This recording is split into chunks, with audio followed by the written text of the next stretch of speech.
მშვიდობისა, საქმიანი დილას ვიწყებთ პირველზე BMG-ის გუნდის წევრებთან ერთად და საინტერესო ამბებს და სტუმრებს გიმზადეთ მომდევნო 3 საათნახევრის განმავლობაში. უთოვლობა და გვალვა 2019-20 წლების მიჯნაზე საქმიან კონტექსტში დღესაც აქტუალურია. მეტეოროლოგიური პრობლემები ენერგოუზრუნველყოფისათვისაც მნიშვნელოვანი გამოწვევა იყო და ასეც რჩება. გაზრდილი ენერგომოხმარების ფონზე ადგილობრივი გენერაცია ტემპებს ნალექის ნაკლებობის გამო პროგნოზირებულ მოცულობებსაც ვერ სთავაზობს. პრობლემებია ენგურჰესზეც. ბოლო პერიოდი ენგურჰესისა და ვარდნილჰესის გამომუშავებული ენერგია მთლიანად აფხაზეთს მიაქვს და მათაც აღარ ყოფნით. გამოდის, რომ რეალურად ენგურჰესს საქართველოს ენერგოსისტემა ვერ იყენებს. ყოველ შემთხვევაში ასეა წლის დასაწყისიდან. გასული წლის ანალიტიკას რიცხვებში და სექტორისათვის მნიშვნელოვან საკანონმდებლო მზა თუ მისაღებ რეგულაციებზე ვისაუბრებთ მარიამ ჩახვაშვილთან დღევანდელ ეთერში. გალტენ ტაგარტის ანალიტიკოსი გვესტუმრება საქმიანი დილის სტუდიაში. სასაუბრო კი ბევრი გვაქვს.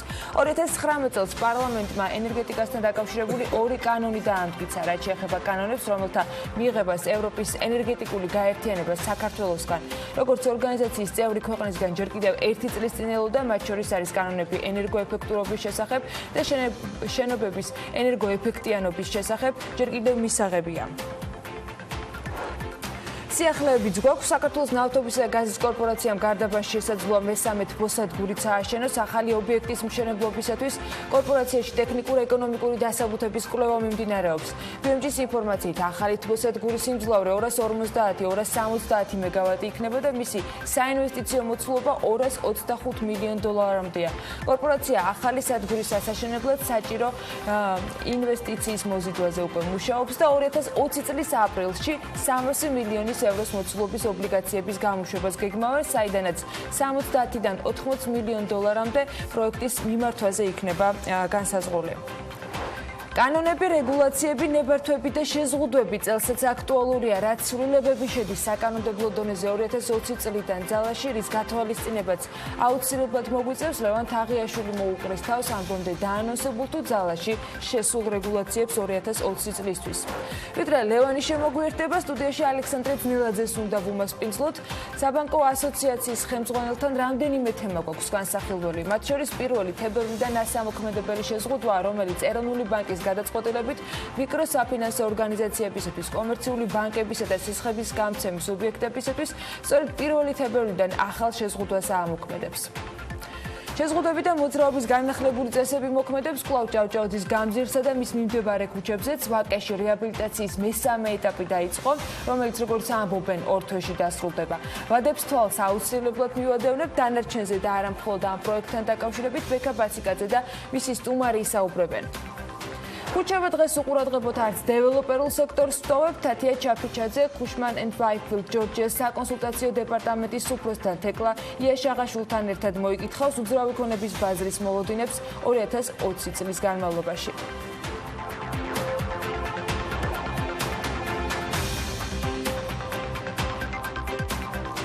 დილა მშვიდობის ყველას, არ ვიცი რამდენად მიაქციეთ ყურადღება, რომ 2020, ანუ 2020 წელი განსაკუთრებულია, რადგან აი ასეთი წელი, როდესაც პირველი 2 ციფრი მეორდება, არის საუკუნეში ერთხელ.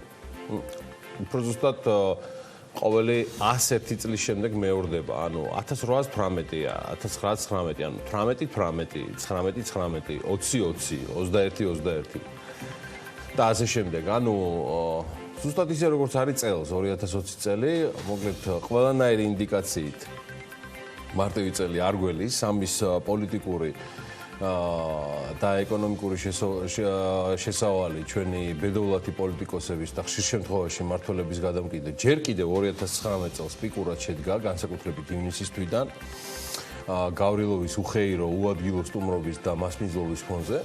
ხო და იქით იყოს ეს მესამე ხარისხოვანი პოლიტიკოსები რუსეთის ფედერაციისა და ამ 2020 წელს, რომელიც როგორც გითხარით, ასე მხოლოდ ყოველ 101 წელიწადში ერთხელ ხდება, ანუ როცა პირველი 2 ციფრი მეორდება, კიდევ ერთხელ გილოცავთ ბარაკას, სიმშვიდეს და შრომას გისურვებთ. ეს კი წარმოუდგენელია ჯანმრთელობის გარეშე და ეს ჯანმრთელობაც მსურს და მინდა გქონდეთ და ჯვარი გწერიათ საჭიროების შემთხვევაში მინდა ყოველთვის გქონდეთ საშუალება დაზღვევის სახელმწიფოს იმედი რომ ეს ჯანმრთელობა და მასის ზრუნვა იქნება ხელმისაწვდომი და ხარისხიანი და არ დარჩებით ბედის ანაბარა. მოკლედ ყველას ბედნიერი წელი ჩვენ ყველას და ჩვენს ოჯახებს.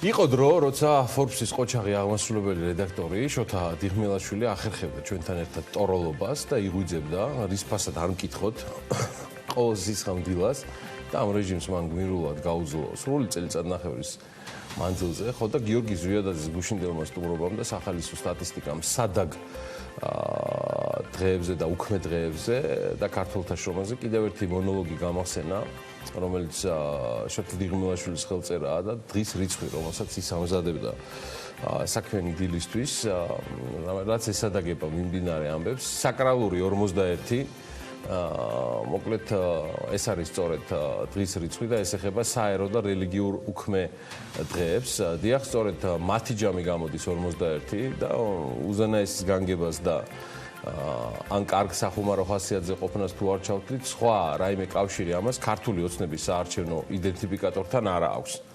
17 არის საერო საშუალებო და 24 რელიგიური და საერო უქმეები, მოკლედ. აი ეს არის ჯამში 51, რომელსაც ვიყენებთ როგორც უქმეები. და ამ მაჩვენებლით არც მეტი არც ნაკლები მსოფლიოში საქართველოს მე-6 ადგილზე ვართ.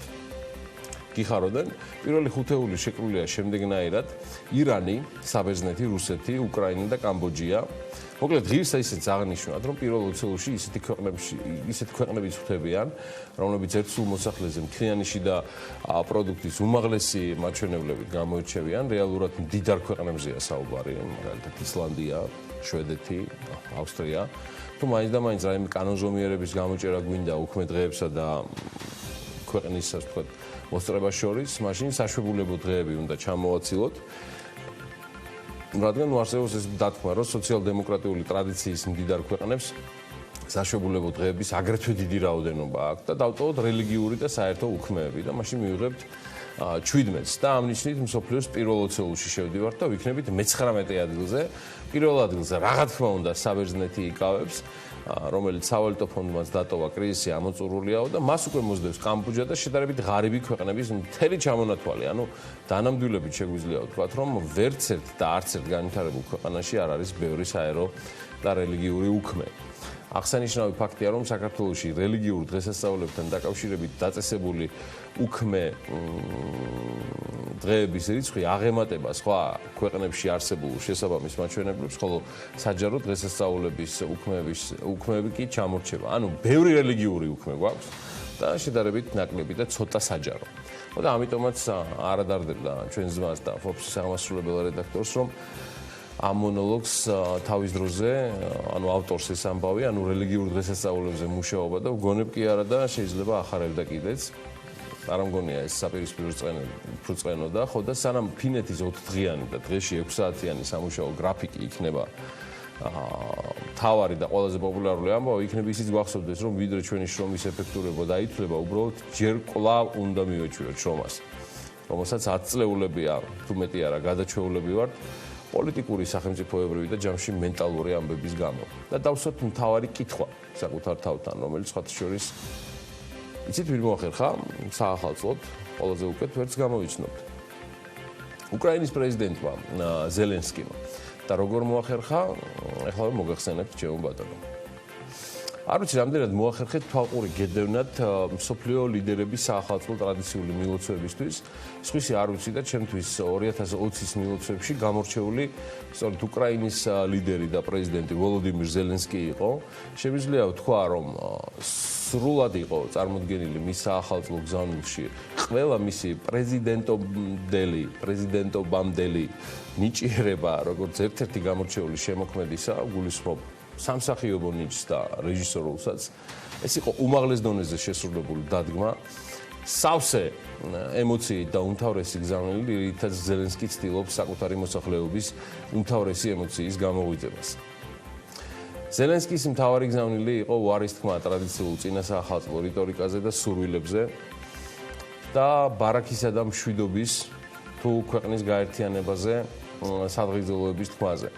ახალგაზრდა პრეზიდენტი საზოგადოების წინაშე 13 წუთიანი გამოსვლით წარდგა და მიმართავს მთავარი კითხვით და გზავნილით. ვინ ვარ მე? ვინ ვარ მე და ამ კითხვის თუ შეძახილის ქვეშ ის აერთიანებს თითქმის ყველას. ყველა პროფესიის წარმომადგენელს, რომელთაც უსურვებს, რომ ახალ წელს უმთავრესი კითხვა დასვან და მიიღონ ასევე უმთავრესი პასუხი.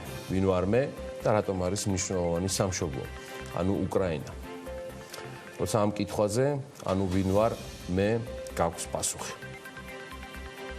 ეს იყო მართლაც გამორჩეული წინა საახალწლო მიმართვა, რომელზეც რთული იყო გეცქირა ემოციის გარეშე. იცით, მე არ ვიცი ჩვენ ნამდვილად რამდენად ვართ ამ კითხვაზე პასუხისთვის მზად. მე უფრო სხვა მაწუხებს გვინდა კი ანალოგიური კითხვა დაუსვათ საკუთარ თავს და თან პასუხები მივიღოთ. ვინ ვარ ჩვენ და რა გვინდა ჩვენ, რას გვინდა მივახციოთ. იცით, მე BMG-ის გადაცემების და ბიზნეს სააგენტოს ხელმძღვანელობ და დასკვნების სხვა ჟანრის პროფესიონალთათვის მიმინდვია.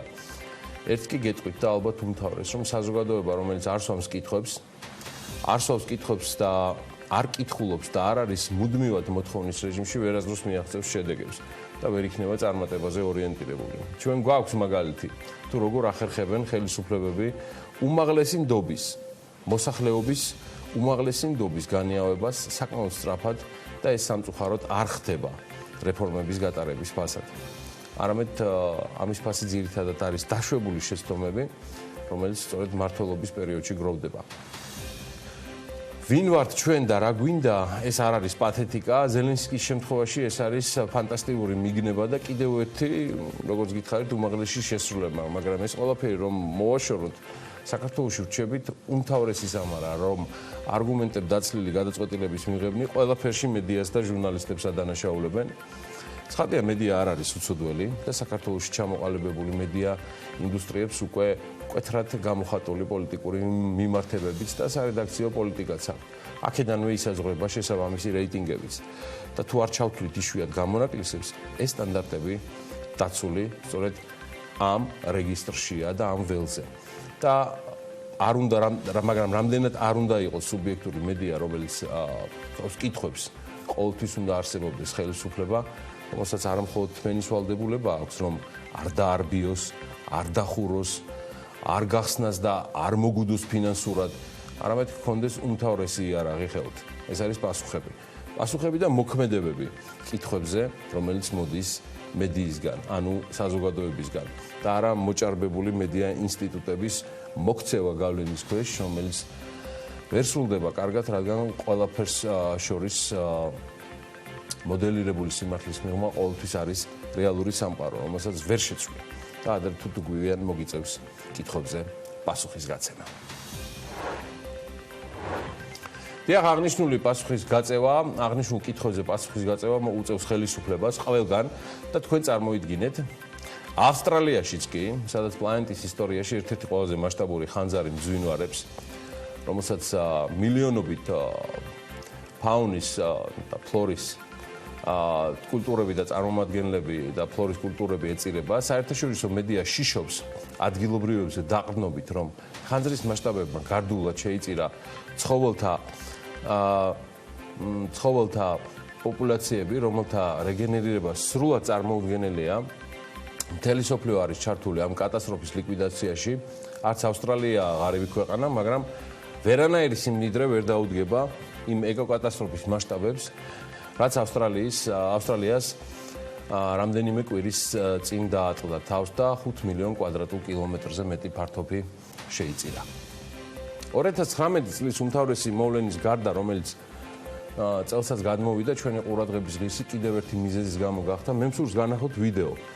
თუ როგორ ხვდებიან ავსტრალიის პრემიერ-მინისტრს ხანძრების ეპიცენტრში და რამდენად არის მასზე გაბრაზებული ადგილობრივი მოსახლეობა, რომელსაც მიაჩნია, რომ ავსტრალიის მთავრობა არ იჩენს სათანადო ყურადღებას მათ მიმართ. აი ეს არის ვიდეო, რომელიც ასახავს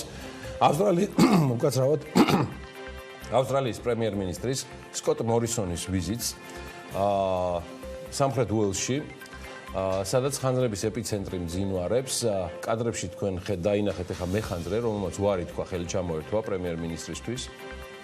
აი ეს ვიდეო კი აღწერს მოსახლეობის დამოკიდებულებას იგივე სამხრეთ უელსში ადგილზე და ხანძრების ეპიცენტრში ჩასული პრემიერ-მინისტრის მიმართ. მას მიმართავენ შემდეგი ეპითეტებით, რომ თქვენ არ ხართ ღირსი იყოთ აქ, ან სარგებლობდეთ ჩვენთან შეხვედრით თუ სტუმართ მოყვარეობით. აი ესე მიმართავს ადგილობრივი მოსახლეობა პრემიერ-მინისტრს და კომენტარებში დასძენენ, რომ ცენტრალური მთავრობა არ იჩენს კატასტროფის წინაშე მდგარი რეგიონის მიმართ სათანადო ინტერესს და ყურადღებას და ეს რომ ყოფილიყო მაგალითად სიდნეი, კამბერა, ნებისმიერი სხვა ელიტარული ან ცენტრალური რეგიონი ავსტრალიისა ალბათ ყირაზე დადგებოდითო. ეს დამოკიდებულება ავსტრალიის მთავრობის მიმართ პრეზიდენტმა უკაცრავად ავსტრალიის პრემიერ-მინისტრმა ამავე ვიდეოში გააკეთა კომენტარი სწორედ აი ამ აღშფოთებული მოსახლეობის კომენტარების და მათთან საუბრის შემდეგ, რომ მას ესმის, აი ეს არის სკოტ მორისონი, ავსტრალიის პრემიერ-მინისტრი, რომ მას ესმის ადამიანების გაღიზიანებისა და სწორედ ამიტომაც არის ადგილზე, რომ პირადად გაეცნოს პრობლემებს უფრო ეფექტური თანადგომისათვის. დიახ, ეს არის რეალობა და უცბად გამახსენდა ერთი კვირის თავზე ამიტყოლებული მთავრობა ზამთრის კურორტებზე 5 იანვარს რომ გაახსენდათ თავისი ადგილობრივი მოსახლეობა და მანამდე ლამის უნალექობაში, უთოვლობაში და უყველაფრობაში დაადანაშაულეს ქართული სახელმწიფოს მთავარი მტერი, ქართული მასმედია, ქართველთყლაპია. კარგი. ბევრი მიმართულებით გვიჭირს არა მხოლოდ ამ ერთ პრობლემაზე, რომელიც ამ ახალი წლებიდან დაგვიდგა, გაურკვევლობებიც ბევრი დაგვრჩა. ამ შემთხვევაში დაანონსებულ, დაგეგმილ და ჰაერში გამოკიდებულ პროექტებს გულისხმობ ძირითადად. ერთ-ერთ მაგალითზე მინდა ვისაუბრო, მაგალითად ენგურზე ტურისტული ცენტრის მშენებლობა იყო დაანონსებული დიდი პომპეზურობით, როგორც ხვევია ხოლმე, რომლის მოწყობის მიზნითაც საერთაშორისო კომპანია კოლიერსმა საქართველოს ენერგეტიკის განვითარების ფონდის დაკვეთით ტექნიკურ-ეკონომიკურ კვლევაზე მუშაობა, როგორც BMG-ს აქვს ინფორმაცია თითქმის დაასრულა. BMG-ს ფონდის ხელმძღვანელმა გიორგი ჩიქოვანმა უთხრა, რომ მათ პროექტის ტექნიკურ და ფინანსურ პარამეტრებთან დაკავშირებით წინსწრები მონაცემები უკვე აქვთ, რაც თავის მხრივ საქართველოს მთავრობამ უნდა განიხილოს. ეს პროექტი რამდენიმე ათეული მილიონი ლარი დაჭდა, თუმცა საბოლოო ვარიანტი მისი თქმით ჯერჯერობით არ არის. რამდენიმე მოდელზე მიდის მსჯელობა, არის მარტივი, რთული, მეტი ატრაქციით, ნაკლები ატრაქციით და ასე შემდეგ. ამ ყველაფერს მხოლოდ ფონდი ვერ გაწვდება, ამიტომ სახელმწიფომ უნდა მიიღოს გადაწყვეტილება, ვინ დააფინანსებს, კერძო სექტორი ჩაერთვება მასში თუ არა. ეს გიორგი ჩიქოვანმა გითხრა და იქვე აღნიშნა BMG-სთან, რომ არ არის გამორიცხული ენგურჰესზე ტურისტული ცენტრის განთავსება კერძო საჯარო პარტნიორობის ფორმატითაც განხორციელდეს. ფოტოშერტ ჩიქოვანი არ გამორიცხავს, რომ პროექტის სამუშაოები მას შემდეგ დაიწყოს, რაც ენგურჰესი მისი სადერივაციო გვირაბის რეაბილიტაციის მიზნით გაჩერდება. ეს ყველაფერი კი როგორც ენგურჰესის ხელმძღვანელობა განმარტავს, 2021 წლის გაზაფხულზეა დაგეგმილი. ვიდრე მთავრობა ენგურჰესზე ტურისტული ინფრასტრუქტურის მშენებლობასთან დაკავშირებით არ იმსჯელებს და პროექტის საბოლოო მონახაზზე გადაწყვეტილებას არ მიიღებს, ენერგეტიკის განვითარების ფონდი მის ტექნიკურ-ეკონომიკურ დეტალებს არასაჯაროებს. ხელმისაწვდომობა ჯერჯერობით არ გვაქვს. ენგურჰესის თაღოვანი კაშხალის კულტურული მემკვიდრეობის ძეგლის სტატუსი კი 2015 წლიდან აქვს მინიჭებული. ჯერ კიდევ 2018 წლის ივლისში კულტურული მემკვიდრეობის დაცვის ეროვნული სააგენტოს გენერალური დირექტორი ნიკოლოზ ანთიძე ამბობდა, რომ ორ თვეში მზად უნდა ყოფილიყო ეკონომიკური კვლევის დოკუმენტიც, რომელიც პროექტის რენტაბელურობას განსაზღვრავდა, მაგრამ ჯერ არ არის. ენგურჰესთან დაკავშირებით სიახლეებს უახლოეს მომავალში ველოდებით, მიუხედავად იმისა, რომ მცირე ნალექიანი წელი იყო და დიდი ოდენობის დენის შესყიდვა რუსეთისაგან გვიწევს, აფხაზეთს ენგურიდან გამომუშავებულ ელექტროენერგიას შეუზღუდავად ვაწვდით და ამ თემაზე აფხაზურ მხარესთან მოლაპარაკებებიც რამდენიმე კვირაში უნდა დაიწყოს. ენგურჰესის დირექტორი ლევან მებონია ადასტურებს, რომ დაახლოებით 3 კვირაში იქნება შეხვედრა სწორედ აფხაზურ მხარესთან. საუბარი გეგმის მიხედვით შეეხება აფხაზეთის ელექტროენერგიით მომარაგების საკითხსაც, რამდენადაც თებერვალ მარტში მოსალოდნელია, რომ დიდი დეფიციტი გქონდეს. რესურსი საკმაოდ შეზღუდულია, მცირეწყლიანი წელი იყო, მშრალი შემოდგომა, ახლა თოვლიც ნაკლებია და ჯერჯერობით აფხაზეთის მომარაგება ჩვეულებრივად ხდება. შიგადაშიგ კი მცირე ავარიული გამორთები გვაქვს. თებერვალ მარტში დიდ დეფიციტს უნდა ველოდოთ, ამბობს ენგურჰესის დირექტორი. მასთან საუბრის შესაძლებლობა უფრო ცვლად და დეტალურად ამ თემაზე და ამ გეგმებზე აუცილებლად მოხერხებად გვექნება, ისე ბოლო პერიოდში ენგურხესისა და ვარდნილხესის გამომუშავებული ენერგია მთლიანად აფხაზეთს მიაქვს და მათაც აღარ ყოფნით. გამოდის, რომ რეალურად ენგურხეს საქართველოს ენერგოსისტემა ვერ იყენებს, ყოველ შემთხვევაში ასეა წლის დასაწყისიდან. შარშან პირველ 4 თვეში მაგალითად აფხაზეთმა მოიხმარა 773 მილიონი კილოვატ-საათი ელექტროენერგია. წელს ამავე პერიოდში მაჩვენებელმა 863 კილოვატს გადააჭარბა. იანვარ-აპრილში ენგურისა და ვარდნილხესის ჯამურმა გამომუშავებამ კი მხოლოდ 673 კილოვატ-საათი შეადგინა. ფაქტია, რომ აფხაზები ზარალდებიან, საქართველოს ენერგოსისტემასაც არ აქვს საკმარისი ელექტროენერგია და გაზრდილი არის იმპორტი. ენერგომომარაგებაზე, გასული წლის სტატისტიკურ მონაცემებზე და იმ საკანონმდებლო ვალდებულებაზე, რომელიც ნაწილობრივ შესრულებული გვაქვს და უფრო დიდი ნაწილი შესასრულებელი, როგორც დაგიანოსეთ საქმიანი დილის ეთერში, მარიამ ჩახოშვილთან ერთად ვისაუბრებთ. იქამდე ამინდის პროგრესს უნდა გადავხედოთ და რამდენიმე წუთში უკვე სხვა ამბებით გავაგრძელებთ საქმიანი დილის ეთერს.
გასული წლის მიწურულს სემეკის გადაწყვეტილებით ბუნებრივი გაზის სამომხმარებლო ფასი არ გაზრდილა, მაგრამ 1 იანვრიდან ამოქმედებული ტარიფი რეგიონებისათვის მხოლოდ ივლისამდე იქნება ძალაში. ცვლილება იმაზეა დამოკიდებული სოკარის მიერ გასულ წლებში გაზიფიცირების თუ ქსელის რეაბილიტაციისათვის დახარჯული თანხები აისახება თუ არა სამომხმარებლო ტარიფში.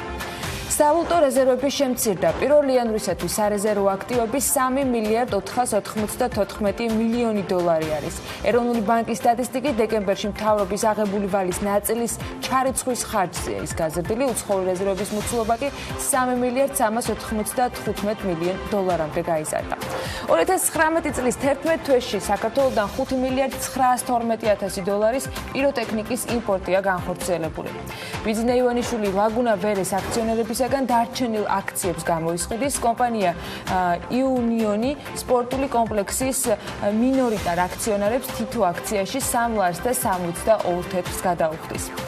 თელიანი ველი ახალ საექსპორტო ბაზრებზე გასვლას აცხადებს. ღვინის კომპანიის ინფორმაციით, პოზიციები გამყარდა ბრიტანეთში, ჩეხეთსა და გერმანიაში. გაზრდილი არის მოთხოვნა შვედეთსა და კანადაშიც პროდუქციამ.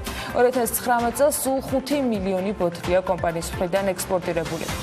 საერთაშორისო სავალუტო ფონდი ათენის ოფისს ხურავს, ეს საბერძნეთის პრემიერმა თქვა, როგორც მან ვაშინგტონში საერთაშორისო სავალუტო ფონდის ხელმძღვანელთან შეხვედრის შემდეგ განაცხადა, ფონდი ქვეყნის ეკონომიკურ პოლიტიკას აღარ გააკონტროლებს. თურქეთში რუსულ-თურქული პროექტის გასცადენი თურქული ნაკადი საზეიმოდ გაიხსნა. თურქსტრიმი პირდაპირ აკავშირებს რუსეთს თურქეთთან შავი ზღვის გავლით. მისი საშუალებით კი რუსეთიდან თურქეთში ყოველწლიურად 31,9 მილიარდი კუბური მეტრი გაზის ტრანსპორტირება იგეგმება.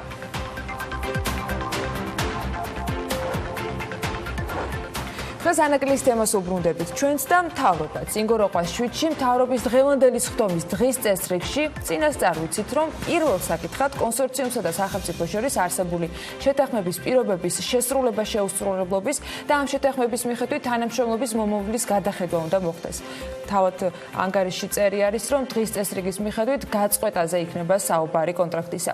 მარია ცქიტიშვილმა გუშინ კიდევ ერთხელ დაადასტურა, რომ ანაკლის განვითარების კონსორციუმთან საინვესტიციო ხელშეკრულების საკითხზე საქართველოს მთავრობის სხდომაზე მსჯელობა იქნებოდა. შესაბამისად ველოდებით მის განმარტებასთან მედიასთან ამ საკითხზე მიღებულ გადაწყვეტილებაზე და ანაკლის განვითარების კონსორციუმთან ურთიერთობის გაგრძელების ფორმებზე. ვიდრე თელარა გელანდია კანცელარიიდან და მისი გუნდი BMG-ს ESG-ზე ამბებს სწრაფად დამომწურავად მოგვაწვდიან, ახალ წლებში ჩაკარგულებს ამ უკვე ხსენებული განხილვის მთავარ მიზეზებს და გარემოებას მაინც შეგახსენებთ. ანაკლიის განვითარების კონსორციუმს ანაკლიის ხმაწყლოვანი პროექტისათვის დაფინანსების მოძიების საბოლოო ვადა ჰქონდა გასული წლის, ანუ 2019 წლის 31 დეკემბრამდე. კონსორციუმმა ამავე დღეს გააუქცელა განცხადება, რომელშიც აღნიშნული იყო, რომ კონსორციუმი არ წყვეტს მუშაობას ინვესტორებთან და მიმართავს ყველა საშუალებას, რომ პროექტი არ გაჩერდეს და წინ წავიდეს. კონსორციუმის განცხადებით არსებულ ვითარებაში გადამწყვეტი როლი აქვს სახელმწიფოს მხარდაჭერასა და აქტიურ ჩართულობას განსაკუთრებით ინვესტორებთან მოლაპარაკებების პროცესში. სამიანვარს კი განცხადება რეგიონული განვითარებისა და ინფრასტრუქტურის სამინისტრომ გააუქცელა. მასში აღნიშნულია, რომ ანაკლიის განვითარების კონსორციუმმა ინტერესთა გამოხატვის შედეგად მთავრობასთან საინვესტიციო ხელშეკრულებით ნაკისრი ვალდებულებები ვერ შეასრულა.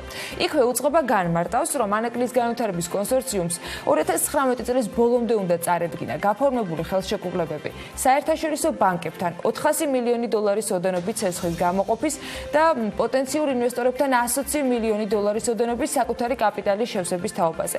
ასევე უნდა წარედგინა ხელმოწერილი ხელშეკრულებები პორტის ოპერატორებთან და მშენებელ კომპანიასთან. იცით, ერთ რაღაცას დავაკვირდი და მე მგონია ეს ჩემი მიგნება რითაც დღევანდელი საქმიანი დილის პროლოგის ჩემი ნაწილი გავხსენი, ანუ ის რაც 101 წელიწადში ერთხელ ხდება, ანუ დაკვირვება რიცხვებზე და ციფრებზე, 20 და ამდაგვარი. ნამდვილად აქაც მიბრძანებია მაშინ აგერ დღეს დილა უთენია, რომ ეს იქნება დღევანდელი დღის მთავარი მიგნება, რადგან ანაკლიის სპორტის თემა დღეს იქნება უალტერნატივოდ ერთ-ერთი უმთავრესი. კიდევ ერთხელ დავწუნდი, რომ რაღაც არსებობს, თითქმის დარწმუნებული ვარ, რომ იქ თეატრიც არის, იმ ჩვენი ცნობილი სპექტაკლის არ იყოს. ანაკლიის პროექტის საქმეს თან სდევს ეს სხვადასხვა გვერდითი მნიშვნელოვანი მოვლენები, გარემოებები და მინიშნებები და მათ შორის ალბათ ერთ-ერთი გამორჩეულია ის, რომ ამ ფიგურანტების და მათ შორის მათ წინააღმდეგ ჩართულთა პირველი საჯარო განცხადება სწორედ შარშან 2019 წლის 9 იანვარს 14 საათზე გაკეთდა. სრულად მოწმენდილ ცაზე მეხივით გავარდა საქართველოს მთავარი პროკურატურის განცხადება, რითაც მთავარმა სახელმწიფო ბრალდებლებმა შარშანდელი მარხვა სწორედ TBC ბანკის და მისი აქციონერების წინააღმდეგ საჯარო ბრალდებით გაიხსნილეს. მე არ მინდა გამოვდგე რაიმე ტიპის წინასწარმეტყველად, რით დასრულდება საქმე, რომელმაც საქართველოს ეკონომიკას, ჩვენ საინვესტიციო იმიჯს ლონდონის საფონდო ბირჟაზე მოაჭრე კომპანიებს. მთელ ქვეყანას საკმაოდ სერიოზული ზიანი მიაყენა. ამ ერთის მხრივ არაფრის მთქმელი, თუმცა ძალზე დამაზარალებელი განცხადების გამო, მაგრამ დადასტურებულად შემიძლია გითხრათ, რომ ამაზე დიდი მავნებლობა შარშან ბიზნესსა და ეკონომიკაში არ მახსენდება. დიახ, სწორედ ზუსტად ერთი წლის თავზე სახელმწიფოს მოუწევს ახალი თამაშის წესების გამოცხადება ანაკლიის პროექტთან დაკავშირებით, მას შემდეგ რაც გასული წლის 9 იანვრიდან მოყოლებული ბანკს და შემდგომ კონსორციუმს ჩამოშორდნენ მამუკა ხაზარაძე და ბადრი ჯაფარიძე. ფულის გათეთრების უმძიმესი ბრალდებით უმძიმესი, თორემ საქმეში ჩახედულებმა იციან, რომ პაჭიკოს გარმონივით ჩამოიშლება ეს საქმე იმ მუხლის ინკრიმინირებით, სადაც ასევე ფიგურირებს ჩვენი პარტნიორი ტელევიზიის და სადაც მაუწყებლოთ იმ მაუწყებლის დამფუძნებლის მამა ავთანდილ წერეთელი. ზუსტად ერთი წლის თავზე ამ საჯარო ეგზეკუციისგან TBC-სთან, როგორც ბანკთან, ყველა პრობლემა არის ამოწურული. მაგრამ არც ერთ საფინანსო უწყებას იქნება ეს მარეგულირებელი ეროვნული ბანკის სახით თუ ფინანსური მონიტორინგის სამსახური და ორთავესთან ძალიან ბევრი კითხვა არის კიდევ დარჩენილი. რომლებმაც სრულად დევალვირებულ საჯარო სამსახურის მუნდირის ღირსებით დასაცველად მაინც არ უთქვამთ, რომ ფულის გათეთრებას ადგილი არ ჰქონია, მაგრამ ამტკიცებენ პირიქით სხვას. რადგან პაჭიკოს გარმონის ჩამოშლა, რომელიც გარდაუვალია, აქვე ამ ერთ წელიწადში მოხდებოდა. ამ ერთ წელიწადში კი გაცილებით მეტი დავკარგეთ ქვეყანამ, ვიდრე შევიძინეთ. დავკარგეთ ჩემი აზრით ბევრი გულანთებული ინვესტორები.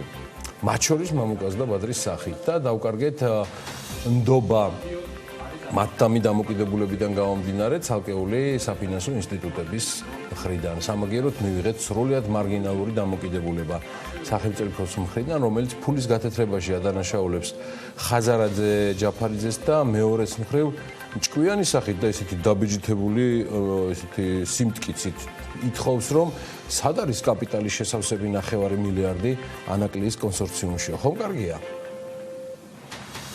ოღონდ აქაც იყო მიუხედავად იმისა, რომ მამუკა და ბადრი გავიდნენ ბიზნესებიდან და მეტიც გადავიდნენ სრულად სხვა საჯარო სივრცეში პოლიტიკის სახით, სადაც შეეცდებიან 2020 წლის არჩევნებზე დადონ ლელო, გზად იყო რამდენიმე ინვესტორი, რომელზეც სახელმწიფოს არ დაუდასტურებია პოზიცია. თუ რატომ ეთქვა ვარი სხვადასხვა ინვესტორებს, რომლებიც ბოლო თვეების განმავლობაში წადასტურებდნენ ინტერესს ანაკლიას პროექტის მიმართ. ანაკლიას პორტის აშენების მომენტუმი, არ ვიცი, თავშევიკავებ და არ ვიტყვი, რომ ეს მომენტუმი გაშვებულია. მიუხედავად იმისა, რომ მზარდია საკონტეინერო გადაზიდვები, მიუხედავად იმისა, რომ ანაკლიას გააქტიურებასთან ერთად მკვდრეთით აღსდგნენ სხვა პორტები, განსაკუთრებით ფოთის პორტი, რომელიც ამ კომერციულ ქიშპობაში ზოგჯერ სახელმწიფოსთან ერთად უნისონში იმდენ ურთიერთსაწინააღმდეგო განცხადებას აკეთებდა, რომ დაიწყო ლამის 200 მილიონი ინვესტირების მზადყოფნით, თითქოს აქამდე ვინმე უშლიდა ფოთის პორტის რეკონსტრუქციას. ოღონდ ანაკლია არავის ჭირდებაო და დაასრულა იმით, რომ ბოლო ინტერვიუში ანაკლია მხოლოდ სოფელია, ესეთი გამიგია შავ ზღვაზეო. დიახ, ამ სოფელში პორტის აშენებას მისთვის უმაღლესი ხარისხის გარანტიების, საკონსტიტუციო გარანტიების უზრუნველყოფას, არაერთ გზის ვალდებულების გადავადებას, უამრავი მილიონი ინვესტირებას ბიუჯეტიდან მიწების გამოსყიდვაზე, ინვესტორის მხრიდან ინვესტირებაზე, ადგილობრივი ტერიტორიის თუ ფსკერის დაღმავების მოყვა ის, რაც მოყვა.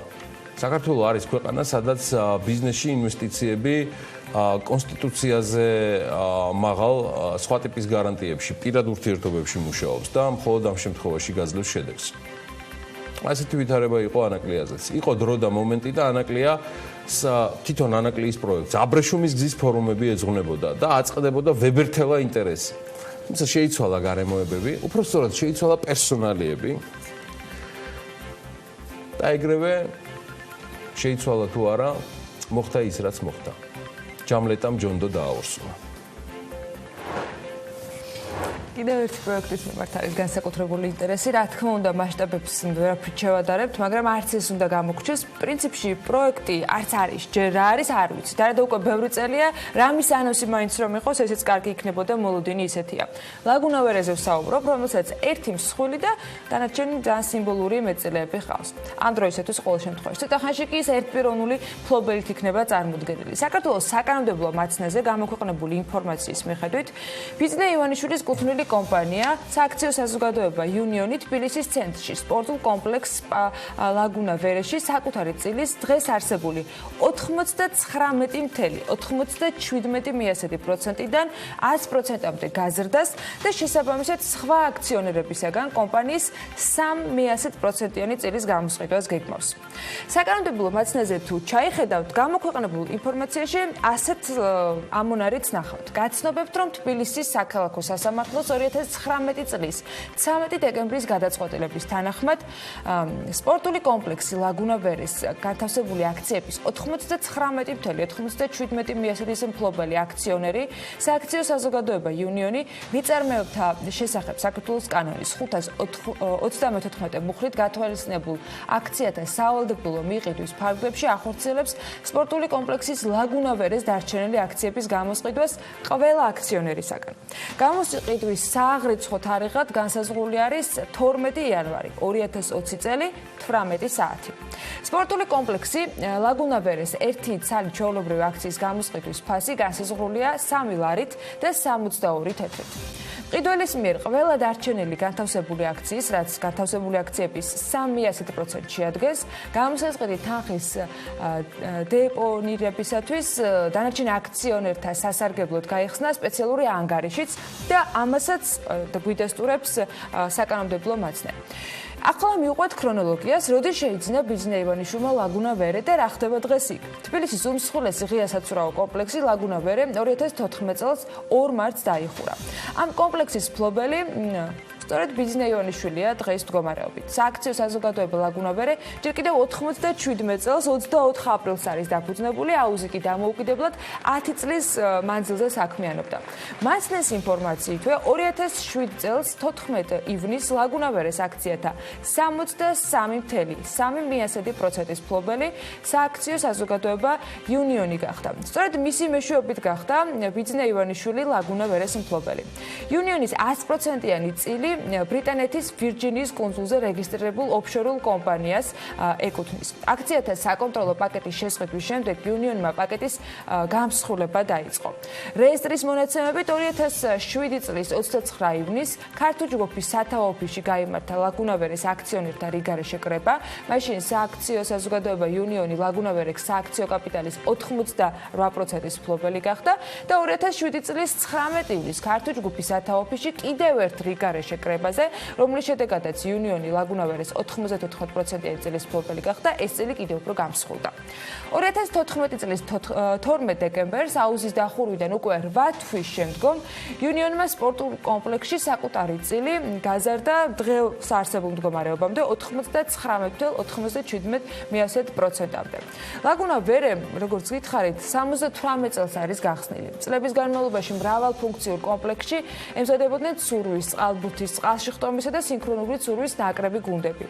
სპორტული კომპლექსი ჯამში არის 12666 კვადრატულ მეტრის ფართობზე გაშენებული.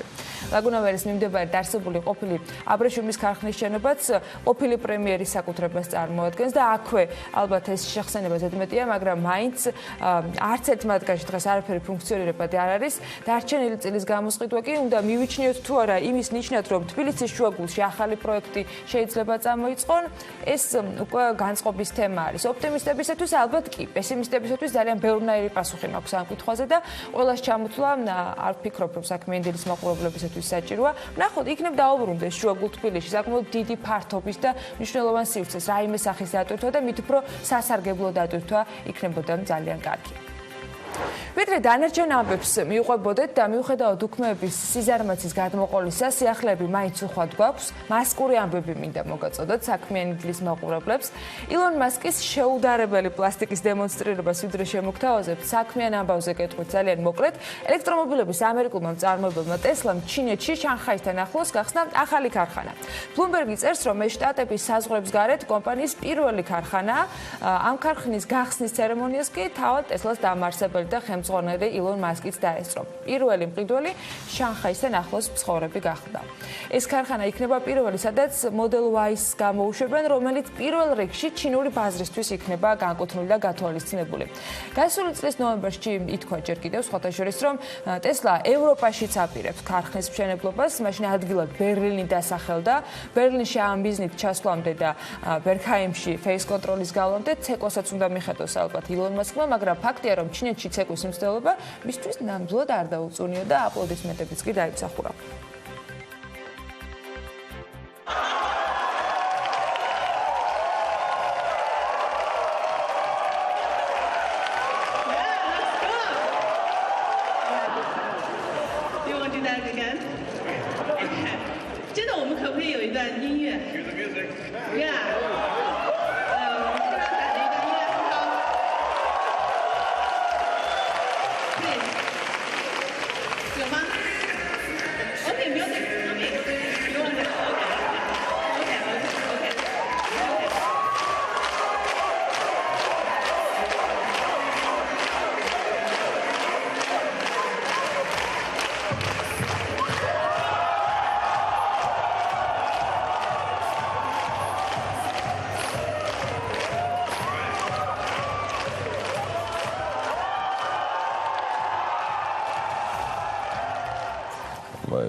ილონ მასკმა გახდა დაიწყო და ეგრევე დაამიქშურეს. დიდი ბრიტანეთის ყოფილი პრემიერ-მინისტრი კარგი დუეტი გამოუყო. ხო, ნუ ეს შემთხვევა არის, როცა მასკი გაიხდის თუ ჩაიცვებს ამ, რა ვიცი, უორენ ბაფეტი, რომელიც წელიწადში ორჯერ მღერის. ერთს ვერაფერს ვერ იტყვი მათ. შეუძლია გაიხადონ და იმღერონ და Facebook-ზე რომ კომპლექსებისაც მიიღებენ მაინც კომპლექსები მოიხსენით ცეკო ჩვენს page-ზე დადებული ვიდეო გადააზიარება მე მასკისგან უფრო ფინანსების გაზიარების ნაწილზე გადავერთებული სხვათა შორის ეს არ არის თავარი დამსახურება ილონ მასკის რომელიც ამ კომპანიას მართავს და ძალიან ბევრი როგორც ამბობ ხოლმე გიჟური იდეის წამოწყებიც არის ელექტრომობილების წარმოებმა კომპანიამ ტესლამ 2019 წლის მეოთხე კვარტალში 112000 ელექტრომობილი გაყიდა რაც მესამე კვარტალთან შედარებით არის 15000-ით მეტი მესამე კვარტალში რეალიზებული იყო ჯამში 97000 ავტომობილი კომპანიის მიერ გავრცელებულ პრეს-რელიზში იმასაც ნახავთ რომ მეოთხე კვარტალის განმავლობაში ყველაზე გაყიდვადი აღმოჩნდა Model 3 რომელზეც კომპანიის საერთო გაყიდვების 70% მოდიოდა ჯამში ტესლამ 2019 წელს 367500 ავტომობილი გაყიდა რაც 2018 წელთან შედარებით ნიშნავს რომ 50%-იანი ზრდა ჰქონდა და ეს ნებისმიერი ტიპის კომპანიისათვის ნამდვილად სახარბიელო ზრდის მაჩვენებელი არის. ამ მაჩვენებლით კომპანიამ პროგნოზი გაამართლა, რომლის მიხედვითაც 2019 წელს 360,400 ელექტრომობილის გაყიდვას პროგნოზირებდა. ამავე ინფორმაციის თანახმად კომპანიამ უკვე გამოსცა 1000-ზე მეტი ელექტრომობილი ჩინეთის ქარხანაში და ამ ქარხნის მშენებლობა ზუსტად 1 წლის წინ დაიწყო და მისი დასრულება 9 თვეზე ნაკლებ დროში მოახერხეს. ქარხანა ააშენეს 9 თვეზე ნაკლებ დროში. ჩვენ პროექტებზე ვსაუბრობთ საქართველოში და აქ ვადებს დიდად არ ჩავყვები კონკრეტულ და ცალკეულ შემთხვევაში. შედეგად კომპანიამ გრაფიკით გათვალისწინებულ წარმოებას დაასწრო კიდეც და გაყიდვებიც დაიწყო. ამ ქარხანაში ყოველწლიურად 250,000 ელექტრომობილის წარმოებას გეგმავენ. ასეთი პოზიტიური ინფორმაციის გავრცელების ფონზე კომპანიის აქციებმა ჯამში ფასით 3%-იანი ზრდა აჩვენა.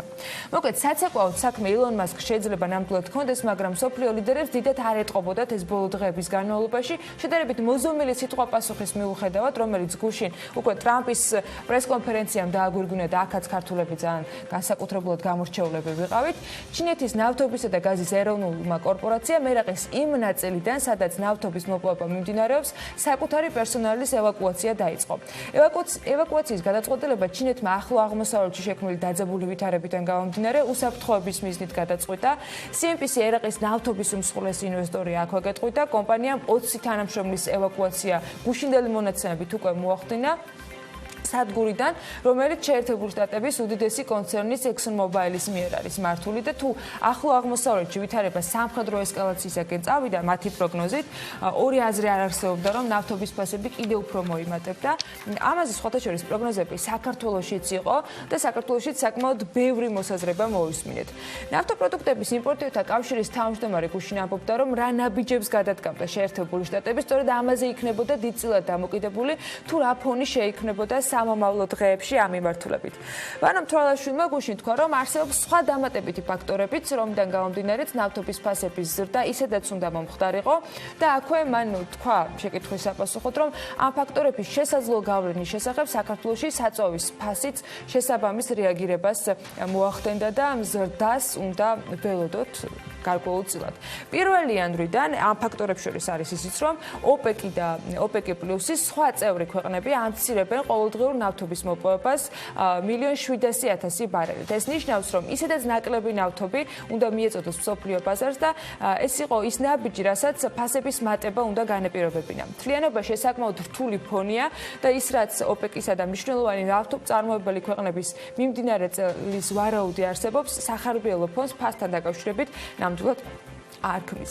რაც შეეხება ამის გავლენა საქართველოში, ფასების მატება, როგორი იქნება, ამას ვნახავთ და თვალს აუცილებლად მივადევნებთ.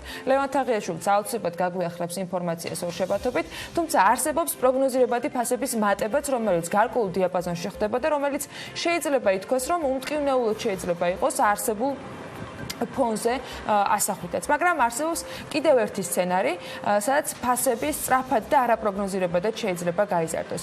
რა სცენარი განვითარდება უახლოეს მომავალში, ეს ძალიან მოკლე პერიოდში გამოიკვეთება. ასეთი იყო გუშინ ვანო მთვრალაშვილის პოზიციები და პროგნოზი.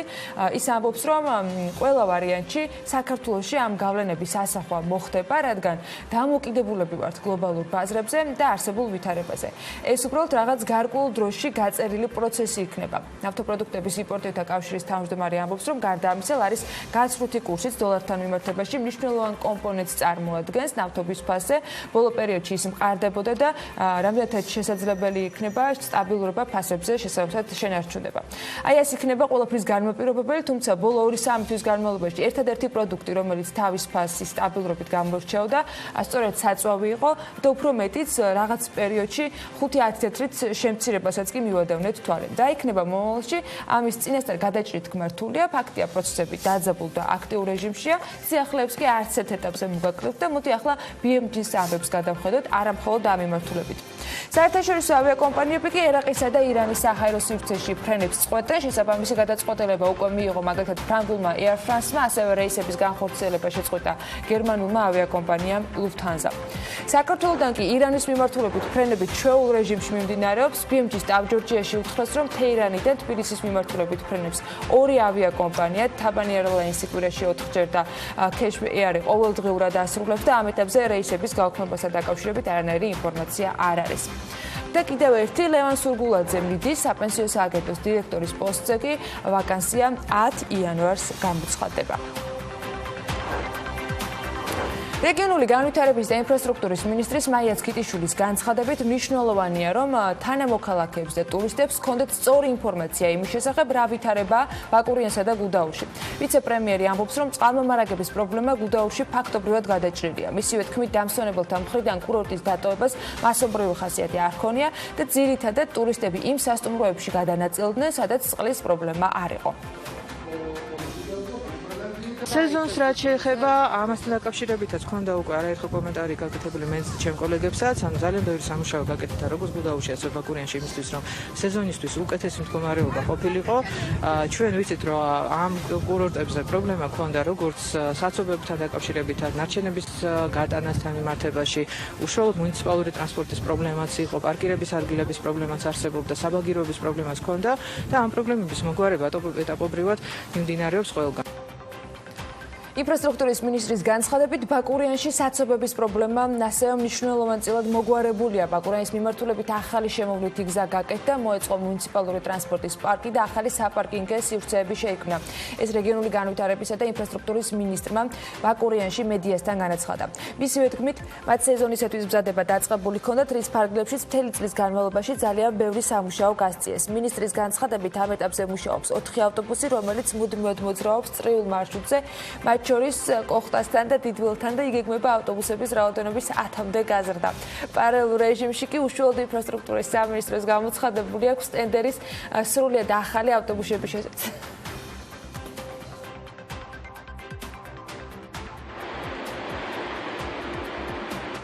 საჭიროებებს ამას გარდა გვაქვს ტენდერი გამოცხადებული მუნიციპალური ტექნიკის შეძენაზე, რომელიც უკვე ამ მუნიციპალიტეტს შემდეგი სეზონისთვის ექნება. ესეთი რამ განაცხადა ვიცე-პრემიერმა.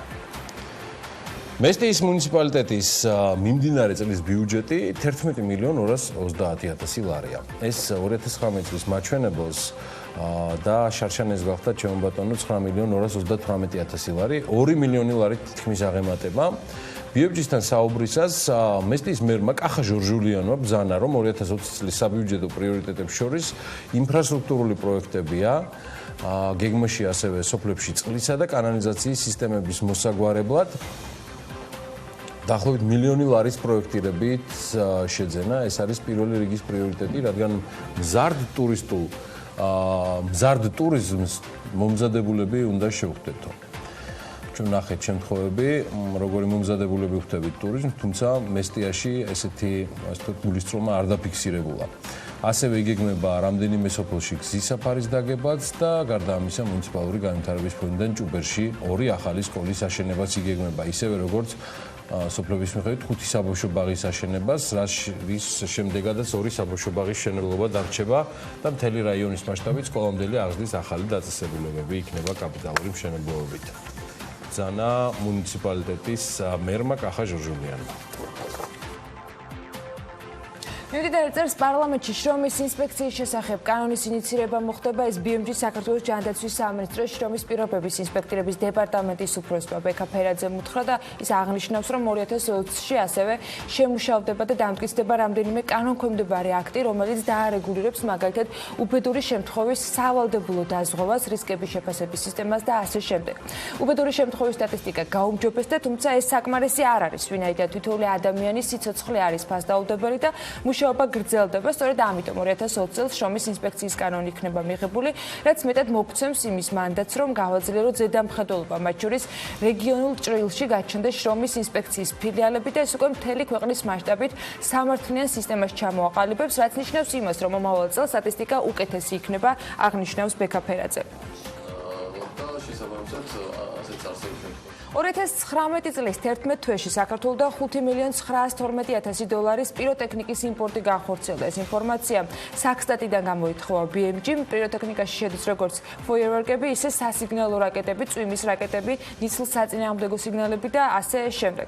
საქართველოში ძირითადად ფოიერვერკების იმპორტი ხორციელდება პიროტექნიკა ჩინეთიდან, ბულგარეთიდან, პოლონეთიდან, რუსეთიდან, გერმანიიდან, ჰონკონგიდან და სხვა ქვეყნებიდან შემოგვაქვს. 2016 წელს სტატისტიკას რომ ჩავხედოთ, საქართველოში $3,900,000 პიროტექნიკის იმპორტი განხორციელდა 2017-ში $4 მილიონი, 2018-ში კი $4,300,000 მოცულობის.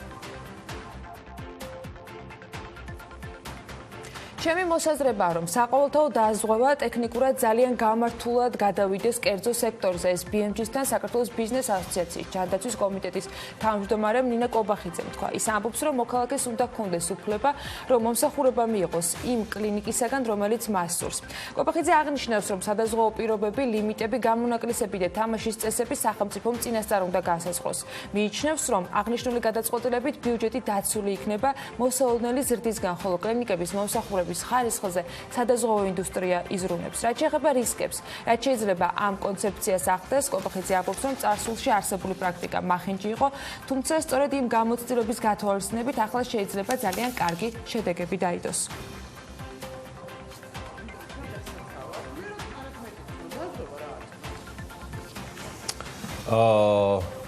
BMG 2020 წლის შედეგებს 2020 წელს მოკლედ ურიგო შედეგებით არ ხვდება. ეს ყველაფერი ჩვენ სააგენტოს და მის შედეგებს და რეიტინგებს უკავშირდება, რომელიც Google Analytics-მა ტრადიციულად დათვალა ახალი წლის დასაწყისში.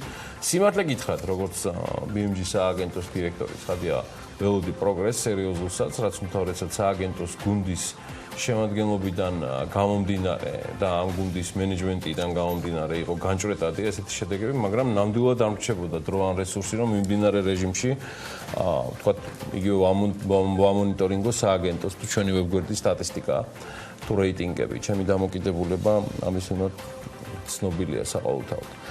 არათუ აღნიშნოთ BMG-ს ამ ყოჩაღების გუნდს შეუძლია იამაყოს იმ შედეგებით, რაც გასული წლიდან დაიდო.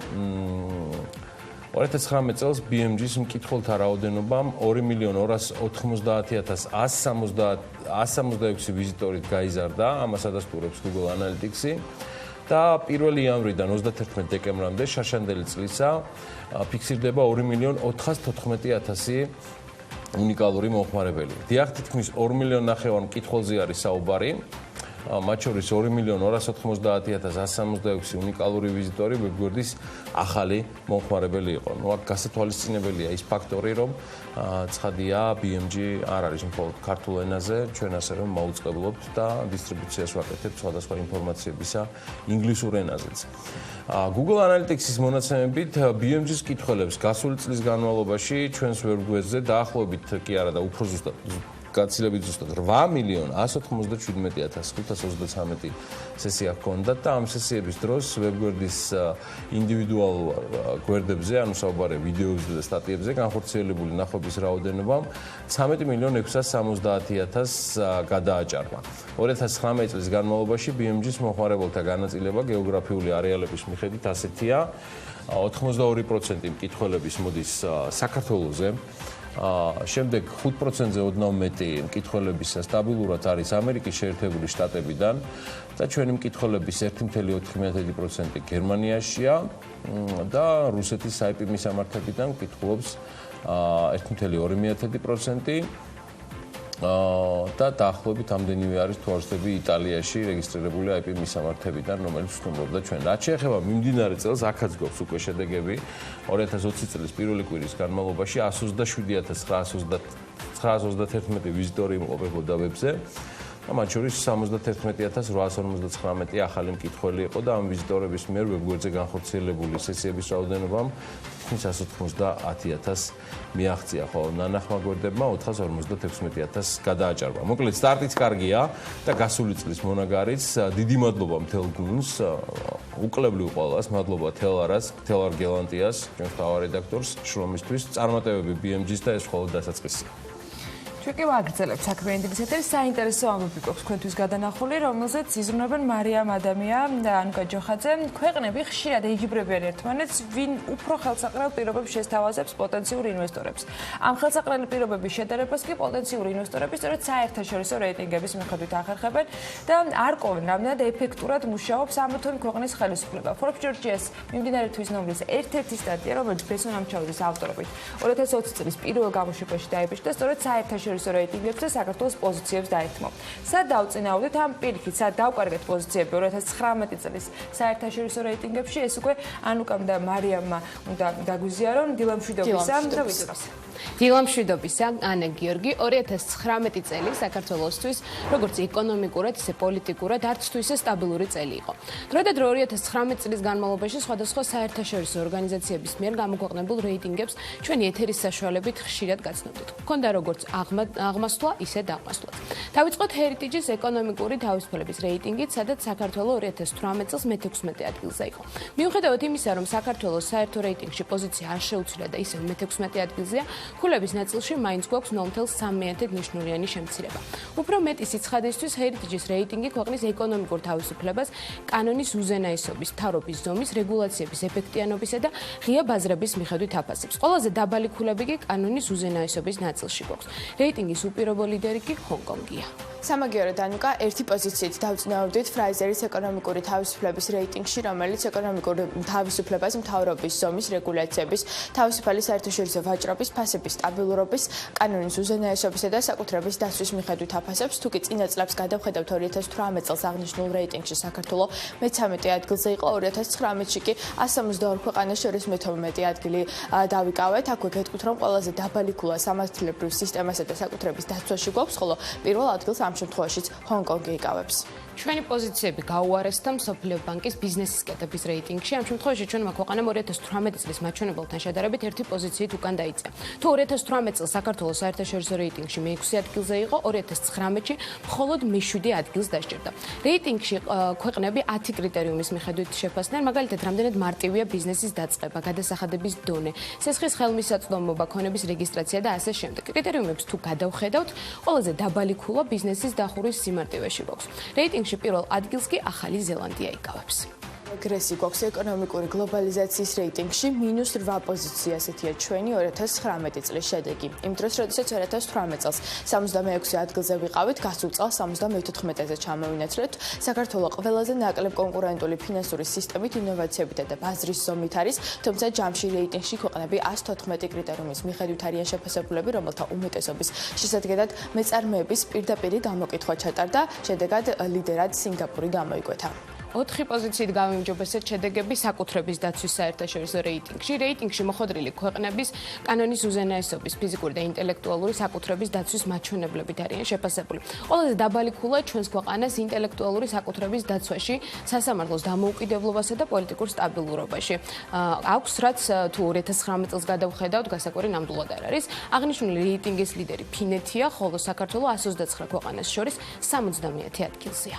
ასევე კლება გვაქვს ეკონომიკური გლობალიზაციის რეიტინგში, სადაც ყველაზე დაბალი ქულა უცხოურ ინვესტიციებთან დაკავშირებულ კრიტერიუმში გვაქვს. შეგახსენებთ, რომ ქვეყნების გლობალიზაციის რეიტინგს შვეიცარიული ორგანიზაცია ტექნოლოგიების ფედერალური ინსტიტუტი აქვეყნებს ეკონომიკური გლობალიზაციის დონის საერთაშორისო ვაჭრობის, უცხოური კაპიტალის, მოძრაობისა და მიგრაციის მიხედვით არის განსაზღვრული. სწორედ ამ კრიტერიუმების გათვალისწინებით ლიდერ ქვეყნად სინგაპური გამოიკვეთა. აღმოჩნდა, რომ კორუფციის აღქმის ინდექსში ჩვენმა ქვეყანამ 5 პოზიციით წინ 46 ადგილიდან 51 ადგილზე გადაინაცვლა. მიუხედავად პოზიციის გაუმჯობესებისა, ჩვენს ქვეყანას ყველაზე დაბალი ქულები მაინც მაღალი დონის კორუფციასთან დაკავშირებულ საკითხებში აქვს. ამ რეიტინგის პირველ ადგილს კი დანია იკავებს. ჩამოთვლილი რეიტინგებიდან ყველაზე დიდი ვარდნა საქართველოს დემოკრატიზაციის რეიტინგში აქვს, რადგან 79 პოზიციიდან 99-ზე ჩამოვედით. რეიტინგში, რომელსაც გავლენიანი ბრიტანული გამოცემა The Economist აქვეყნებს, ყველაზე დაბალი ქულა მთავრობის მუშაობასა და პოლიტიკურ კულტურაში გვაქვს, ხოლო საარჩევნო პროცესებში დემოკრატიის დონის, მთავრობის ფუნქციონირების, პოლიტიკაში მონაწილეობისა და პოლიტიკური კულტურის მიხედვით რეიტინგში ნორვეგია ლიდერობს. კიდევ ერთი კვლევა, სადაც პოზიციის ოდნავი გაუმჯობესება გვაქვს, პრესის თავისუფლების რეიტინგია. საქართველოს 71 ადგილიდან მის 60 ადგილზე გადაინაცვლა. ექსპერტები საქართველოს მედია გარემოს ყველაზე უარყოფით მხარედ პოლარიზებას ასახელებენ, ასევე აღნიშნავენ რუსთავიორის მესაკუთრეობაზე არსებულ დავას და აზერბაიჯანელი ჟურნალისტის აფგან მუხდალის გადაცემას. რეიტინგის მიხედვით საუკეთესო მედია გარემო აღმოჩნდა, რომ ნორვეგიაშია. და ბოლოს თქვენს ყურადღებას შევაჩერებთ პრესის თავისუფლების რეიტინგზე Freedom House-ზე, სადაც ასევე კლება გვაქვს პოზიციების. აღნიშნულ ინდექსში 2018 წელს საქართველოს მეორე ადგილზე იყო, 2019 წელს კი მე-100 ადგილზე გადავინაცვლეთ. ასეთია საქართველოს შედეგები 2019 წლის რეიტინგებში და იმედი ვიქონიათ, რომ 2020 ბევრად უმჯობესი იქნება ჩვენთვის. მადლობა მარიამს და ნუკას საინტერესო რეიტინგებისთვის და არც მომავალში მოგაკლდებათ რეიტინგები ჩვენ კი უკვე ვემზადებით შემდეგი ბლოკისათვის და სტუმრისათვის. თანამედროვე ტექნოლოგიები ცხოვრებას ბევრად ამარტივებს, თუმცა ისეთი უკვე ტრადიციული მოწყობილობა და პროგრამულიანი როგორც Excel-ია ბევრად მეტ შესაძლებლობას გვაძლევს, თუ კი მას საქმიანად მიუდგებით და ზედაპირულ შეხედულებასთან ერთად ცოდნასაც შესაბამის მივიღებთ. როგორ შეგვიძლია გამოწვევა ადვილად გამკლავებადი იყოს, ამოცანა ვაქციოთ, რომელიც გადაჭრით შეგვიძლია ამას რამდენიმე წუთში მოგეყვებით. გიორგი დათუკიშვილი შემოგვიერთდება საქმიანი დილის ეთერში.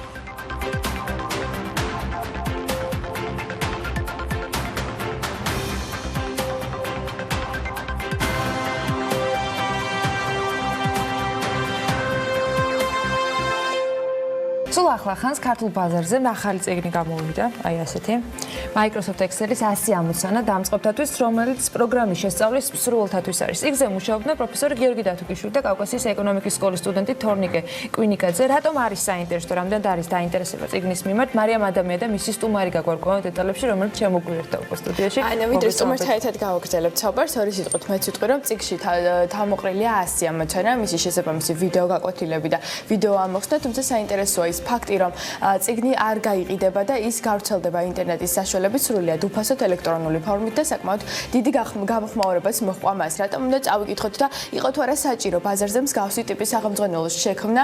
გიორგი დათუკიშვილი უშუალოდ ავტორი და პროფესორი გვეტყვიან, რომელიც ახლა პირდაპირ ეთერში გვერდება. დილა მშვიდობისა, მადლობა რომ დილიდან ჩვენთან ერთად ხართ. გიორგი, კონტენტით დავიწყოთ, რას ეხება და რატომ არის მნიშვნელოვანი, რომ დამწყებმა, ვისაც აინტერესებს Microsoft Excel-ი რომ წაიკითხოს ის? პირველ რიგში დიდი მადლობა მოწვევისთვის. აღნიშნავ იმას, რომ წიგნს წინ, ასე ვთქვათ, ერთოდა ის პროცესი, როდესაც დავიწყეთ YouTube-ზე ვიდეო გაკვეთილების დადება, რომელიც ხელს უწყობს იმას, რომ ისწავლო Excel. ვიდეო გაკვეთილების პარალელურად, რომელსაც თავისი სავარჯიშოები მოყვება, გაჩნდა სურვილი მომხმარებლის მხრიდან კომენტარების სახით ან Facebook-ზე მოწერილი მესიჯების სახით, რომ შეგვექმნა სავარჯიშოები, რითიც ისინი ივარჯიშებდნენ და თავიანთ ცოდნას შეამოწმებდნენ და გაიღრმავებდნენ. სწორედ ამან ასე ვთქვათ, მოგცა ის ბიძგი, რომ გამოგვეშვა წიგნი, შეგვექმნა, გაგვეკეთებია 100 ამოცანა დამწყებთათვის, რომელშიც მოცემულია 12 თემატიკა და მათ შორის ფორმულები და ის სხვადასხვა ფუნქციონალი, რაც Excel-ს გააჩნია.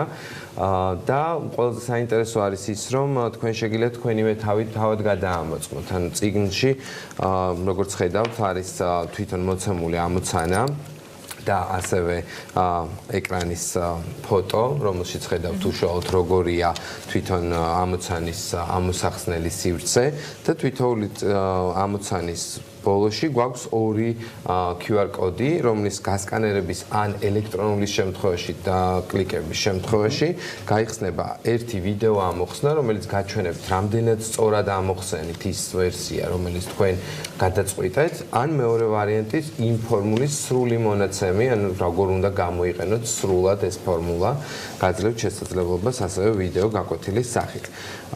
წიგნი ხელმისაწვდომია უფასოდ, ეს არის მხოლოდ ტექნიკურად ეს რომ აღგიხსნათ, როგორ უნდა გადმოწეროთ ადამიანებმა, ვისაც უნდა რომ ონლაინ სივრცეში გაეცნოს და უნდა შევიდეს საიტზე e-academy.g, რომელიც არის ჩვენი წიგნის ვებგვერდი, შიგნით არის ჩანართი წიგნი და უკვე ამ ჩანართზე ნახულობს ბმულს, საიდანაც დააწובה და გაეხსნება ორი ფაილი. ერთი ეს არის წიგნი თვითონ უშუალოდ და მეორე გახლავთ ის სავარჯიშო ფაილები, რომლებიც უნდა ჩამოტვირთოს. არის ამოხსნილი ფაილებიც იმისთვის რომ გადაამოწმოს პლუს ვიდეო გაკვეთილები. რა დონეზე შეიძლება Excel-ის ცოდნა ჰქონდეს ადამიანს რომ ამ ამოცანები დაიწყოს უკვე პრაქტიკულად? გვაქვს რომ 0-დან უნდა შეძლოს ამ ამოცანების ამოხსნა. ანუ საუბარია რომ ეს არ არის წიგნი რომელიც გასწავლის. ეს არის წიგნი რომელიც გამოწმებს ცოდნაში. ჩვენ ყველას გვიწერია სივში რომ ვიცით Excel-ი, ხო? ასე ვთქვათ არა, მაგრამ არის სხვადასხვა დონე, ხო? შესაბამისად თუ გვაქვს იმის სურვილი რომ შევამოწმოთ ჩვენი თავი, შეგვიძლია მივყვეთ და საინტერესო ის არის რომ შემოწმების პარალელურად ცოდნას გავიღრმავებთ. ანუ თუ აღმოვაჩენთ რომ რომელიმე ამოცანას ვერ ვხსნით, შეგვიძლია ვნახოთ როგორ უნდა გაგვეკეთებია და თუ ეს ფორმულა მოგვეწონა ან ფუნქცია, უკვე ღრმად შევისწავლით ამ ფუნქციას, უკვე ისევ ვიდეო გაკვეთილებით, რომელიც ასევე უფასოდ დევს. გერგი, პრეზენტაციის შემდეგ, ანუ 23 დეკემბრის შემდეგ თუ ადევნებთ თვალყურს და გაქვთ სტატისტიკა, რამდენად არის დაინტერესება ბაზარზე და ძირითადად რა სეგმენტი არის, ვინც გადმოწერა უკვე ეს და გაეცნო? ნუ ერთის მხრივ უნდა აღინიშნოს, რომ წინა საახალწლო პერიოდი იყო და დიდად არავის არაფრისთვის არ ეცალა. საცივს Excel-ი არ ხდებოდა.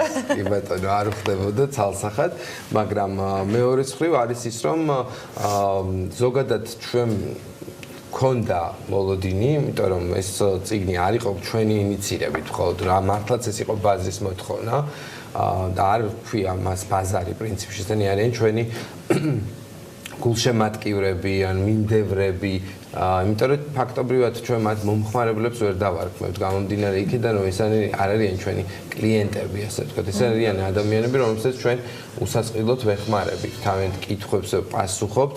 ჩვენი გვერდი Facebook-ზე ელექტრონული აკადემიის არის გაშვებული და ყოველდღიურად რაღაც პოსტი იდება, რომელიც Excel-ში და Microsoft Office-ის პროდუქტებში ცოდნას მატებს, მათ აქვთ პრობლემები. ისინი არიან როგორც სხვადასხვა კომპანიებში მომუშავე ადამიანები, ასევე ადამიანები, რომლებსაც არ აქვთ ჯერ სამუშაო გამოცდილება, უნდათ რომ გაიღრმავონ Excel-ის ცოდნა, რომ ამითი დაიწყონ უკვე თავიანთი სამუშაო კარიერა.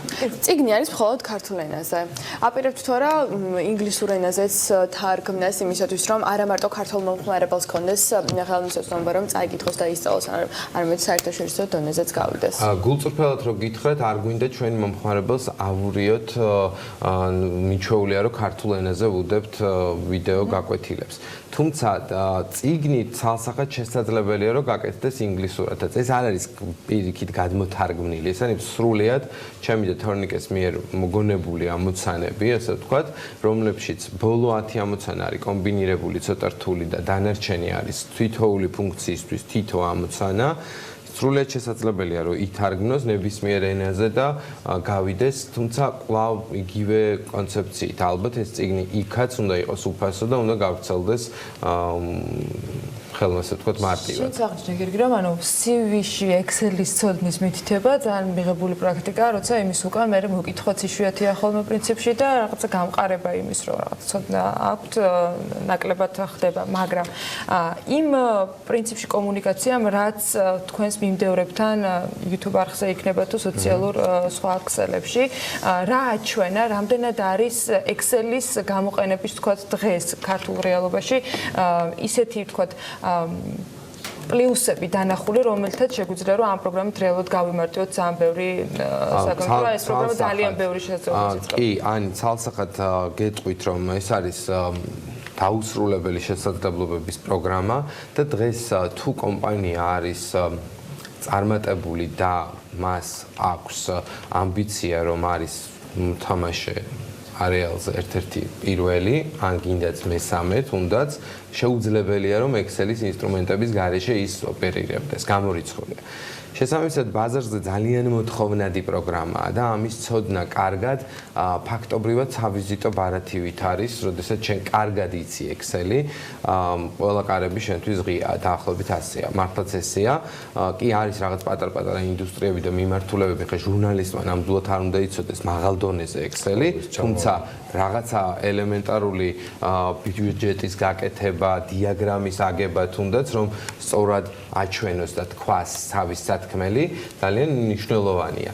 აი ჩვენი ტრენინგები, რომელსაც ჩვენი კომპანია ატარებს, კერძო სექტორში იქნება ეს თუ საცალო გაყიდვებით, აი პირველივე დღეს ადამიანი, რომელიც მოდის და შეიძლება 5 წელი ამუშაობს Excel-ში და აკეთებს თავის საქმეს, რასაკვირველია, აბა უშედეგოდ კი არ მუშაობს.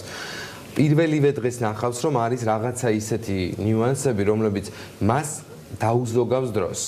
რაც ყველაზე მნიშვნელოვანია, ხო? და რა თქმა უნდა, თვითნასწავლია უმრავლეს შემთხვევაში ადამიანები კომპიუტერულ მეცნიერებებში და მათ შორის პროგრამებშიც. შესაბამისად, სტრუქტურიზირებულად დალაგებული თანმიმდევრობა თუ რის მერე რა ვასწავლოთ და როგორ დავანახოთ ამის საჭიროება თავის საქმეში, რომელიც გაუმარტივებს მუშა პროცესს, პირველივე დღეს იკვეთება. და რასაკვირველია, კმაყოფილება ძალიან მაღალია. აი სწორედ ამ ხალხის მოთხოვნა იყო ის, რომ მე გუშინ რაღაცა Microsoft-ის მოთხოვნებიდან გამომდინარე წერდი რაღაცა პატარა ესეს ჩემთან დაკავშირებით და 8000-ზე მეტი ადამიანი მყავს დატრენინგებული და მისწავლებია და საკმაოდ მაღალი რიცხვია, ექსკლუზიურად მე. შემდეგი ნაბიჯი რა არის აპრეფ თუ არა კიდევ სხვა თემატიკაზე წიგნის გადაწერას? ჩვენ ვფიქრობთ შემდეგ ნაბიჯზე ესეთი ვარიანტი, რომ ან გავზარდოთ ამოცანების რაოდენობა და გავიდეთ შეიძლება 200-ზე, ან შევცვალოთ მიმართულება და უკვე არა დამწყებთათვის, არამედ შედარებით ზედა დონე. იმიტომ რომ იცით რა არის, ზოგადად Excel-ის შემოქმედებითი კუთხით თუ არ მიუდექი Excel-ს, მას ვერ ისწავლე, ეს არ არის საკითხი, რომელიც შეიძლება დაიზეპირო. თუ შენ Excel-ში შენ თვითონ ამოცანებს არ იგონებ, ესე იგი არ გესმის ის. ამიტომ ჩვენ ვცდილობთ, რომ ჩვენ მსმენელებს მივცეთ შესაძლებლობა, რომ თვითონ მოიგონონ ამოცანები. და ეხლა მომდევნო წიგნზე უკვე ვიწყებთ ჩემ სტუდენტებთან ერთად მუშაობას, თუმცა არა ერთთან, არამედ უკვე ბევრთან, ვისაც აქვს სურვილი, ყველამ მოიგონოს უნდა ამოცანა და მათი სახელობის ამოცანა შევა ახალ წიგნში. წარმატებებს გისურვებთ, ძალიან დიდი მადლობა, რომ იყავით ჩვენთან ერთად. გიორგი დათუკიშვილი, კავკასიის უნივერსიტეტის პროფესორი და წიგნის ავტორი გსტუმრობდა გადაცემაში და ვსაუბრობდით წიგნზე, რომელიც ახლა ხალხს ჩაეშვა ბაზარზე და არის დამწყებთათვის ისე საინტერესებს Microsoft Excel და მისი ამოცანები. ხო, მის ყიდვას ვერ შეძლებ, თუმცა ონლაინ შეგიძლიათ რომ ყველა ამ ამოცანას გაეცნოთ და რაც თავარია მოისმინეთ ის ლექციები, რომელიც იმ ყველა თულების ქართულად როგორ არის ინსტრუმენტების გამოყენების შეძლებას მოგცემთ და მართლა ბევრი მიმართულებით დაგიზოგავთ დროს და ენერგიას მუშაობის პროცესში. მადლობა გიორგი, ჩვენ კიდევ ერთ თემა გვაქვს საქმიანი დილის მაყურებლებისათვის. მიმდინარე წლის 1 თებერვლიდან საქართველოს საერთაშორისო აეროპორტებში საჰაერო ხომალდების და მგზავრების საავიაციო უშუალობის უსაფრთხოების უზრუნველყოფაზე ტარიფის ზრდის გადაწყვეტილება შევიდა ძალაში. ღირებულება აეროპორტების მიხედვით სხვადასხვა თანხით გაიზომა და თბილისის აეროპორტში თითო გატარებულ მგზავრზე ნაცვლად მაგათაც 3 ევროსი და 70 ევროცენტისა 6 ევრო და 20 ევროცენტით განისაზღვრება. ბათუმში 1 დოლარით გაძვირდა საფასური, ასევე 1 დოლარიანი ზრდა მოხდა ქუთაისის აეროპორტშიც. გადასახადის მოცულობის ზრდას და საქართველოს აეროპორტების გაერთიანებაში საავიაციო უშუალობის უზრუნველყოფის კუთხით უფრო ეფექტიანი სამუშაოების განხორციელების აუცილებლობით ხსნიან.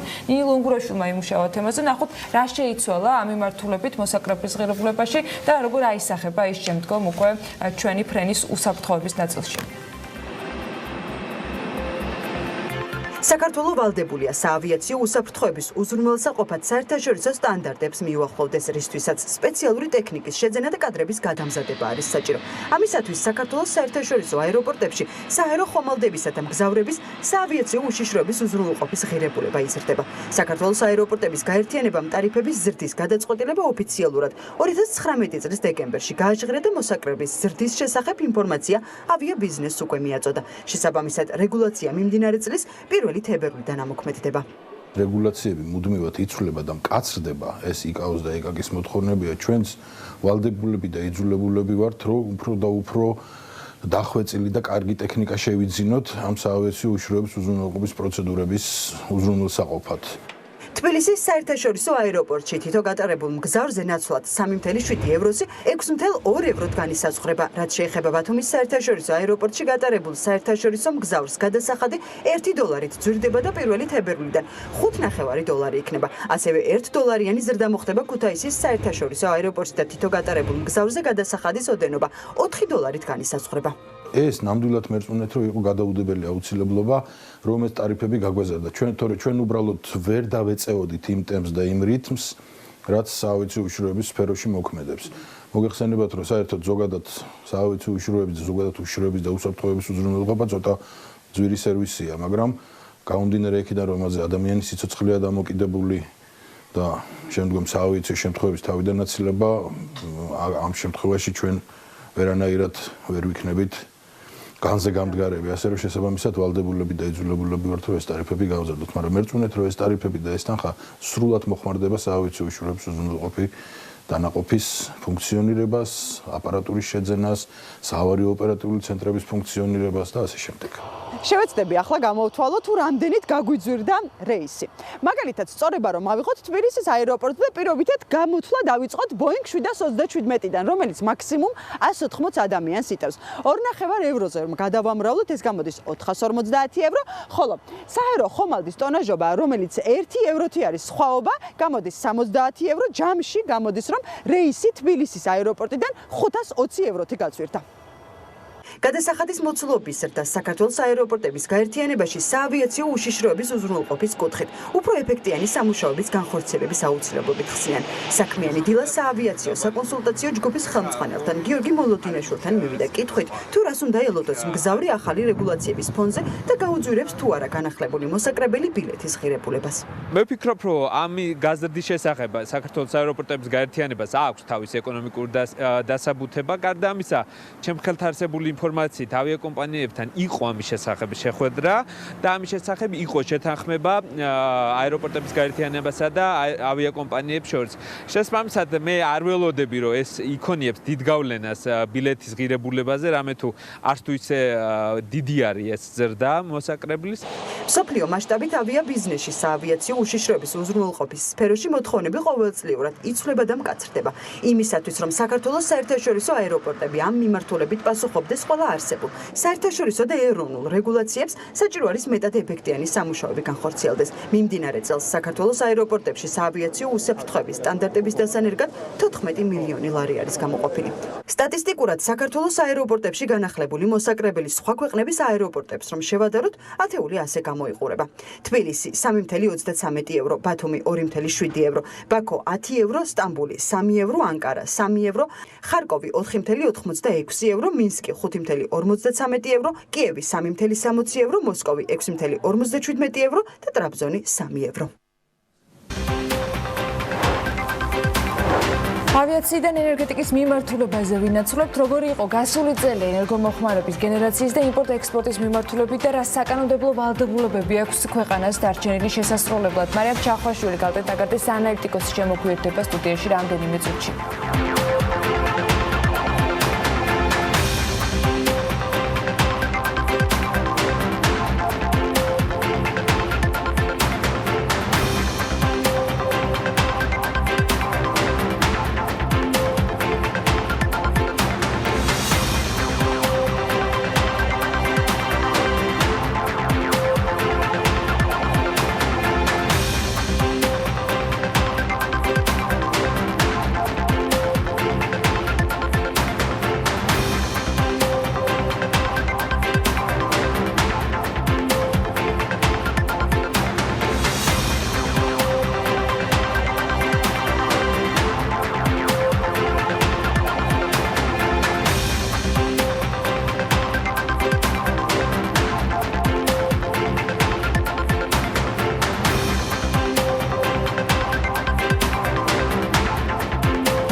გარდაბანში ახალი თბოსადგურის მშენებლობა შესაძლოა 225 მილიონ დოლარამდე დაჯდეს. შავი ლომის დამფუძნებელი ამბობს, რომ რესტორნებში ფასები 25%-ით არის დაახლოებით გაზრდილი. ენგურჰესე ტურისტული ცენტრის მოსაწყობად GEDF-ის კვლევის წინასწარი შედეგები უკვე არსებობს, თუმცა ის არ საჯაროვდება.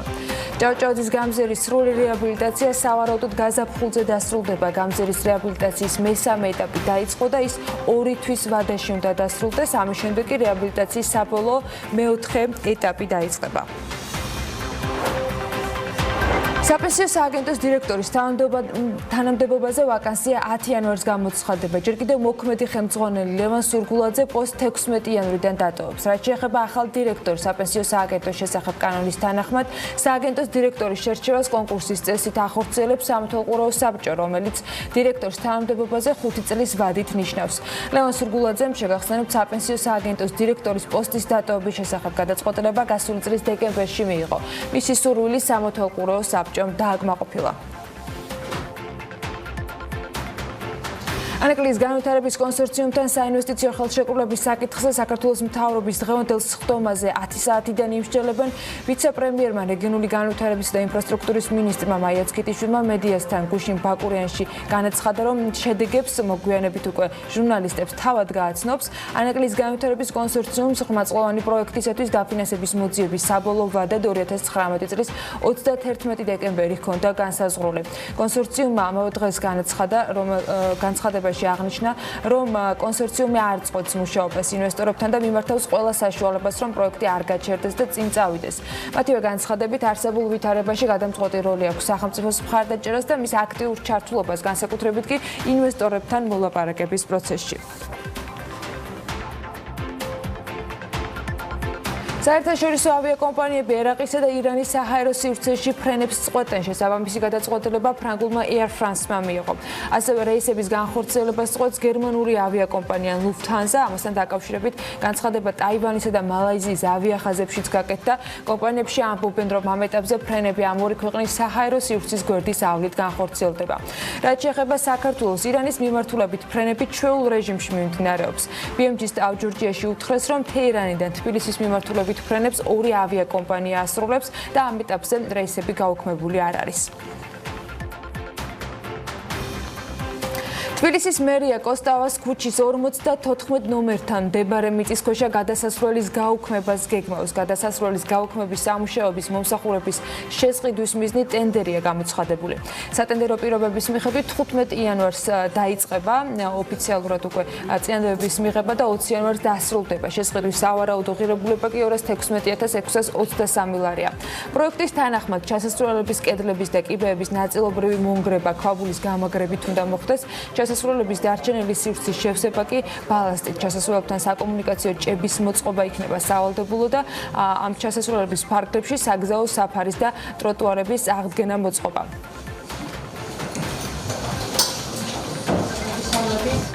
გასული წლის მიწურულს სემეკის გადაწყვეტილებით ბუნებრივი გაზის სამხმარებლო ფასი არ გაზრდილა, მაგრამ 1 იანვრიდან ამოქმედებული ტარიფი რეგიონებისათვის 1 ივლისამდე იქნება ძალაში, რადგან როგორც გაირკვა, ქართული მხარე აზერბაიჯანთან სოკარის მიერ ქვეყანაში განხორციელებული ინვესტიციების ტარიფებით ამოღების საკითხზე ჯერ ვერ შეთანხმდა. იცვლილება იმაზეა დამოკიდებული სოკარის მიერ გასულ წლებში გაზიფიცირების თუ ქსელის რეაბილიტაციისათვის დახარჯული თანხები აისახება თუ არა სამხმარებლო ტარიფში.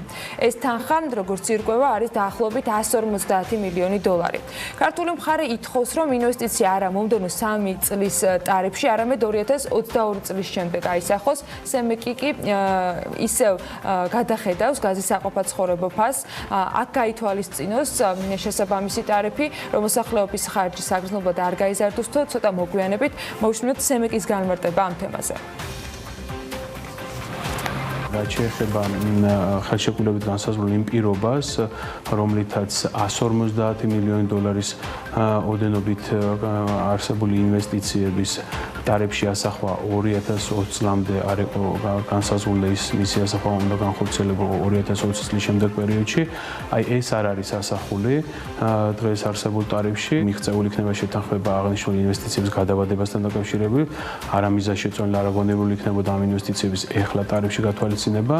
თუ ეს შეთანხმება ვერ იქნება მოხსეული, ბუნებრივია 6 თვის შემდეგ კომისია იმჯელებს უკვე იმ ფაქტობრივ ინვესტიციების ტარიფში ასახვაზე, რომლებიც ამ ეტაპზე არ არის გათვალისწინებული. მართალია გაზის ფასი ამ ეტაპზე მაინც შენარჩუნდა, მაგრამ ეს ერთის მხრივ სოკარის ინვესტიციების გაუთვალისწინებლობით მეორე მხრივ კი ნავთობის და გაზის კორპორაციის მიერ სოციალური გაზის გაიაფების ხარჯზე მოხდა, რაც თავის მხრივ კორპორაციის მოგების შემცირებას ნიშნავს. ბუნებრივია მოსახლეობისათვის ეს არის მისაღები, იმიტომ რომ ეკონომიკური პრობლემების გამო ჩვენს მოსახლეობას ნამდვილად არ აქვს ახლა იმის საშუალება, რომ მომატებული ტარიფით გადაეხადოს, გნებავთ ელექტროენერგიის საფასური, გნებავთ გაზის საფასური.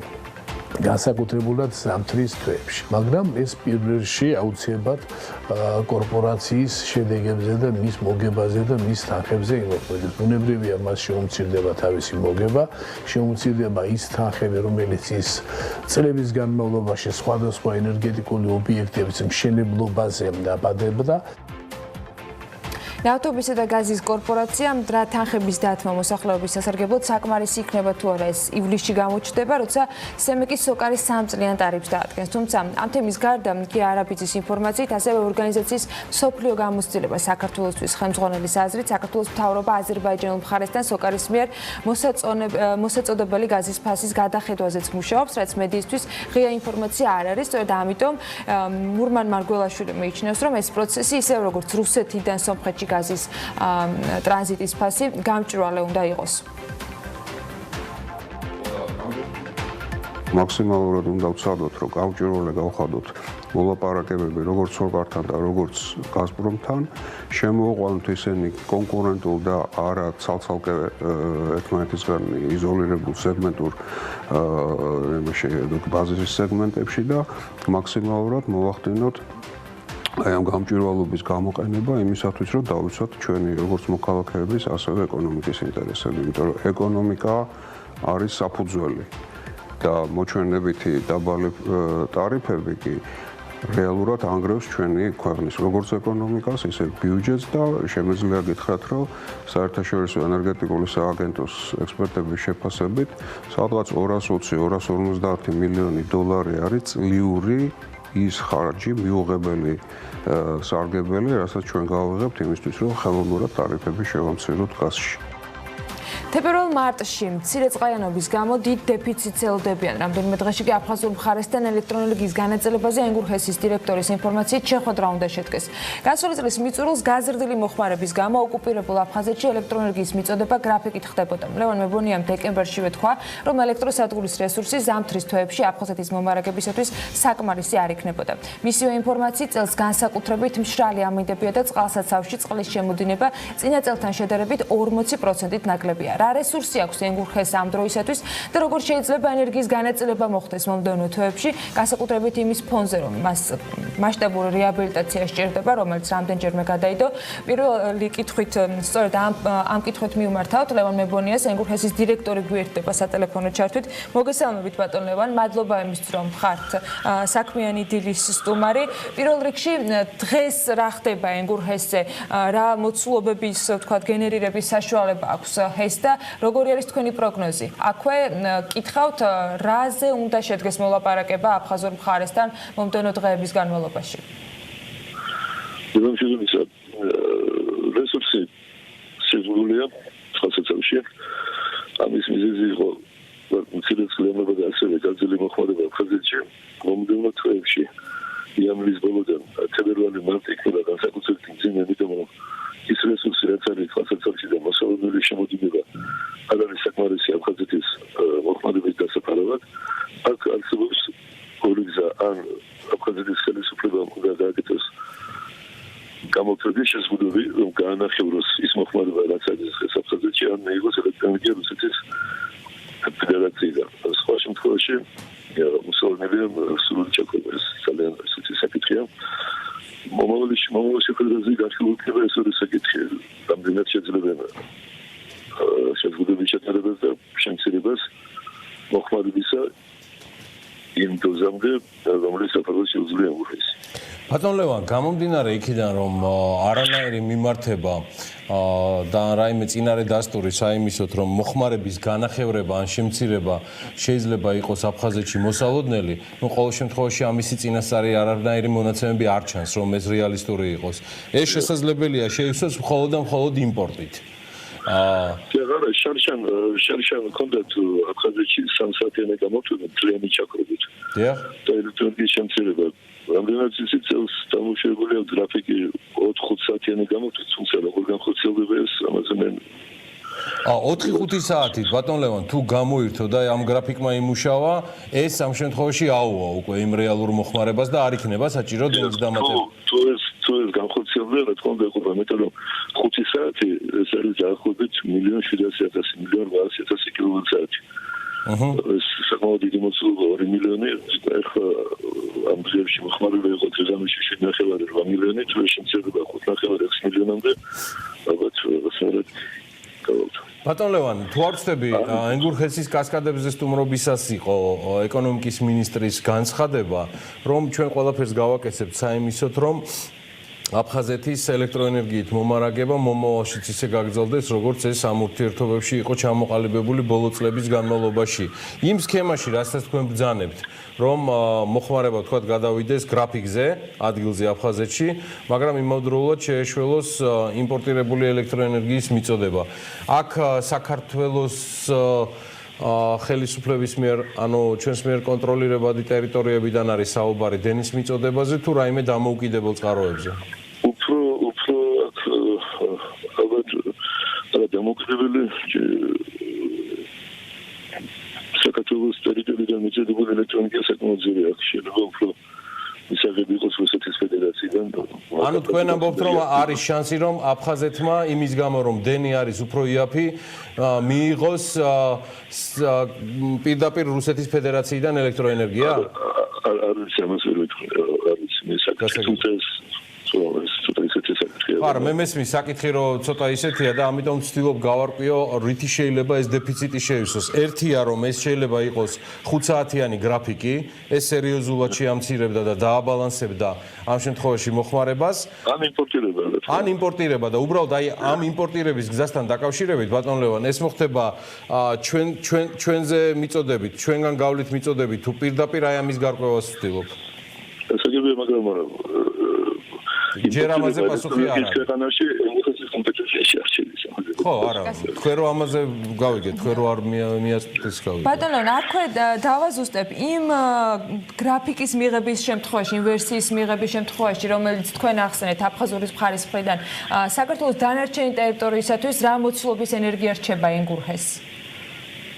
თითქმის არ რჩება არაფერი. ამ თვეებში, აპრილამდე არაფერი. ეს ჩარშანდელისგან აპრილის წყალდიდობის შემდეგია.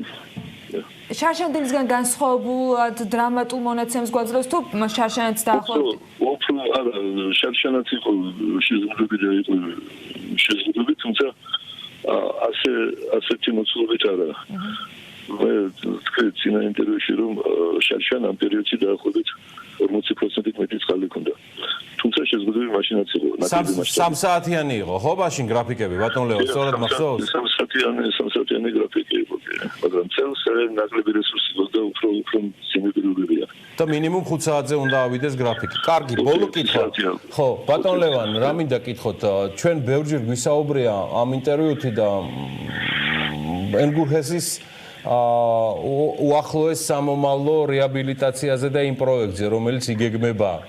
ამ ყველაფერთან დაკავშირებით მომზადება სამომავლო წლებიდან გამომდინარე, როგორ მიდის და რამდენად არის მოსამზადებელი სამუშაოები სწორედ ჩატარებული. რეაბილიტაცია სამუშაოები უკვე მიმდინარეობს.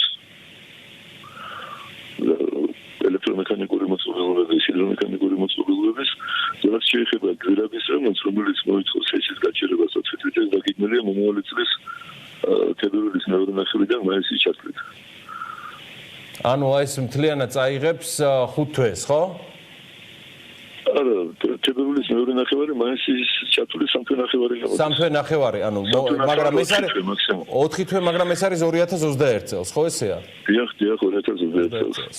კარგი. მაგრამ სხვა სამუშაოები რაც გათვალისწინებულია რეაბილიტაცია. უკვე დაწყებულია. არ მოითხოვს ისის გაჩერებას უკვე მიმდინარეობს. 4 თვე ნახევრის განმავლობაში, ხო, მე 5 თვე უკაცრავად რო შემეშალა. კარგი. მადლობა ბატონ ლევან. წარმატებებს გისურვებ და ბედნიერი დღესასწაულები თქვენ და ენგურჰესის მთელ გუნდს.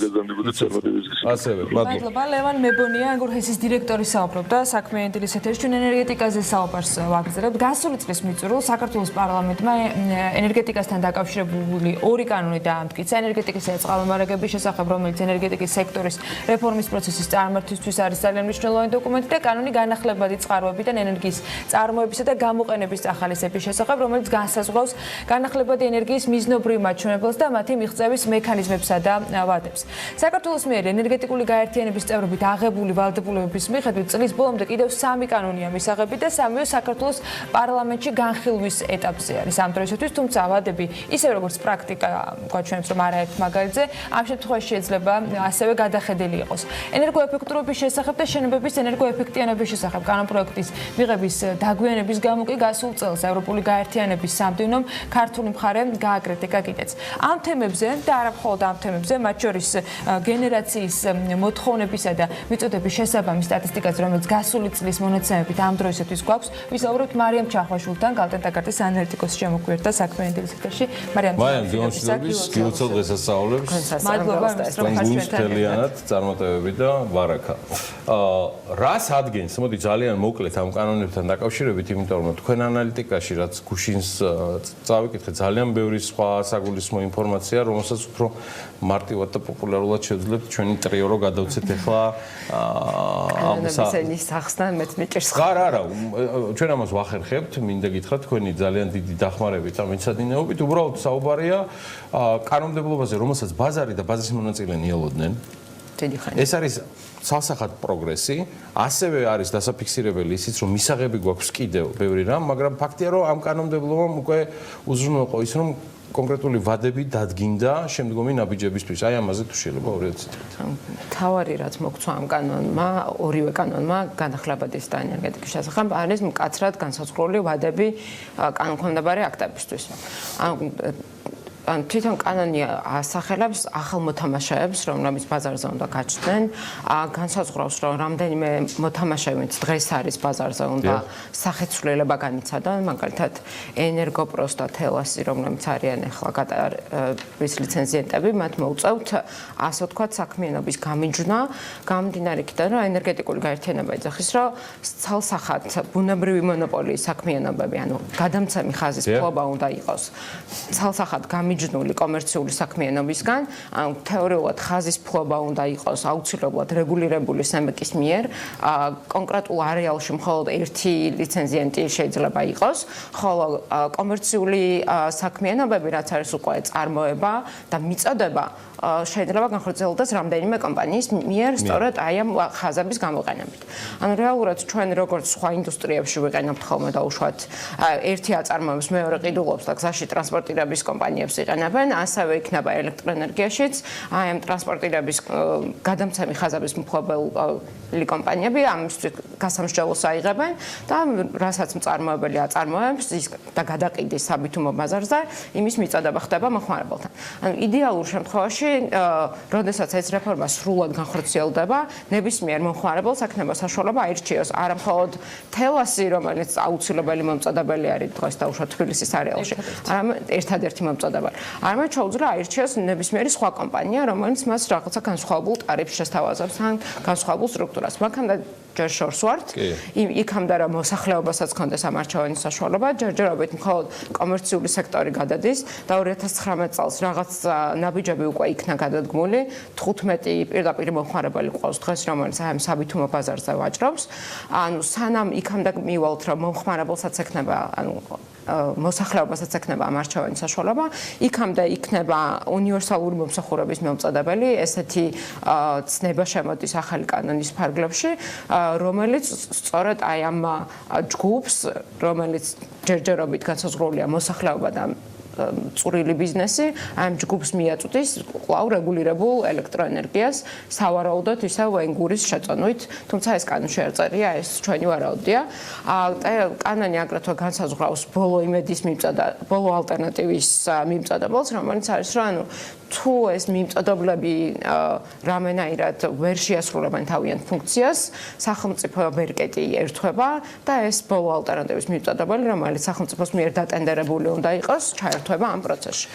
ამ ყველაფრის ფონზე ჩვენ გვაქვს ვითარება, მოდი შედარებით ბლიც რეჟიმში გადავიდეთ, როცა რეალურად ელექტროენერგიის სავაჭრო დეფიციტი არის თითქმის 30%-ით გაზრდილი.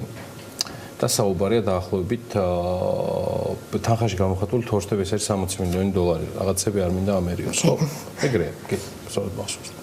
მაგრამ ამასთან ერთვის რაც პირადად ჩემთვის ცოტა რთულად პროგნოზირებადი იყო, რომ ელექტროენერგიის მოხმარება წინა წლებთან შედარებით არ გაზრდილა ისეთი ტემპით, როგორც ჩვენ აქ ყოველ კვარტალში ერთხელ მინიმუმ ვაჯამებდით თქვენთან ერთად. ხო, ანუ აქ რეალურად საუბარია, რომ არასრული 1.2%-ით, 1.6%-ით არის გაზრდა. შევეშოთ იმას, რომ ელექტროენერგიის იმპორტის თითქმის 40% უკვე აღწევს, რომ მოდის ერთი კონკრეტული ქვეყნიდან და ეს ქვეყანა რუსეთის ფედერაციაა. მეორე მხრივ, რამში ამცირა მოხმარების ზრდა. ანუ იმ დაკვირვებით მარიამ რაც თქვენ და გალტენდაგარდის ანალიტიკოსები აწარმოებთ. რამში ამცირა ესე მოხმარების და როცა ზრდა იყო ყოველთვის უფრო დრამატული წინა წლებში. აუცილებლად კი პასუხობთ წინა თემას უბრალოდ კანონმდებლობას რომ ეს ყველაფერი რაზეც ვისაუბრე ჯერ კიდევ მხოლოდ კონცეფციის დონეზეა, იმიტომ რომ კანონმდებლობაში დაახლოებით წერია და თითოეული მოთამაშე რომელიც მე აღწერა უნდა კანონქვემდებარე აქტებში განისაზღვროს კონკრეტული სააგენტო დასახელდეს ამის უკან, ანუ ამისთვის კვლავ ერთი წელი არის განსაზღვრული, ანუ კონცეფცია 3 თვეში უნდა გაკეთდეს, ბაზრის წესები 5 თვეში უნდა გაკეთდეს ეს მოთამაშეები ერთ წელიწადში უნდა ჩამოყალიბდნენ, ამიტომ 2020 საკმაოდ დატვირთული წელი უნდა გქონდეს კანონქვემდებარე აქტებით და ამ ყველაფერს თვალე უნდა მივადევნოთ, რომ აი ნახოთ რა განისაზღვრება რეალურად და ინვესტორებსაც თქვენ აღნიშნეთ, რომ დიდი ხანი ამ ყველაფერს ელოდებიან, ზუსტად აი ამ კანონქვემდებარე აქტებს ელოდებიან, იმიტომ რომ რეალურად იქ განისაზღვრება ზუსტი სათამაშო წესები, გვექნება ყოველდღიური ვაჭრობა, დღითადღე ვაჭრობა თუ როგორი სისტემით ივაჭრებს ეს ყველა მოთამაშე, ყველაფერი უნდა განისაზღვროს 2020 წლის განმავლობაში. ისე როგორც წახალისების მექანიზმები, რომლებსაც ყოველთვის ინვესტორი დასდევს. რა დაუბრუნდეთ ჩვენს ბალანსს. წელს მართლა უცნაური წელი იყო. პირველ რიგში კლიმატურად უცნაური წელი გქონდა 2019-ში, უკვე შარშანარი წელი წელს აღარ არის. კლიმატურად უცნაურმა წელმა მოგცა ის, რომ იყო შედარებით თბილი ზამთარი და გრილი ზაფხული, ამან მოხმარება შეამცირა, სამაგიეროდ ჰიდროსადგურებში მოგცა დაბალი წყალი. ანუ არც მყინვარის დნობა იყო, არც ნალექიანობა იყო მაღალი და სავარაუდოდ წლევანდელ ზამთარს რო უყურებთ, მომავალი წელი ჰიდროლოგიურად რთული გვექნება. კიდევ ერთი ფაქტორი, რასაც მოხმარების კუთხით ჩვენ უყურებთ და წინზეც აღვნიშნეთ, იყო ის, რომ თითქოს ვხედავთ კრიპტოვალუტებში შემცირებას მოხმარებისას, თუმცა ჩაშულად როცა უყურებთ მოხმარებას, ვხედავთ, რომ მოსახლეობაში კლება გვაქვს მოხმარების და საშუალო და მცირე ბიზნესის ხარჯზე არის მოხმარების ის ზრდა, რაც გვაქვს 1.8%. ან შეგვიძლია ვთქვათ, რომ სამოხმარებლო სექტორი, რომელიც ყველაზე მეტად არის დამოკიდებული იმაზე, კლიმატზე და თუ ვინმე სამოხმარებლო დონეზე კონტაქტი კრიპტოების, სავარაუდოდ იმათმა გათიშეს და პლუს მათი მოხმარება არ არის ისეთი მაღალი, როგორც სეზონურობიდან გამომდინარე იქნება და შესაბამისად. იმპორტს რაც შეეხება ხედავთ, რომ იმპორტი რუსეთიდან შემოვიდა ბოლო რამდენიმე თვის განმავლობაში, დეკემბერში სხვათა შორის ისევ აზერბაიჯანზე ვიყავით. მაგრამ ეს ტექნიკური იყო თორშტები. სავარაუდოდ ტექნიკური მიზეზების გამო დაისხვიეს თავი, იმიტომ რომ დეკემბერში ყოველთვის მაღალი მოხმარება გვაქვს ხოლმე. მიუხედავად იმისა, რომ იმპორტში გვაქვს 10%-იანი ზრდა, იმპორტის ღირებულებაში გვაქვს 5.5%-იანი ზრდა. რაც გამომდინარეობს იქიდან, რომ რეალურად რუსეთმა უფრო დაბალი ტარიფი აჩვენა. ჩვენ ესე ვუყურებთ, რა იმ თვეში, როდესაც მხოლოდ აზერბაიჯანიდან იყო იმპორტის საშუალო ფასი 5.2 ცენტი დაჯდა, იმ თვეში, როცა მხოლოდ რუსეთიდან 4.7. შესაბამისად, ეს მცირედი 8.8%-იანი კლება გაახდა სავარაუდოდ მიზეზი, რატომაც ჩანაცვლა. იმ ეკონომიკური აგენტისთვის, ვინც ამ საოცარი ამბით არის დაკავებული, ანუ იმპორტირებით ელექტროენერგიის ეს მნიშვნელოვანი სხვაობა. ну ამის სხვა ფაქტორებზე ჩვენ ადრეც გვაქვს ნასაუბრები და ფორბშიც გვაქვს სტატია გამქვეყნებული, რომელიც იძახის, რომ არსებობს კომერციული ბენეფიტები და არსებობს სხვადასხვა ტიპის რისკები, მათ შორის პოლიტიკური და ტექნიკური, რომლის გამოც დეკემბერშიც რეალურად გადავედით აზერბაიჯანზე. მნიშვნელოვანია, რომ 2020 წელი რომ დაიწყო, ისევ რუსეთიდან გვაქვს იმპორტი და სავარაუდოდ გაგრძელდება ესაც. დრო რჩება შედარებით ცოტა და მახსენდება თქვენი დეტალური კვლევა, რომლითაც თქვენ სხვადასხვა ბიზნეს საზოგადოების და ანალიტიკოსების წინაშე წარდგებით, სადაც ყოველთვის აკეთებთ და მუდმივად აქცენტირებას ძირითად სამძლავრო საშუალებებზე საქართველოში. იმავდროულად, მარიამ, მიმდინარე კვლევაში მითითებულია ჰიდროგენერაციის საშუალებების უკაცრავად გამომუშავების შემცირება, რაც არ უკავშირდება მე როგორც მივხვდი მხოლოდ მათი მოცულობების და გულისხმობ ჰესების რაოდენობის, აქ არის საუბარი ასევე კლიმატურ პირობებზე. სწორად გავიგე ეს? რეალურად კლიმატური პირობების პრობლემა გვაქვს 2019-ში, იმიტომ რომ ძირითადი კლება არის ძველ სადგურებში, მარეგულირებელში, ენგურვარდნილში გვაქვს კლება და მცირე სადგურებში დარეგულირებულების ჯგუფში მცირედი ზრდა არის 5%-იანი მეტი არა, მაგრამ ეს არის მხოლოდ იმ ახალი სადგურების ხარჯზე.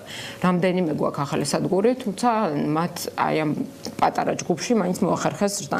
ამ ჯგუფის წილი რო იცოდეთ არის სულ რაღაც 18%. რეალურად მაინც სხვილ და რეგულირებულ სადგურებიდან მოდის ძირითადი გენერაცია. ამიტომ ჰიდროლოგიის ცვალებადობა განაპირობებს ძირითად სურათს ყოველგვარი გადაჭარბების გარეშე ამ საერთო სურათში როგორ ეწერება გარდაბანი 2 და ახალი თბოსადგურის თუნდაც ჯერჯერობით სატესტო რეჟიმში, მაგრამ ამუშავება. უკვე სრულად? მე ვიცოდი სატესტო იყო უკაცრავად გარდაბანთან, პირველთანაც, ორთანაც და მომავალთან.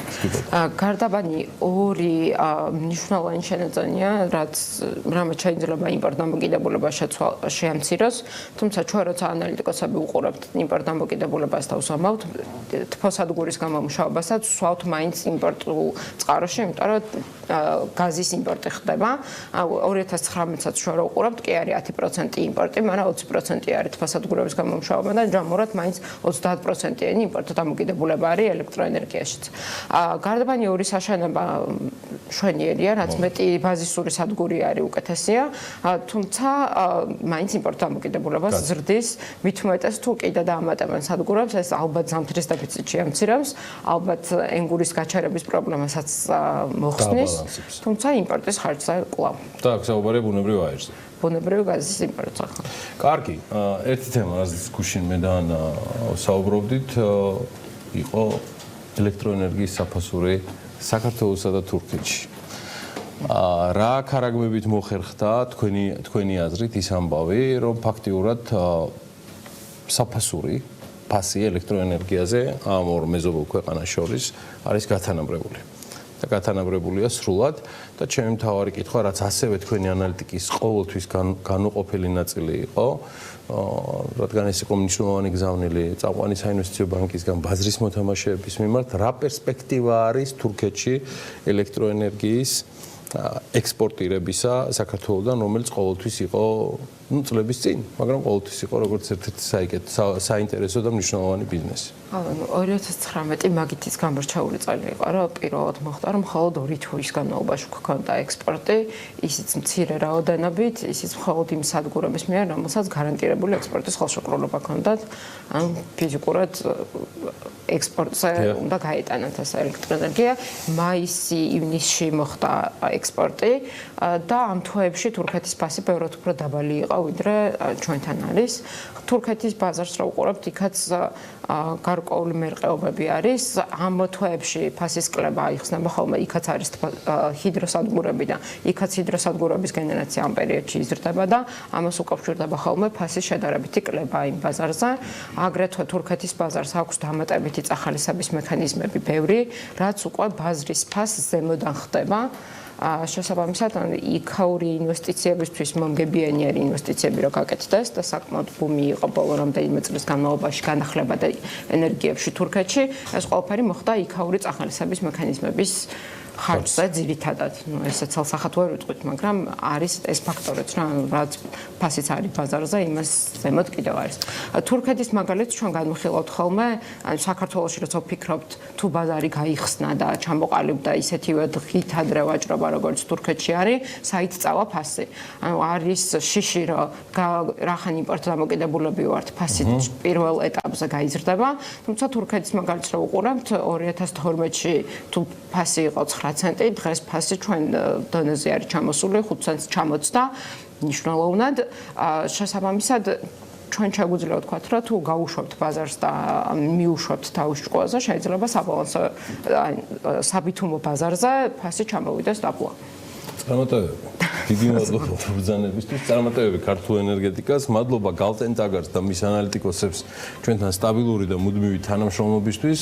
მარიამ საინტერესო ანალიტიკოსი. ყოველთვის. და მარიამ ჩახოშვილი სტუმრობდა გალტენტაგარტის ანალიტიკოსი და სულ მალე არა მხოლოდ ვიდეო ვერსიას ჩვენი საუბრისას, არამედ გალტის მიერ მომზადებულ განახლებულ ინფორმაციას, რომელიც უკავშირდება ძირითადში 11 თვის მდგომარეობით, თუმცა არის ცალკეული მონაცემები, რომელიც არ გვაქვს ვთქვათ 8 თვეზე მეტი ჩაშლილად, მაგრამ 11 თვე შეკრულია და ასე რომ სრულსულაც ნახავთ რა ხდება ელექტროენერგიის ბაზარზე. ჩვენ ცოტა ღვინის თემატიკაში ვყურებთ ახლა მე კრიტიკულ მიმართებას.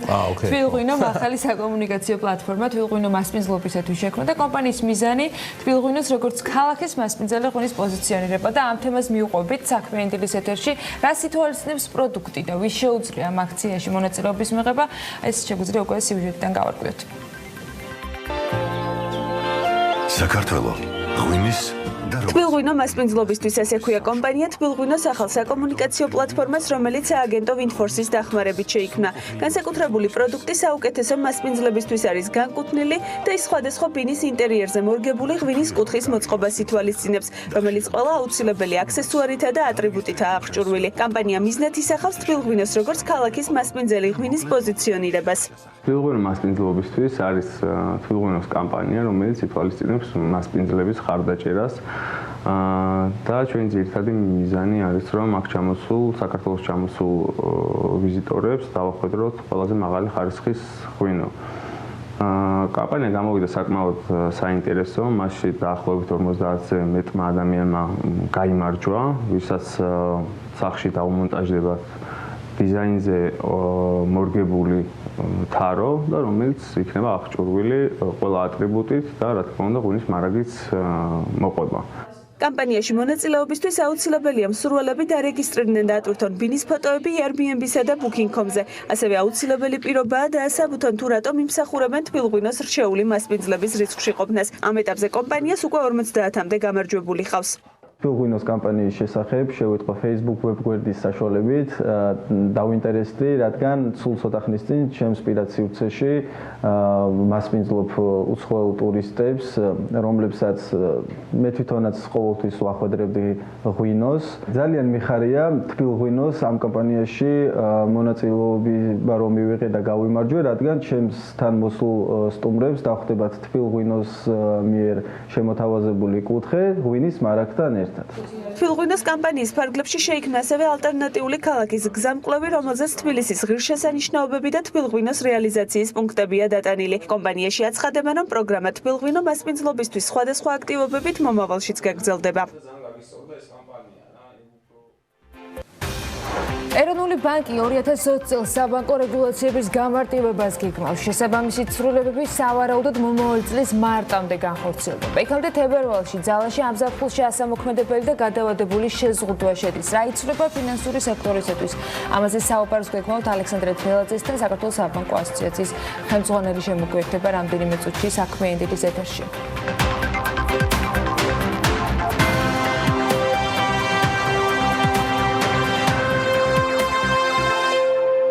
საფინანსო ორგანიზაციებისათვის, კომერციული ბანკებისა და ცესხის გამცემის სუბიექტებისათვის 1 თებერვლიდან ახალი შეზღუდვა ამოქმედება. ამ შეზღუდვის მიხედვით ცესხის გამცემენ პირებისათვის დაწესებულ შეზღუდვაზე, რომელიც ცესხის უზრუნველყოფაში ჩადებული ქონების ბანკში გადაგირავებას გულისხმობს, აიგრძელება. ეს რეგულაცია ორგანიზაციებისათვის ჯერ კიდევ გასული წლის 1 ივლისიდან უნდა ამოქმედებულიყო, თუმცა ეროვნული ბანკის გადაწყვეტილებით რამდენიმე თვით მისი გადავადება მოხდა და რამდენიმე კვირაში ის ძალაში შედის. ეს ერთი ნაწილი იყო იმის, რომელიც გადავოდა, თუმცა გასული წელი მხრივ ეროვნული ბანკის მხრიდან რეგულაციების მხრივ იყო საკმაოდ აქტიური და აქტუალური თემატიკის შემცველი. გასულ წელს შევარჯამებდა მიმდინარე წლის ამბებზე ვისაუბრებთ ალექსანდრე ძნელაძესთან, საქართველოს საბანკო ასოციაციის ხელმძღვანელი შემოგვიერთდა სტუდიაში. მოგესალმებით, მადლობა რომ ხართ ჩვენთან ერთად. ველოდებით წელს კიდევ ცვლილებებს სებისაგან რამდენიმე მიმართულებით, მაგრამ მოდი გასული წლის შეჯამებით დავიწყოთ. როდესაც შარშან იანვარში ეტაპობრივად კიდევ ემატებოდა რეგულაციების საბანკო სფეროს, მოლოდინი საკმაოდ ნეგატიური და პესიმისტური იყო ბანკების მხრიდან დაკრეტების ნაწილში. რამდენად გამართლდა ეს მოლოდინი და როგორი არის წლის ბოლოსთვის მაჩვენებლები? მოგესალმებით, მე ვსალმებ ყველას, გილოცავთ ახალი წლის დაწყებას. გასული წელი საბანკო სექტორისთვის შეგვიძლია ვთქვათ, რომ იყო ძალიან კარგი და წარმატებული, იქიდან გამომდინარე, იმ მაჩვენებლებიდან გამომდინარე, რაც დაზუსტებული გვაქვს უკვე ნოემბრის მაჩვენებლები და ველოდებით დეკემბრის ბოლოს მაჩვენებლებს. პრაქტიკულად ზრდის ტემპი შენარჩუნებულია და მთლიანი საბანკო სექტორის ზრდის ტემპი გადააჭარბა კიდევაც თქვათ 2018 წლის მაჩვენებლებს. ოღონდ ეს ვსაუბრობთ ლარის კურსის დევალვაციის გაუთვალისწინებლად, ანუ აბსოლუტურ მაჩვენებლებში და საკრედიტო პორტფელის ზრდაც საკმაოდ მაღალი იყო ნოემბრის მაჩვენებლებით და სადღაც 18%-მდე არის. ეს იმის წინაპირობა არის, რომ საბანკო სექტორი სტაბილურად იზრდება და ესე რომ ვთქვათ, იმ გამოწვევებს უპასუხა ადეკვატურად და რეალურად გააგრძელა შესაბამისად ძალიან სწორი მიმართულებით განვითარება. აქვე შეგვიძლია რა გადანაწილება მოხდა, ვთქვათ, ბიზნესში და სამხმარებლო სესხებთან მიმართებაში. სამხმარებლო სესხების წილი მთლიან პორტფელში სადღაც 4%-ით შემცირდა, ანუ 44 იყო და 40%-მდე ჩამოვიდა. რა მიზანიც პრინციპულად იყო, მაგრამ აქვე უნდა აღვნიშნოთ ისიც, რომ რეგულაცია, რომელიც იყო დაანონსებული, პრინციპულად იყო შეცვლილი წლის ბოლოსთვის, ანუ ის ვთქვათ, პრინციპული ნაწილები და მნიშვნელოვანი პრობლემები იყო ამოღებული, მაგრამ საკმაოდ მძიმე რეგულაცია იყო. მაინც მოახდინა წნეხი, თქვათ, სამხმარებლო სესხებზე და თუ გავითვალისწინებთ ლარის კურსს, სამხმარებლო სესხების პორტფელში შემცირება გვაქვს, სადღაც 3%-მდე არის შემცირებული სამხმარებლო სესხები. რაც შეეხება ლარიზაციას, ლარიზაციის პროცესი სესხების მიმართულებით გაგრძელდა, მაგრამ შენელებული იყო პროცესი და ეს აშკარაც იყო იქიდან გამომდინარე, რომ დევალვაცია მოახდინა გარკვეული წნეხი აღნიშნულზე, ასევე რეფინანსირების განაკვეთის ზრდამ და სხვადასხვა ფაქტორებმა აქედან გამომდინარე 55%-იან ზღვარს ვერ ჩამოსვით, მაგრამ სტაბილურად საკრედიტო პორტფელი ესე ვთქვათ, ლარიზაციის მიმართულებით მიდის. ეს სესხების ნაწილში, დეპოზიტების ნაწილში ლარიზაციის პროცესის უკუ ეფექტი ჰქონდა და მეორე კვარტლიდან გაიზარდა, მაგრამ აქაც უნდა აღინიშნოს, რომ უფრო მეტად დევალვაცია მოახდინა ზეგავლენა ლარიზაციის ვთქვათ, შემცირებას და პირიქით დოლარიზაციის გაზრდაზე, ვიდრე აბსოლუტურ მაჩვენებლების ზრდაზე. იქიდან გამომდინარე, რომ მიმდინარე ანგარიშებში მაინც უფრო მეტი ჭარბი არის ლარი და იზრდება ლარი და ვადიან დეპოზიტებზე და სხვა დეპოზიტებზე ხდება, თქვათ, უცხოურ ვალუტაში დეპოზიტების მოცულობა. თქვენ სესხების პორტფელების დანაწილება და წეღან ახსენეთ, რომ სამხმარებლო ბუნებრივად შემცირდა შედარებით, იმიტომ რომ ეს მიზანიც პრინციპში შეშდა, მაგრამ წინასწარი პროგნოზები იყო, რომ ბიზნეს სესხები, მცირე და საშუალო ბიზნესის დაკრეტების ნაწილში იქნებოდა კიდევ უფრო მეტად წახალისებული. რამდენად შეგვიძლია დღეს ვთქვათ, რომ ეს პროგნოზი გამართლდა და გამართლდა იმის გამო, რომ ამ რეგულაციებმა იმუშავა და იმოქმედა?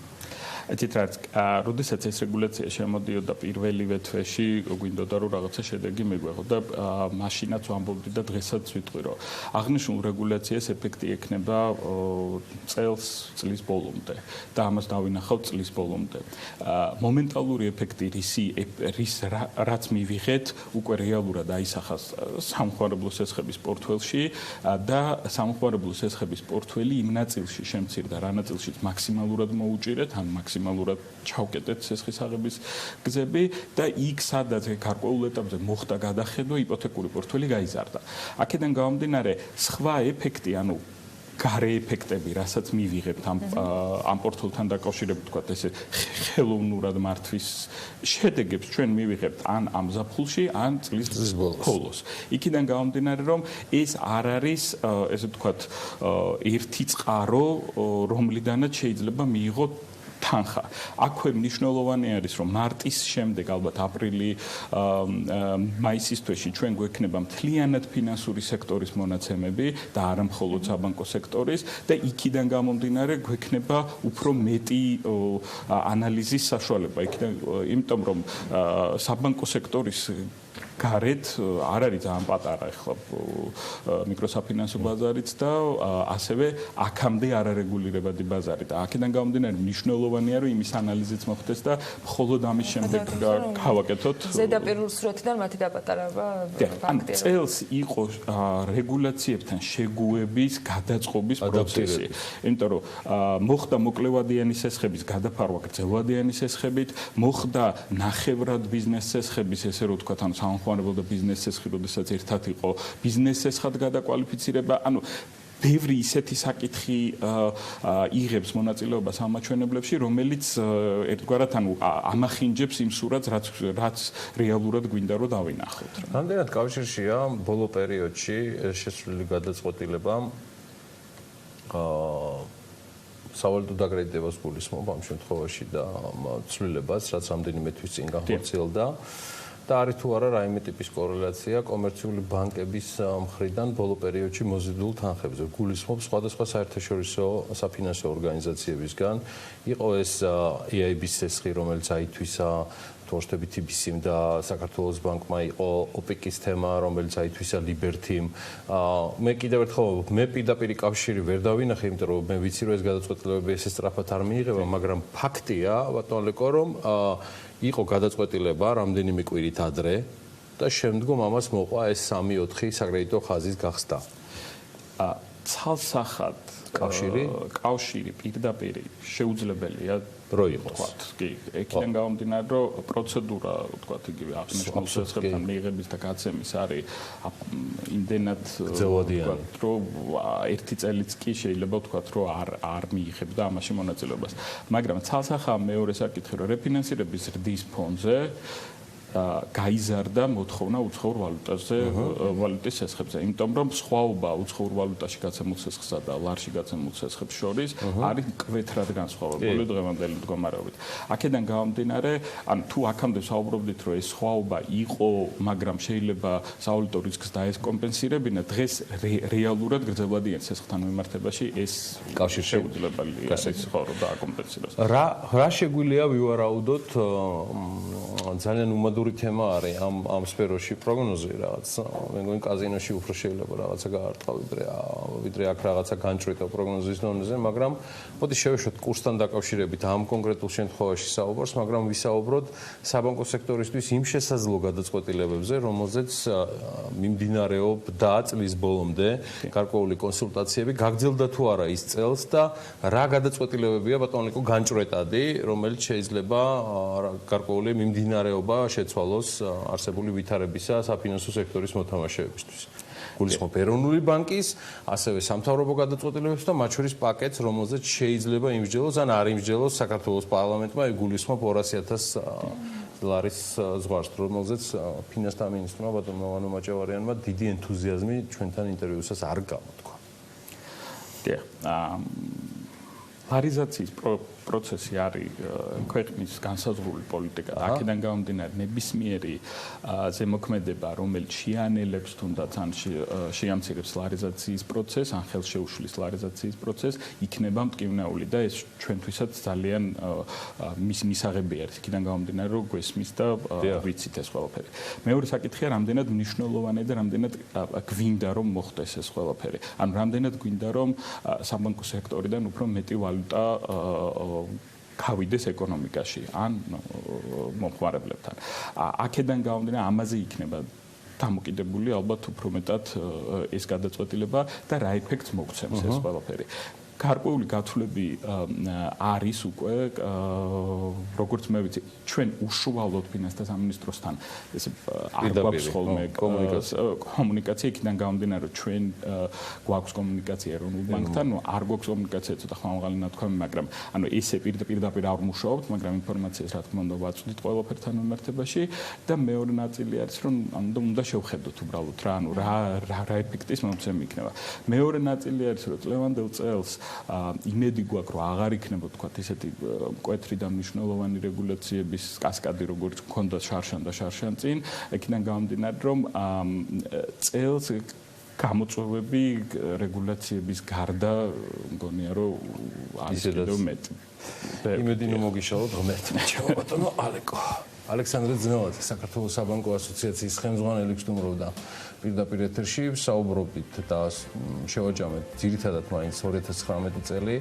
გარკვეული პროგნოზები ზუსტად ისევე როგორც მოველოდი გავაკეთეთ 2020 წელთან დაკავშირებით მეც ამ შემთხვევაში გვიჭირს მართალია ქართველებს დიდად არ გვიყვარს რეგულაციები და არ შეზღუდვებს ვემორჩილებით ხშირ შემთხვევაში თუმცა მაინც საინტერესო იქნება რა ცვლილებები შედის საკანონმდებლო დონეზე 2020 წლიდან ისე გათვალისწინებაც აუცილებლად მოგიწევს. და ამაზე ლევან თაღიაშვილი ცოტა მოგვიანებით შემოგვერდება, იქამდე პატარა სარეკლამო პაუზა გველდება წინ და რეკლამის შემდეგ უკვე მთავრობის ხდომა შემოგთავაზებთ საქმიანდილის პირდაპირ ეთერში, რომელზეც პირველ ნომრად განსაზღვრული არის ანაკლის კონსორციუმთან დაკავშირებით მთავრობის წევრების შემადგენლობის მსჯელობა.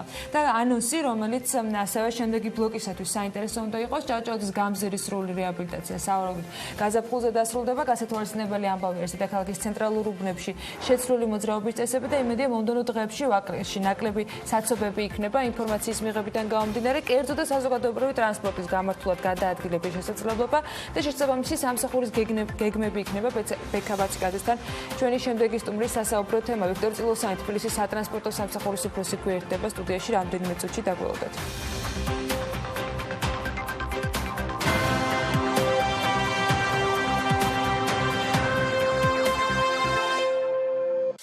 მთავრობის კანცელარიაში მთავრობის ხდომა დაიწყო გიორგი გახარი აკეთებს განცხადებას, რომელსაც პირდაპირ ეთერში გთავაზობთ. პრობლემების განვითარებას. რა თქმა უნდა, საბედნიეროდ ჩვენ შეგვიძლია ვთქვათ, რომ შვიდობიან მოლაპარაკებებს და აქტიურ დიპლომატიას ალტერნატივა არ აქვს, რამე თუ ფართოდ რეგიონისთვის ყველა სახის დაძაბულობა არის უაღრესად დიდი პრობლემა, როგორც უსაფრთხოების, ასევე ეკონომიკური განვითარების თვალსაზრისით. სწორედ ამიტომ ჩვენ უახლოეს კავშირზე ჩვენ საერთაშორისო პარტნიორებთან დღესაც დღემდე ყურადღებით ვაპულს ვადევნებთ რა ხდება ფართოდ რეგიონში. გარდა ამისა, ყველა შესაბამისი უწყება საქართველოს მთავრობის როგორც უსაფრთხოების თვალსაზრისით, ასევე საგარეო საქმეთა სამინისტრო მჭიდრო კავშირში არიან თავის პარტნიორებთან და ერთობლივად მუშაობენ რამე თუ სრულად იყოს გაანალიზებული საფრთხეები, რომელიც შეიძლება შეიქმნას ჩვენი ქვეყნისთვის რეგიონში მიმდინარე მოვლენებისგან გამომდინარე. საგარეო საქმეთა სამინისტროს მიღებული აქვს დავალება მისი წარმომადგენლობების საკონსულობის საელჩოების საშუალებით შესაძლო გართულებები თითოეულ საქართველოს მოქალაქეს, რომელიც შეიძლება დღეს იმყოფებოდეს დაძაბულობის ზონაში, სრული მხარდაჭერა აღმოუჩინოს.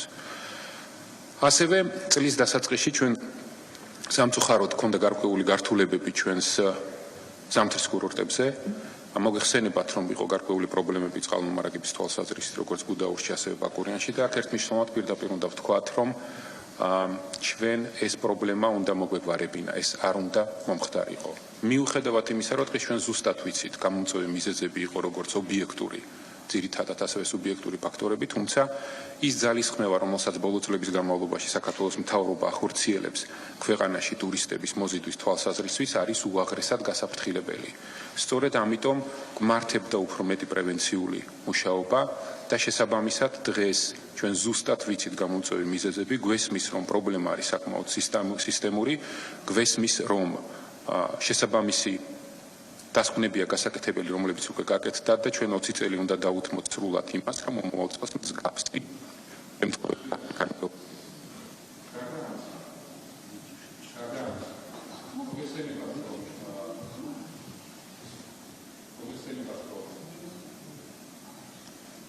და ამისა მოგეხსენებათ, რომ და ეს პროცესი როგორც ჩანს გაგრძელდება, ამასთანავე მეკითხრათ, რომ დღეს მდგომარეობით და მოცემულობით პრობლემა ბოლომდე აღმოფხვრილი მოგვარებული არ არის, თუმცა შესაბამისი უწყებები მუშაობენ ამ მართულებით და ჩვენ მედი გვაქვს რომ უახლოეს პერიოდში უახლოეს საათების განმავლობაში ეს პრობლემა საბოლოოდ მოგვარდება. თუმცა ის თუნდა აღნიშნოთ რომ კერძო სექტორი და სახელმწიფო აქ ბევრ შემთხვევაში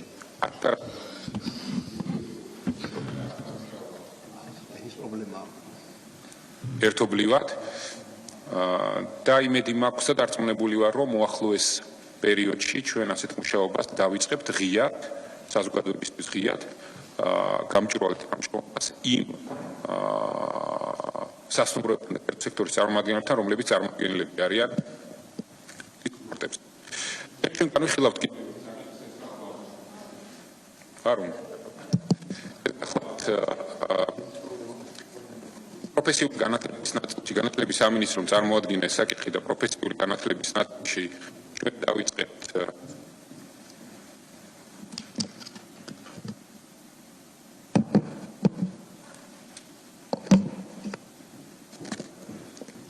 განათლების სამინისტრომ წარმოადგინა საკითხის შესაბამისად პროფესიული განათლების მასწავლებლებს დაახლოება გაიზარდება მნიშვნელოვნად და მათი საშუალო ხელფასი გახდება დაახლოებით 1800 ლარი. მოგეხსენებათ რომ ჩვენ ვახორციელებთ სისტემურ რეფორმას განათლების სისტემაში და ყველაზე მნიშვნელოვანი ნაწილი ეს გახლავთ საშუალო განათლების კომპონენტი და ეს უკვე 2020 წლიდან ჩვენ განსაკუთრებულ ყურადღებას ვუთმობთ განათლების გახდეთ საფუძველი როგორც დასაქმების თვალსაზრისით ჩვენი პრობლემის გადაწყვეტაში ასევე დიბალანს მოსაფრთხილად რომელიც ჩვენ შრომის ბაზარზე გაგვაჩნია.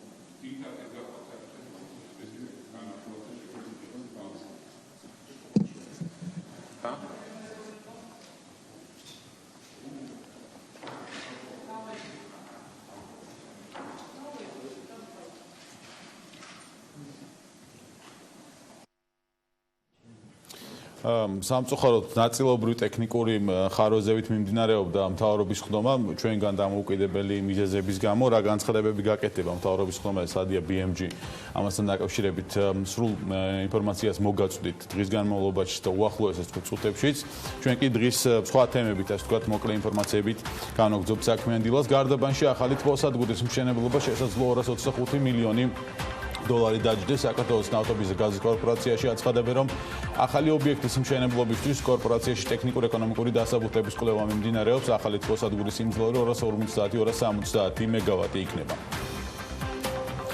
ენგურჰესზე ტურისტული ცენტრის მოწყობის მიზნით საერთაშორისო კომპანია Colliers-მა საქართველოს ენერგეტიკის განვითარების ფონდის დაკვეთით ტექნიკურ-ეკონომიკური კვლევაზე მუშაობა თქმის დაასრულა საქართველოს ენერგეტიკის განვითარების ფონდის ხელმძღვანელის ინფორმაციით არ არის გამორიცხული ენგურჰესზე ტურისტული ცენტრის განთავსება კერძო საჯარო პარტნიორობის ფორმატით განხორციელდეს.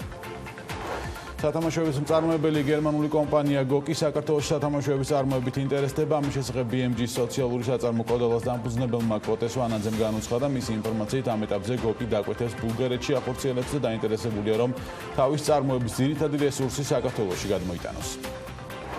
კომპანია Georgian Products Renaissance-მა 2019 წლის სეზონზე 900 ტონა გადამუშავებული ტყილის ექსპორტი განახორციელა, რომლის ღირებულებამ ჯამში დაახლოებით $4 მილიონი შეადგინა ტყილის მწარმოებლის შეფასებით 2019 წელი 2018 წელთან შედარებით კარგი იყო გამოსწორებულია ტყილის ხარისხი და მსოფლიო ბაზარზე არსებული მოთხოვნის გათვალისწინებით კომპანიის საქმიანობა წარმატებული იყო. რესტორნებში ფასები 20%-ზე მეტად მაინც არის გაზრდილი. ამის შესახებ BMG-ის რესტორან შავი ლომის დამფუძნებელმა მერი გუბელაძემ განუცხადა. გუბელაძის თქმით, ნაკლებად მოსალოდნელია ფასების დაწევა, თუმცა შავი ლომის დამფუძნებელი იმედოვნებს, რომ ფასების კიდევ უფრო გაზრდა არ მოუწევს. ავეჯის მწარმოებელი კომპანია IKEA ბავშვის დაღუპვის გამო მის ოჯახს $46 მილიონ გადაუხდის. BBC-ის ინფორმაციით შეთანხმება სასამართლო პროცესის მიმდინარეობის ფარგლებში შედგა. საქმე ეხება 2 წლის ბავშვის გარდაცვალებას, რომლის სიკვდილის მიზეზიც IKEA-ს 32 კილოგრამიანი კარადა გახდა. ყველა ამჩნევს და ამაზე საუბრობს კიდეც, რომ საქართველოში განსაკუთრებით კი თბილისში უკვე ძალიან ბევრი ავტომობილი იყრის თავს და საცობები არის მარტივი ილუსტრაცია. საინტერესოა, რამდენი მანქანაა დარეგისტრირებული საქართველოს ავტოპარკში და რომელი ყველაზე პოპულარული მოდელები. ლევან თაღიაშვილმა შოთა ტყეშელაშვილის სტატიაზე და შინაგან საქმეთა სამინისტროს ინფორმაციაზე დაყრდნობით თქვენთვის საინტერესო ჩართვა მოამზადა და ის შემოგვერთდება საქმიანი დილის პირდაპირ ეთერში ლევან დილომშვიდობის. დილამშვიდობის ბექამ მიესალმებით ჩვენს მაყურებელს. როგორც სამინისტროს მიერ გამოქვეყნებული ინფორმაციიდან ვიგებთ, საქართველოს ქუჩებში 1.320.000 ავტომობილი გადაადგილდება. მხოლოდ 2018 წელს საქართველოში რეგისტრირებული ავტოსატრანსპორტო საშუალებების რაოდენობა 64,000-ით გაიზარდა. ავტოსატრანსპორტო საშუალებების უდიდესი ნაწილი 36.5% ქვეყნის დედაქალაქში თბილისში არის რეგისტრირებული, დანარჩენი კი რეგიონებზე ნაწილდება. 13%-ით მეორე ადგილზე იმერეთი, 10%-ით კი მესამეზე ქვემო ქართლის რეგიონია. სამინისტროს ანგარიშის მიხედვით ავტომობილების 95% 2012 წლამდეა წარმოებული, 4 წელზე უფრო ახალი ავტომობილები კი მთლიანი ავტოპარკის 1.9%-ზე ნაკლებია. ეს კი მას ნიშნავს, რომ მოქალაქეების აბსოლუტური უმრავლესობა 8 და მეტ წლიანი სატრანსპორტო საშუალებით გადაადგილდება. მათ შორის ერთ-ერთი ყველაზე პოპულარული Honda Fit ან Jazz-ია, რომელთა რაოდენობა ოფიციალური მონაცემებით 19,091 ერთეულისგან შედგება. შემდეგ მოდის Mitsubishi Pajero Io ან Montero 21,324 მანქანით. მერვე პოზიციაზე BMW-ს მეხუთე სერია გვხვდება 24,003 ავტომობილით. მეშვიდე და მეექვსე ადგილებს კი კვლავ BMW-ს მესამე სერია და Volkswagen Golf-ი იკავებს თითქმის თანაბარი რაოდენობით. რაც შეეხება ხუთეულს, ყველასათვის კარგი ნაცნობი Toyota Prius-ი მხოლოდ მეხუთე ადგილს დაშერდა 28,628 ავტომობილით, თუმცა ზრდის ტემპში მას ნამდვილად ვერავინ და ვერაფერი შეეცლება. მხოლოდ 2018 წელს საქართველოში 13,236 Prius-ის იმპორტი განხორციელდა. პირველ 4 ადგილს კი Mercedes-ი და Opel-ი ნამდვილად არავის უთმობს. მეოთხე პოზიციაზე Opel Vectra მოხვდა თითქმის 40,000 ავტომობილით. მესამე ადგილზე კი C-კლასის Mercedes-ი იკავებს 43,641 ერთეულით. აი პირველ ორ ადგილს რაც შეეხება E-კლასის Mercedes-ი 51,000-ზე მეტია რეგისტრირებული ჩვენს ქვეყანაში. ყველაზე მეტი კი Opel Astra გვყავს. ასეა თუ ისე რეალობა ამგვარია. 56,000-ზე მეტი Astra დადის ჩვენს გზებზე, მიუხედავად იმისა, რომ ბოლო პერიოდში ავტოპარკი ასე თუ ისე განახლდა. თუმცა უნდა ვივარაუდოთ, რომ ძირითადი დატვირთვა რეგიონებზე მოდის და სწორედ ამიტომ ლიდერებს ეს მოდელი. მადლობა ლევან თაღიაშვილს საინტერესო ინფორმაციისთვის.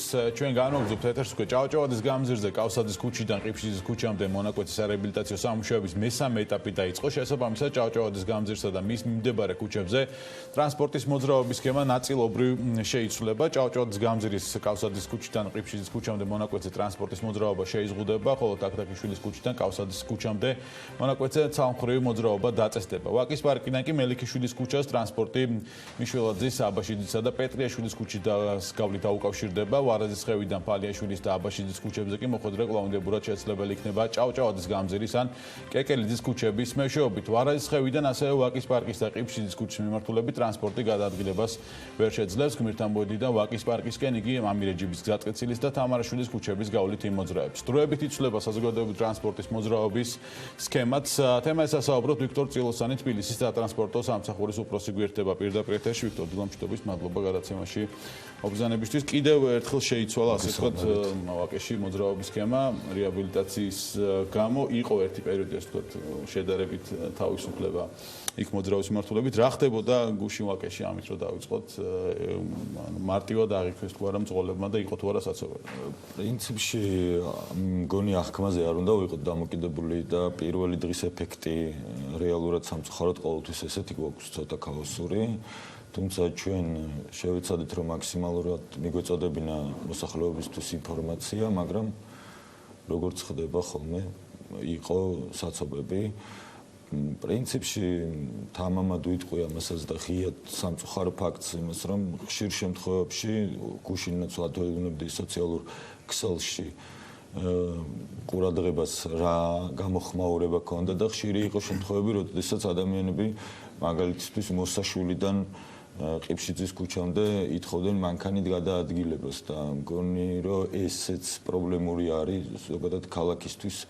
მე რამდენიმე ფაქტს მოვიყვან ამასთან დაკავშირებით. მაგალითისთვის ევროპაში მოსახლეობის 70%-ს ყავს ავტომობილი, მაგრამ მოტორიზაციის კოეფიციენტი არის 8%. ეს ნიშნავს იმას, რომ კვირაში 5 დღეზე მეტი გამოიყენებს კერძო ავტომობილს. ჩვენთან საქართველოში ეს მაჩვენებელი არის დაახლოებით 35%-ს ყავს მოსახლეობის კერძო ავტომობილი და მოტორიზაციის კოეფიციენტი არის 33%. ჩვენ რო აი შედარებისთვის რო წარმოვიდგინოთ, ჩვენ რო ევროპულ ჩვენ რო ევროპული საზოგადოებრივი ტრანსპორტი გქონდეს, ალბათ მივალ აქამდე. ანუ ჩვენ რო გაუტოლდეთ ევროპას და ჩვენი მოსახლეობის 70%-ს როდესაც ეყოლება კერძო ავტომობილი, ნიშნავს რომ 8-ჯერ მეტი არის მოხმარება კერძო ავტომობილის. თუმცა დღევანდელი მონაცემებით 4-ჯერ მეტია. მეორე მხრივ ჩვენ გვაქვს რაღაცა გზათაქსელი, რომელსაც იმ გზათაქსელს გააჩნია კონკრეტული გამტარუნარიანობა და შესაბამისად ჩვენ თუ არ დავახვედრით ამას გამართული საზოგადოებრივი ტრანსპორტი ამ შემთხვევაში ფიზიკურად შეუძლებელი იქნება გადაადგილება. თუმცა ამ მონაკვეთზე ახლა რომელზეც ვსაუბრობთ მოსაშვილიდან ყიფშიძემდე ნებისმიერ შემთხვევაში ფეხით გადაადგილება იქნება საჭირო და ერთ საზოგადოებრივი ტრანსპორტი დაახლოებით ორი თვე გუშინ ირაკლი ბენდელიანი იყო ჩართვაზე საქმის კურსში და მან თქვა რომ შეიძლება შემცირდეს ეს დრო რაც რეაბილიტაციას დაჭირდება ამ მონაკვეთში და დაახლოებით ორი თვე იმოქმედებს აი ეს სქემა. როდესაც სატრანსპორტო სქემა დგება რეაბილიტაციის სამუშაოებიდან გამომდინარე, ანუ რას ეხსნობით ხოლმე და რა გათვლებს აკეთებთ, როდესაც თქვა იქ გაცამხრეობას გეგმავთ იქიდან სხვა ქუჩიდან დაკავშირებას, ანუ როგორ ხდება ამ ასე ვთქვათ შესწავლა რა იმე ტიპის კვლევა? რა თქმა უნდა, ჩვენ გვაქვს მობილობის კვლევა და ვიცით დაახლოებით რომელი ზონიდან რომელ ზონაში რა რაოდენობის ავტომობილები გადაადგილდება და ვითვალისწინებთ არსებულ გზათაქსელს, მათ გამტარუნარიანობას და ამის მიხედვით ხდება დაგეგმარება საზოგადოებრივი ტრანსპორტის მათ შორის. მათ შორის როგორც საზოგადოებრივი ტრანსპორტის, ისე კერძო ავტომობილების გადაადგილება. კიდევ ერთი ეტაპი რჩება შემდეგ ჭავჭავაძის რეაბილიტაციის ნაწილში, იქაც ასე ვთქვათ იქნება თუ არა ცვლილებები სატრანსპორტო კუთხით. ეს შეიცვლება მთლიანად რაც ახლა არის ამ შეიძლება მოუწიოს მცირეოდენი ცვლილება, რა თქმა უნდა, იმიტომ რომ მოხდება სხვა ადგილების გადაკეტვა და შესაბამისად ქუჩები, რომლებიც ახლა გამტარია, მაგ პერიოდისთვის აღარ იქნება გამტარუნარიანი და პირიქით. ვიქტორ, კიდევ ერთი საკითხი რაც მინდა რომ კითხო, იყავით თუ არა თქვენ ჩართულები მიკროავტობუსთან, თბილისის მიკროავტობუსთან მოლაპარაკებების პროცესში, რომელიც შეეხებოდა მათთვის ახალი მიკროავტობუსების შეძენას და მემორანდუმის გაფორმებას? კი, ვიყავით ჩართულები. და დღეს რა მოცემულობა კომპანიასთან თუ ყველა დეტალი არის თუ არა შეთანხმებული და რა დეტალებზეა საუბარი? პრინციპში ამჟამად დეტალების შეთანხმების მიმდინარების პროცესი თითქმის შეგვიძლია ვთქვათ, რომ ბოლომდე მივედით და შემდეგ ველოდებით საკრებულოს გადაწყვეტილებას ამ ხელშეკრულებასთან დაკავშირებით და მთავრობას. ხელშეკრულება რას თვალისწინებს თუ შეგიძლიათ როგორ გადაიქცეთ? ხელშეკრულება ითვალისწინებს იჯარით გადაცემას ამ მიკროავტობუსების სატრანსპორტო წლიანი იჯარა.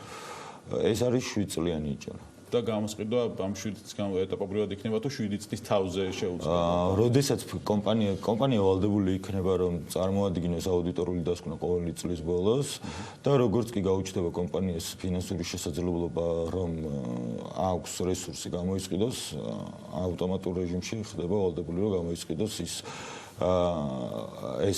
ეს მიკროავტობუსები. ამასთან მნიშვნელოვანია ისიც რომ ხშირად გავრცელდა ესეთი მოსაზრება რომ თითქოს რაღაცა ჩვენ უფასოდ ფული მივეცით, ბიუჯეტის თანხები დავხარჯეთ და ასე შემდეგ ესე არ არის. კომპანია ვალდებული იქნება რომ გამოისყიდოს განსაზღვრული საპროცენტო განაკვეთით ეს თანხა, როგორც კი იმას გაუჩნდება. საფასურის ზრდაზე არ არის, ხო? საფასურის ზრდაზე, რა თქმა უნდა, საუბარი არ არის, იმიტომ რომ ჩვენ იცით, რომ ვახორციელებთ ახლა სატრანსპორტო რეფორმას და ამ პერიოდში გაუმართლებელი იქნებოდა რაღაც ტარიფის საუბარი, ეს ერთი და ასევე მოსახლეობის სოციალურ მდგომარეობასაც ვითვალისწინებთ და ამიტომ ტარიფს არ შევეხება. ერთის მხრივ თქვათ ამ ნაწილში თუ ტარიფები არ გაიზრდება, ეს გადაწყვეტილება ასე თქვათ მიღებულია. მეორეს მხრივ ამ სატრანსპორტო რეფორმის ფარგლებში მიკროავტობუსების რაოდენობა უნდა შემცირდეს, ხო? ესეც გადაწყვეტილი. ანუ კომპანიას კონკრეტული რაოდენობის მიკროავტობუსები ყავს, კონკრეტული ხაზები აქვს, იქიდან შემოსავალს იღებს, რომელსაც ამბობს რომ არ არის საკმარისი და უნდა გაიზარდოს ტარიფი, ეს განცხადება მოვისმინეთ. მეორეს მხრივ ვამცირებთ თქვათ მიკროავტობუსების რაოდენობას არ ცვლით ტარიფს, ანუ ეს შემოსავლები როგორ უნდა გაუჩნდეს კომპანიას, საოპერაციო ხარჯებს რა ზოგავს, აი რა ტიპის დასკვნა. პირველი რაც შეეხება ტარიფის მიკროავტობუსების შემცირების ნაწილს მიკროავტობუსებთან დაკავშირებით შემცირებაზე არ გავაკეთებდი უფრო აქცენტს, თუმცა მცირდება, მაგრამ რაღაც განსაკუთრებული რაოდენობით არა, უბრალოდ აქ არის საუბარი იმაზე, რომ მიკროავტობუსი აღარ იქნება გადაადგილების შესაძლებლობა, ვთქვათ, შორ მანძილებზე. ეს იქნება დიახ, ეს იქნება რეალურად მთავარი ხარაზების მკუებავები და მხოლოდ ისეთ მარშრუტებზე, რომელიც ზეც შეუძლებელია ავტობუსის გადაადგილება. ეს ერთი. პლუს ამას ამითი მიკროავტობუსებს დაეზოგებათ საოპერაციო ხარჯები, იმიტომ რომ მოკლე მანძილზე იქნება გადაადგილება შესაძლებელი, ეს ერთი და გარდა ამისა თვითონ კომპანიასაც ჩვენ რამდენადაც ჩავიხედეთ და აუდიტორული დასკვნა, რომელიც მაგათ წარმოადგენს, პრინციპში იქაც წერია, რომ გააჩნია რეზერვები ოპტიმიზაციის და შეუძლია რომ გახდეს, ასე ვთქვათ, გადამხდელუნარიანი. ამიტომ მივიღეთ ჩვენ ასეთ ამამად ვთქვათ ეს გადაწყვეტილება. ავტობუსებთან დაკავშირებით სიახლეები იქნება 2020-ში. კი, რა თქმა უნდა, იქნება სიახლეები 2020 წელს. ჩვენ გეგმავთ დამატებითი ავტობუსების შეძენას, ასევე გეგმავთ 18 მეტრიანი ავტობუსების შეძენას 2020 წელს. პრინციპში პირველად ვიტყვი ასე საჯაროდ, რომ 15 იანვარს ჩვენ სატესტოდ ჩამოყავს ერთი ავტომობილი, იმიტომ რომ ერთი ავტობუსი 18 მეტრიანი, იმიტომ რომ დავტესტოთ ინფრასტრუქტურა, თქვენ იცით რომ ურბანულად ისე განაშენიანდა თბილისი, რომ შეიცვალა, ასე ვთქვათ, ურბანული ქსოვილი. აქედან გამომდინარე ჩვენ დავტესტავთ ამ 18 მეტრიანს, სადაც იქნება საჭირო ჩარევა ინფრასტრუქტურული იმ ადგილას ჩავერევით, რომ შემდეგ როცა შესყიდვას მოვახდენთ, უკვე გზათაქსელი, ასე ვთქვათ, გამზადებული იყოს. ერთი თვის განმავლობაში იქნება ტესტის რეჟიმში და სხვადასხვა მასშტაბზე იმოძრავებს. ჩვენ გვაქვს დადგენილი 10 ძირითადი ხაზი და ამ 10 ძირითად ხაზზე დაიტესტება ეს 18 მეტრიანი, რომელიც იქნება, ასე ვთქვათ, ძირითადი გადამყვანი გრძელ და შორს მანძილებზე. დანარჩენი ეგრეთ წოდებული city line-ები და მიკროავტობუსები, რომელთაც მოხდება ამ BRT-ის ყובה, იქნება ჩვეულებრივად. რამდენი დაახლოებით რაოდენობის უნდა იყოს 18 მეტრიანი ავტობუსი თუ ეს 179 ერთეული უნდა იყოს 18 მეტრიანი ავტობუსი. რაც შეეხება სხვა ავტობუსის 8 მეტრიან ავტობუსის მათ შორის ის მათი რაოდენობა რამდენი თუმა შევსწორეთ 2020-ში, ანუ როგორ არის გეგმა? 2020 წელს სრულად შევსება 8 მეტრიანი და 12 მეტრიანი ავტობუსების რაოდენობა, ასევე 18 მეტრიანი ავტობუსების რაოდენობა ნაწილი შევსება, თუმცა გვაქვს ჩვენ მოლაპარაკება საერთაშორისო საფინანსო ფონდებთან, რომ სრულად მოვახდინოთ 2020 წელს 18 მეტრიანი და შევსება და ამით მივიღებთ რეალურად სრულად განახლებულ საზოგადოებრივ ავტოპარკს და ასევე დაახლოებით 30%-ით გავზრდით მათ მოცულობას გადაადგილების შესაძლებლობით. capacity-ის გაიზრდება დაახლოებით 30%. კი ბატონო, რა სიახლეებს გეგმავს თქვენი სამსახურო უშუალოდ 2020 წლისთვის, ანუ როგორია სამზადისი რა ტიპის ასე ვთქვათ პრეზენტაციები იქნება თუ გაქვთ ასე ვთქვათ შეგიძლიათ წინასწარ ამის დაანონსება? პრინციპში წინასწარ რისი დაანონსება შემიძლია ეს არის რომ ჩვენ აქცენტს გავაკეთებთ არა კერძო ავტომობილებით გადაადგილებაზე, არამედ იმ საზოგადოების იმ ნაწილზე, რომელიც გადაადგილდება საზოგადოებრივი ტრანსპორტით ან ფეხით. და შესაბამისად ჩვენი მიზანი და პრიორიტეტი იქნება ზუსტად ის, რომ ეს ადამიანები რაც შეიძლება სწრაფად გადავიყვანოთ ერთი წერტილიდან მეორეზე.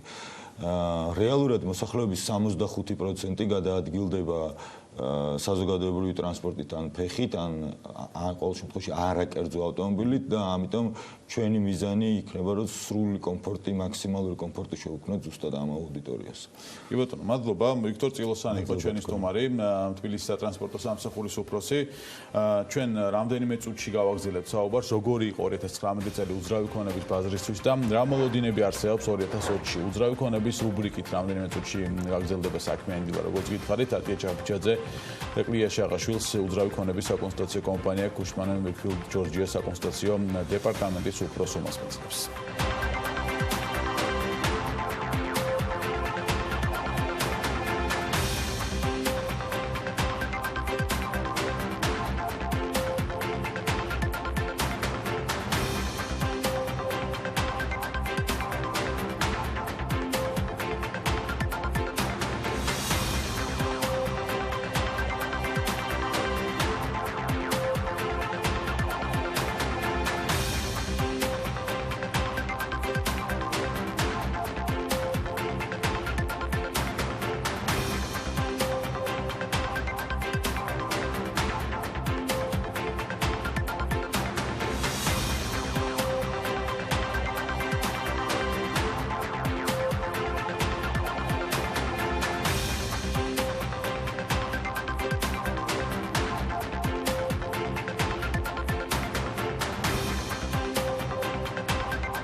მთავრობის კანცელარიაში მთავრობის ხდომა დაიწყო. გიორგი გახარი აკეთებს განცხადებას, რომელსაც პირდაპირ ეთერში გთავაზობთ. პრობლემების განვითარებას. რა თქმა უნდა, საბედნიეროდ ჩვენ შეგვიძლია ვთქვათ, რომ შვიდობიან მოლაპარაკებებს და აქტიურ დიპლომატიას ალტერნატივა არ აქვს, რამე თუ ფართოდ რეგიონისთვის ყველა სახის დაძაბულობა არის უაღრესად დიდი პრობლემა, როგორც უსაფრთხოების, ასევე ეკონომიკური განვითარების თვალსაზრისით. სწორედ ამიტომ ჩვენ უახლოეს კავშირზე ჩვენ საერთაშორისო პარტნიორებთან დღემდე ყურადღებით ვაკულს ვადევნებთ, რა ხდება ფართოდ რეგიონში.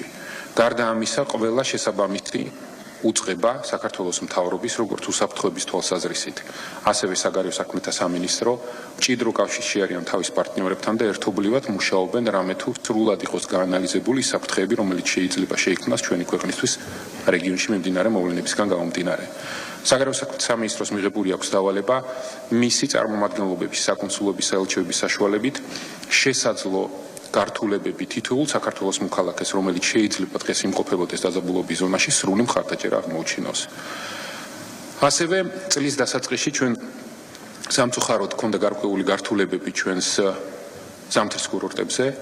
მოგეხსენებათ, რომ იყო გარკვეული პრობლემები წყალმომარაგების თვალსაზრისით, როგორც გუდაურში, ასევე ბაკურიანში და ერთ მნიშვნელოვნად პირდაპირ უნდა ვთქვათ, რომ ჩვენ ეს პრობლემა უნდა მოგვეგვარებინა, ეს არ უნდა მომხდარიყო. მიუხედავად იმისა, რომ დღეს ჩვენ ზუსტად ვიცით, გამომწვევი მიზეზები იყო როგორც ობიექტური, ძირითადად ასევე სუბიექტური ფაქტორები, თუმცა ის ძალისხმევა, რომელსაც ბოლო წლების განმავლობაში საქართველოს მთავრობა ახორციელებს ქვეყანაში ტურისტების მოზიდვის თვალსაზრისით, არის უაღრესად გასაფრთხილებელი. სწორედ ამიტომ გმართებდა უფრო მეტი პრევენციული მუშაობა და შესაბამისად დღეს ჩვენ ზუსტად ვიცით გამომწვევი მიზეზები, გვესმის რომ პრობლემა არის საკმაოდ სისტემური, გვესმის რომ შესაბამისი დასკვნებია გასაკეთებელი, რომლებიც უკვე გაკეთდა და ჩვენ 20 წელი უნდა დავუთმოთ სრულად იმას, რომ მომავალ წელს მსგავსი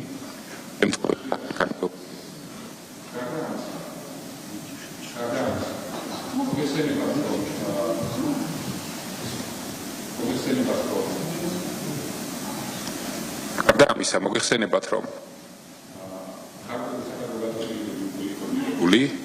და ეს პროცესი როგორც ჩანს გაგრძელდება, ამასთანავე მეკითხრათ, რომ დღეის მდგომარეობით და მოცემულობით პრობლემა ბოლომდე აღმოფხვრილი მოგვარებული არ არის, თუმცა შესაბამისი უწყებები აქტიურად მუშაობენ ამ მიმართულებით და ჩვენ იმედი გვაქვს, რომ უახლოეს პერიოდში, უახლოესი საათების განმავლობაში ეს პრობლემა საბოლოოდ მოგვარდება.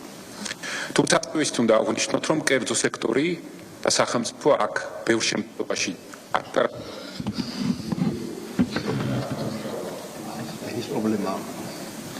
ერთობლივად და იმედი მაქვს და დარწმუნებული ვარ, რომ უახლოეს პერიოდში ჩვენ ასეთ მუშაობას დავიწყებთ ღიად, საზოგადოებისთვის ღიად, გამჭვირვალეთ ამჟღავნებას იმ სასტუმროებთან და სექტორის წარმომადგენლებთან, რომლებიც წარმომადგენლები არიან კურორტებზე. ჩვენ განვიხილავთ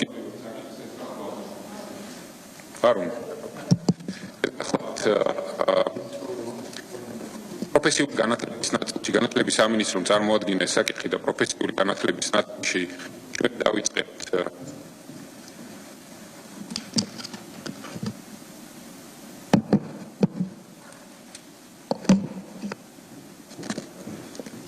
განათლების სამინისტრომ წარმოადგინა საკითხის შესაბამისად პროფესიული განათლების მასწავლებლებს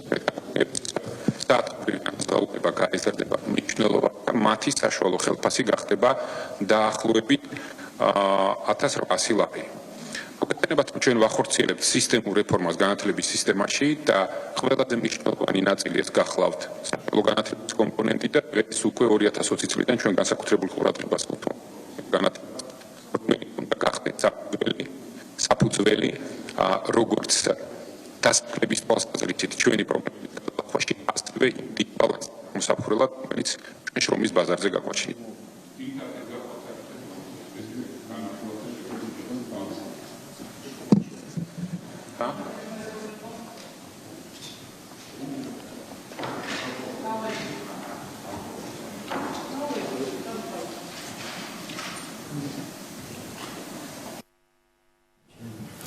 სამწუხაროდ ნაწილობრივ ტექნიკური ხარვეზებით მიმდინარეობდა მთავრობის ხდომა ჩვენგან დამოუკიდებელი მიზეზების გამო, რა განცხადებები გაკეთდება მთავრობის ხდომა, სადია BMG ამასთან დაკავშირებით სრულ ინფორმაციას მოგაწვდით დღის განმავლობაში და უახლოესად წუთებშიც.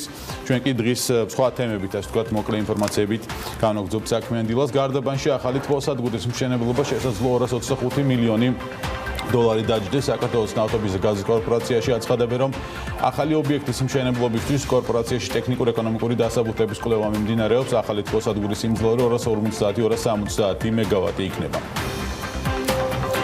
ენგურჰესზე ტურისტული ცენტრის მოწყობის მიზნით საერთაშორისო კომპანია კოლიერსმა საქართველოს ენერგეტიკის განვითარების ფონდის დაკვეთით ტექნიკურ-ეკონომიკური კვლევაზე მუშაობა თქმის დაასრულა. საქართველოს ენერგეტიკის განვითარების ფონდის ხელმძღვანელის ინფორმაციით არ არის გამორიცხული ენგურჰესზე ტურისტული ცენტრის განთავსება კერძო საჯარო პარტნიორობის ფორმატით განხორციელდეს.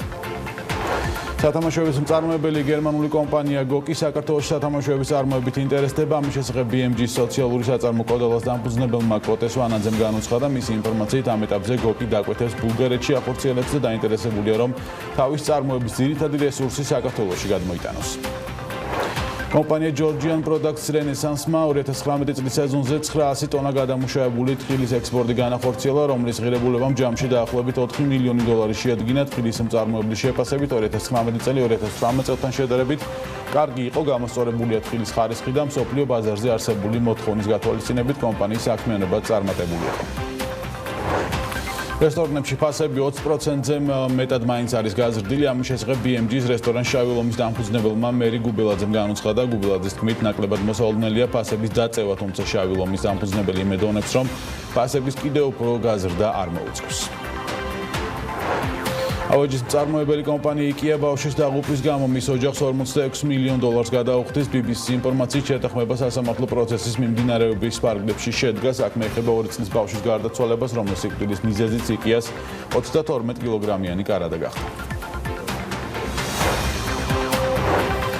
Well, ამჩნევს და ამაზე საუბრობს კიდეც, რომ საქართველოში განსაკუთრებით კი თბილისში უკვე ძალიან ბევრი ავტომობილი იყრის თავს და საცობები არის მარტივი ილუსტრაცია. საინტერესოა, რამდენი მანქანა დარეგისტრირებული საქართველოს ავტოპარკში და რომელია ყველაზე პოპულარული მოდელები. ლევან თაღიაშვილმა შოთა ტყეშელაშვილის სტატიას და შინაგან საქმეთა სამინისტროს ინფორმაციას დაყრდნობით, თქვენთვის საინტერესო ჩარტვა მოამზადა და ის შემოგვერდება საქმიანი დილის პირდაპირ ეთერში ლევან დილომშვიდობის. დილომშვიდობის ბექამი მოსაუნდი ჩვენს მაყურებელს. როგორც სამინისტროს მიერ გამოქვეყნებული ინფორმაციიდან ვიგებთ, საქართველოს ქუჩებში 1.320.000 ავტომობილი გადაადგილდება. მხოლოდ 2018 წელს საქართველოში რეგისტრირებული ავტოსატრანსპორტო საშუალებების რაოდენობა 64,000-ით გაიზარდა. ავტოსატრანსპორტო საშუალებების უდიდესი ნაწილი 36.5% ქვეყნის დედაქალაქში თბილისში არის რეგისტრირებული, დანარჩენი კი რეგიონებზე ნაწილდება. 13%-ით მეორე ადგილზე იმერეთი, 10%-ით კი მესამეზე ქვემო ქართლის რეგიონია. სამინისტროს ანგარიშის მიხედვით ავტომობილების 95% 2012 წლამდეა წარმოებული, 4 წელზე უფრო ახალი ავტომობილები კი მთლიანი ავტოპარკის 1.19%-ზე ნაკლებია. ეს კი იმას ნიშნავს, რომ მოქალაქეების აბსოლუტური უმრავლესობა 8 და მეტ წლიანი სატრანსპორტო საშუალებით გადაადგილდება. მათ შორის ერთ-ერთი ყველაზე პოპულარული Honda Fit ან Jazz-ია, რომელთა რაოდენობა ოფიციალური მონაცემებით 19,991 ერთეულისგან შედგება. შემდეგ მოდის Mitsubishi Pajero Io ან Montero 21,324 მანქანით. მერვე პოზიციაზე BMW-ს მეხუთე სერია გვხვდება 24,003 ავტომობილით. მეშვიდე და მეექვსე ადგილებს კი კვლავ BMW-ს მესამე სერია და Volkswagen Golf-ი იკავებს თითქმის თანაბარი რაოდენობით. რაც შეეხება ხუთეულს, ყველასათვის კარგი ნაცნობი Toyota Prius-ი მხოლოდ მეხუთე ადგილს დაშერდა 28,628 ავტომობილით, თუმცა ზრდის ტემპში მას ნამდვილად ვერავინ და ვერაფერი შეეცლება. მხოლოდ 2018 წელს საქართველოში 13,236 Prius-ის იმპორტი განხორციელდა. პირველ 4 ადგილს კი Mercedes-ი და Opel-ი ნამდვილად არავის უთმობს. მეოთხე პოზიციაზე Opel Vectra მოხვდა თითქმის 40,000 ავტომობილით. მესამე ადგილზე კი C-კლასის Mercedes-ი იკავებს 43,641 ერთეულით. აი პირველ 2 ადგილს რაც შეეხება E-კლასის Mercedes-ი 51,000-ზე მეტია რეგისტრირებული ჩვენს ქვეყანაში. ყველაზე მეტი კი Opel Astra ყავს. ასეა თუ ისე რეალობა ამგვარია. 56,000-ზე მეტი Astra დადის ჩვენს გზებზე, მიუხედავად იმისა, რომ ბოლო პერიოდში ავტოპარკი ასე თუ ისე განახლდა. თუმცა უნდა ვივარაუდოთ, რომ ძირითადი დატვირთვა რეგიონებზე მოდის და სწორედ ამიტომ ლიდერებს ეს მოდელი. მადლობა ლევან თაღიაშვილს საინტერესო ინფორმაციისთვის. ჩვენ განვაგრძობთ ეთერს უკვე ჭავჭავაძის გამზირზე კავსაძის ქუჩიდან ყიფშიძის ქუჩამდე მონაკვეთის სარეაბილიტაციო სამუშაოების მესამე ეტაპი დაიწყო. შესაბამისად ჭავჭავაძის გამზირსა და მის მიმდებარე ქუჩებზე ტრანსპორტის მოძრაობის სქემა ნაწილობრივ შეიცვლება. ჭავჭავაძის გამზირის კავსაძის ქუჩიდან ყიფშიძის ქუჩამდე მონაკვეთზე ტრანსპორტის მოძრაობა შეიზღუდება, ხოლო თაქთაქიშვილის ქუჩიდან კავსაძის ქუჩამდე მონაკვეთზე ცალმხრივი მოძრაობა დაწესდება. ვაკის პარკიდან კი მელიქიშვილის ქუჩას ტრანსპორტი მიშველაძის აბაშიძისა და პეტრიაშვილის ქუჩის გავლით დაუკავშირდება. ვარაზის ხევიდან ფალიაშვილის და აბაშიძის ქუჩებზე კი მოხვედრა კვლავინდებურად შესაძლებელი იქნება ჭავჭავაძის გამზირის ან კეკელიძის ქუჩების მეშვეობით. ვარაზის ხევიდან ასევე ვაკის პარკის და ყიფშიძის ქუჩის მიმართულებით ტრანსპორტი გადაადგილებას ვერ შეძლებს. გმირთან მოედნიდან ვაკის პარკისკენ იგი ამირეჯიბის გზატკეცილის და თამარაშვილის ქუჩების გავლით იმოძრაებს. დროებით იცვლება საზოგადოებრივი ტრანსპორტის მოძრაობის სქემაც. თემას ასაუბროთ ვიქტორ წილოსანი, თბილისის სატრანსპორტო სამსახურის უფროსი გვერდება პირდაპირ ეთერში. ვიქტორ დილამშვიდობის მადლობა გადაცემაში ობზანებისთვის. კიდევ ერთხელ შეიცვალა ასე ვთქვათ ვაკეში მოძრაობის სქემა რეაბილიტაციის გამო. იყო ერთი პერიოდი ასე ვთქვათ შედარებით თავისუფლება იქ მოძრაობის მიმართულებით. რა ხდებოდა გუშინ ვაკეში ამით რომ დავიწყოთ მარტივად აღიქვეს თუ არა მძღოლებმა და იყო თუ არა საცობელი. პრინციპში მგონი აღქმაზე არ უნდა ვიყოთ დამოკიდებული და პირველი დღის ეფექტი რეალურად სამწუხაროდ ყოველთვის ესეთი გვაქვს ცოტა ქაოსური. თუმცა ჩვენ შევეცადეთ რომ მაქსიმალურად მიგვეწოდებინა მოსახლეობისთვის ინფორმაცია, მაგრამ როგორც ხდება ხოლმე იყო საცობები.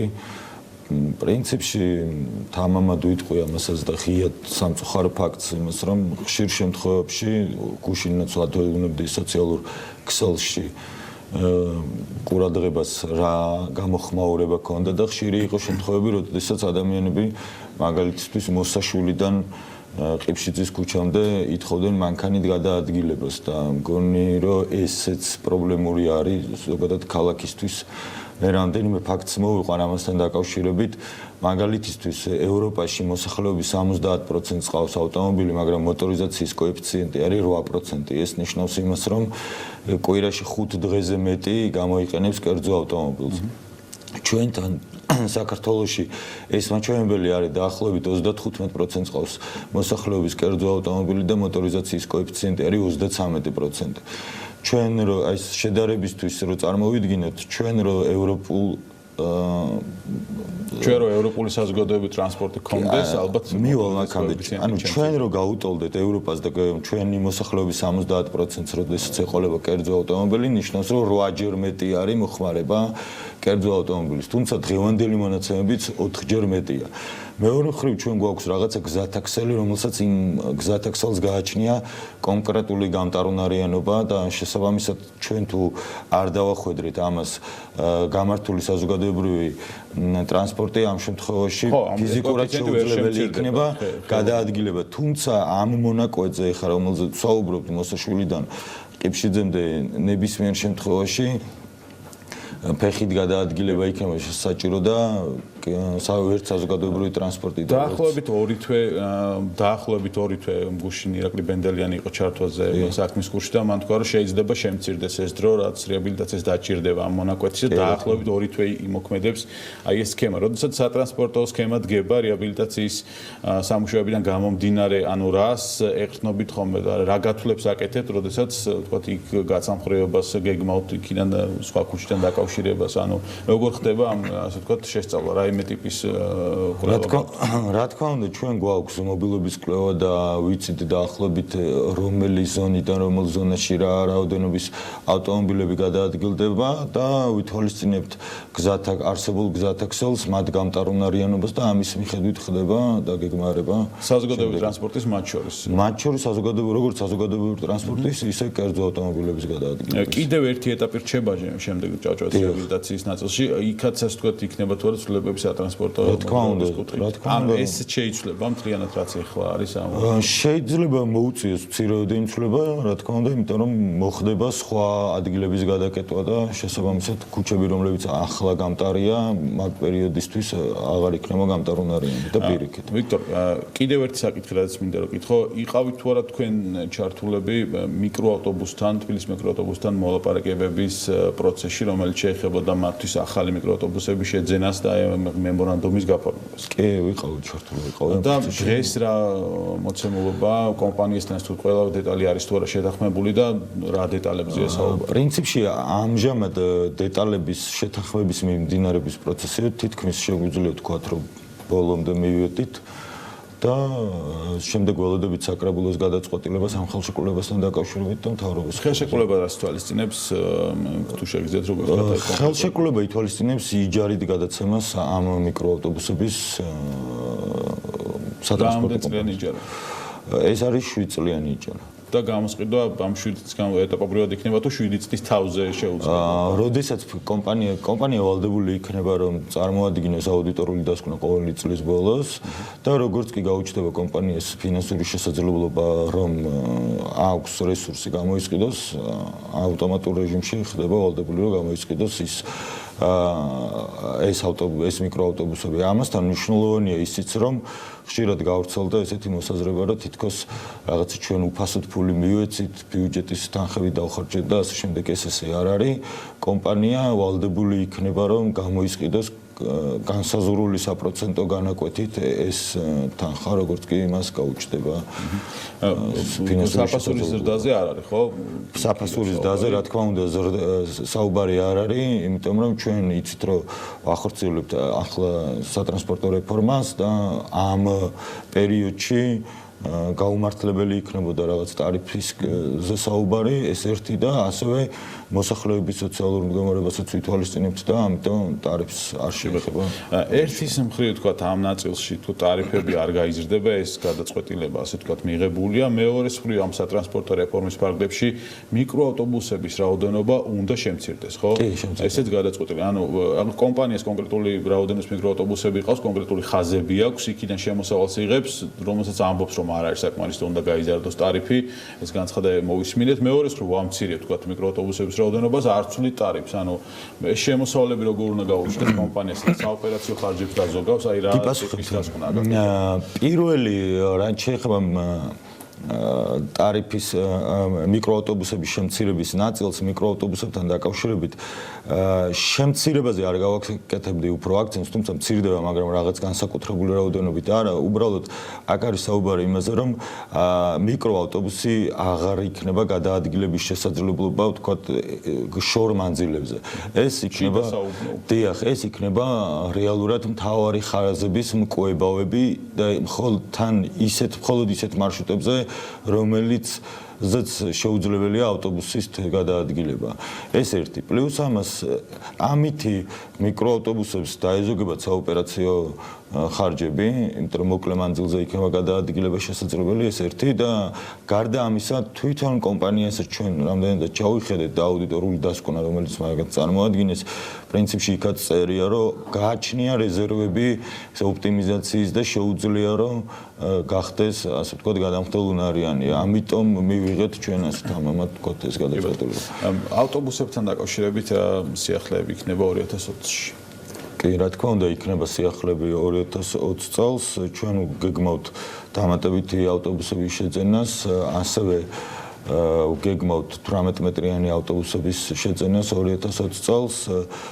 პრინციპში პირველად ვიტყვი ასე საჯაროდ, რომ 15 იანვარს ჩვენ სატესტოდ ჩამოყავს ერთი ავტომობილი, იმიტომ რომ ერთი ავტობუსი 18 მეტრიანი, იმიტომ რომ დავტესტოთ ინფრასტრუქტურა, თქვენ იცით რომ ურბანულად ისე განაშენიანდა თბილისი, რომ შეიცვალა, ასე ვთქვათ, ურბანული ქსოვილი.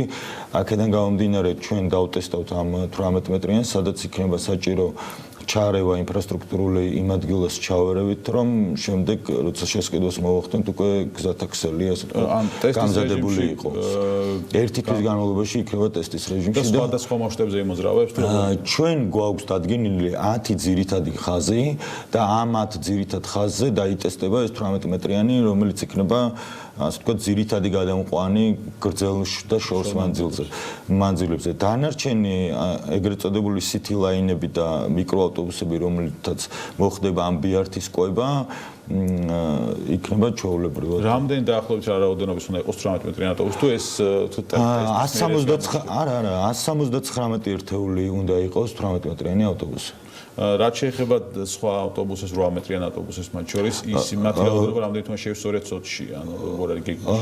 2020 წელს სრულად შევსება 8 მეტრიანი და 12 მეტრიანი ავტობუსების რაოდენობა, ასევე 18 მეტრიანი ავტობუსების რაოდენობა ნაწილი შევსება, თუმცა გვაქვს ჩვენ მოლაპარაკება საერთაშორისო საფინანსო ფონდებთან, რომ სრულად მოვახდინოთ 2020 წელს 18 მეტრიანი და შევსება და ამით მივიღებთ რეალურად სრულად განახლებულ საზოგადოებრივ ავტოპარკს და ასევე დაახლოებით 30%-ით გავზრდით მათ მოცულობას გადაადგილების შესაძლებლობით. Capacity-ს გაიზრდება დაახლოებით 30%. კი ბატონო, რა სიახლეებს გეგმავს თქვენი სამსახური უშუალოდ 2020 წლისთვის, ანუ როგორია სამზადისი რა ტიპის ასე ვთქვათ პრეზენტაციები იქნება თუ გაქვთ ასე ვთქვათ შეგიძლიათ წინასწარ ამის დაანონსება? პრინციპში წინასწარ რისი დაანონსება შემიძლია ეს არის რომ ჩვენ აქცენტს გავაკეთებთ არა კერძო ავტომობილებით გადაადგილებაზე, არამედ იმ საზოგადოების იმ ნაწილზე, რომელიც გადაადგილდება საზოგადოებრივი ტრანსპორტით ან ფეხით. და შესაბამისად ჩვენი მიზანი და პრიორიტეტი იქნება ზუსტად ის, რომ ეს ადამიანები რაც შეიძლება სწრაფად გადავიყვანოთ ერთი წერტილიდან მეორეზე. რეალურად მოსახლეობის 65% გადაადგილდება საზოგადოებრივი ტრანსპორტით ან ფეხით ან ყოველ შემთხვევაში არაკერძო ავტომობილით და ამიტომ ჩვენი მიზანი იქნება რომ სრული კომფორტი, მაქსიმალური კომფორტი შევქმნათ ზუსტად ამ აუდიტორიას. კი ბატონო, მადლობა. ვიქტორ წილოსანი იყო ჩვენი სტუმარი, თბილისის სატრანსპორტო სამსახურის უფროსი.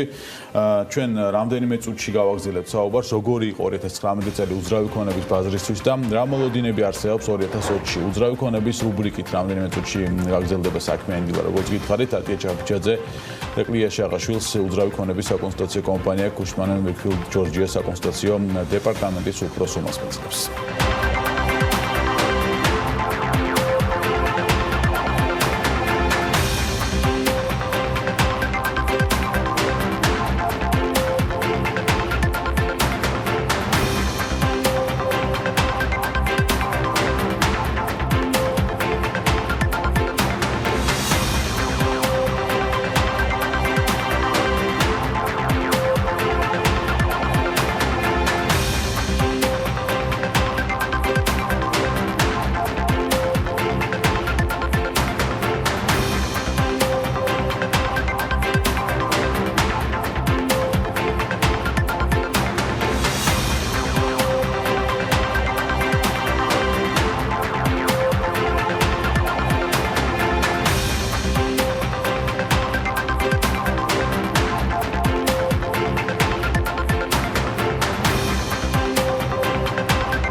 გადაცემის სპონსორია ნოვა. 200-ზე მეტი დასახელების ქართული პროდუქტი. მადლობა, რომ ირჩევთ ქართულს.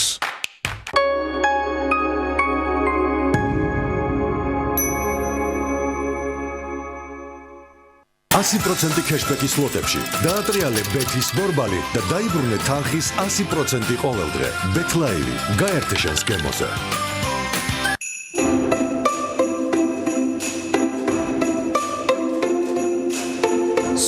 სახდენის, სიახლის მომტანი, ემოციებით სავსე დღესასწაული. ჯადოსნური საახალწლო სამზადისი, ტკბილეული სავსე სუფრა და დაუვიწყარი საზეიმო გამწყობა.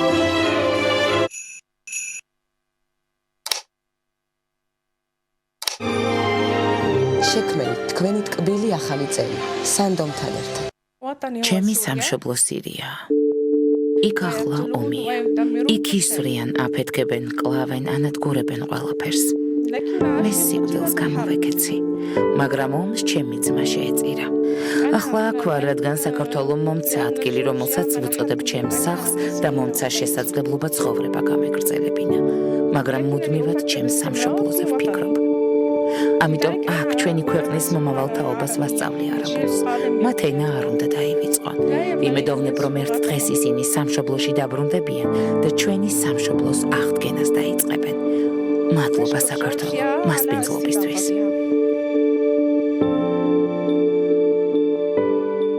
თანაბარი სითბო ოთახებში, ცხელი წყალი აბაზანასა და სამზარეულოში.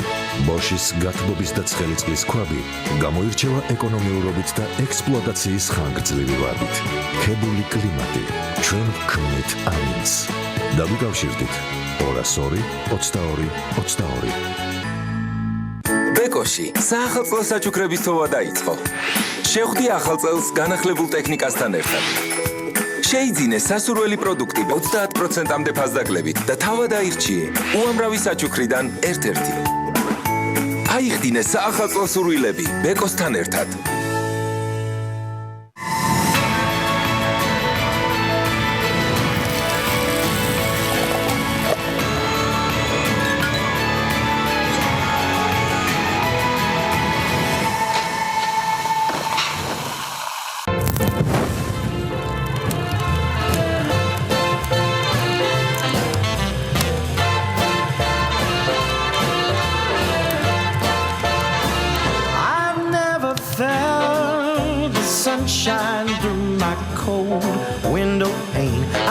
მეგატექნიკა გილოცავთ შობა ახალ წელს. მეგატექნიკა ჰაისენსის ოფიციალური პარტნიორი საქართველოში. გასტროტეკი, ხორეკას აღჭურვილობა. ყველაფერი პროფესიონალური სამზარეულოსთვის. გასტროტეკი, თბილისი, წერეთლის 66. წლის ყველაზე მნიშვნელოვანი კინომოვლენა. მრავალწლიანი კოსმოსური საგა დასასრულს უახლოვდება. ვარსკვლავური ომები. ვთანხმდებით, რომ ჩვენი გადაწყვეტილებები ქმნის იმ საინტერესო ამბებს, რომლებსაც მე დიდი სიამოვნებით ვიხსენებთ ხოლმე. მაშინ ჩვენი გადაწყვეტილებების იყოს. აჭარაბეთი გილოცავთ ახალ წელს და თუ ჯერ კიდევ არ გინახავს არენა, უყურე და მიიღე საახალწლო იჯითი გათამაშების ბილეთები. მართე შენი ახალი წელი.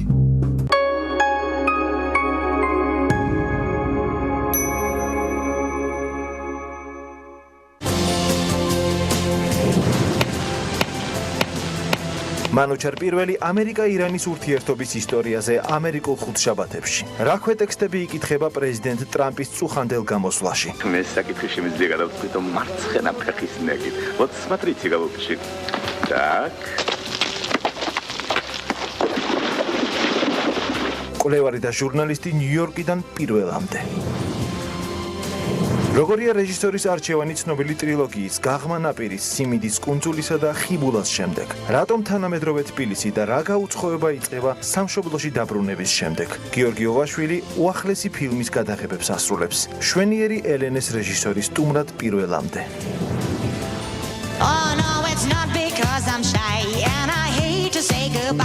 ნათია თოდუას პირველი ალბომი Miss You და მისი პრეზენტაცია ბერლინში დაგეგმილ პირველ სოლო კონცერტზე. რა შევიდა სადებიუტო ჩანაწერში, სად წარადგინეს მომღერლის ვიდეოკლიპი და როგორ დაიწყო ახალი წელი ქართველი მომღერლისთვის. ნახეთ პირდაპირი ჩართვა ბერლინიდან.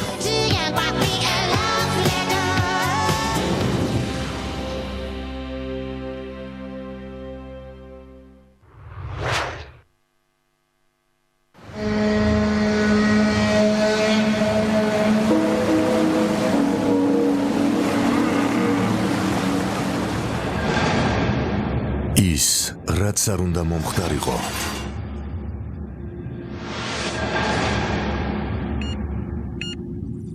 მოხდა.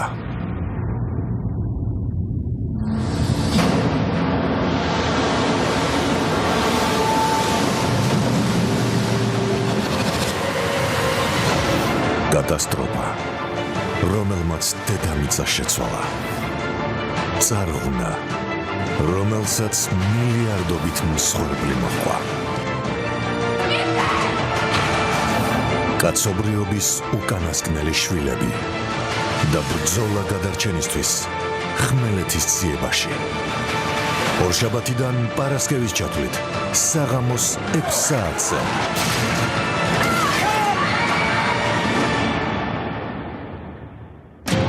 ესპანური საკულტო სერიალი.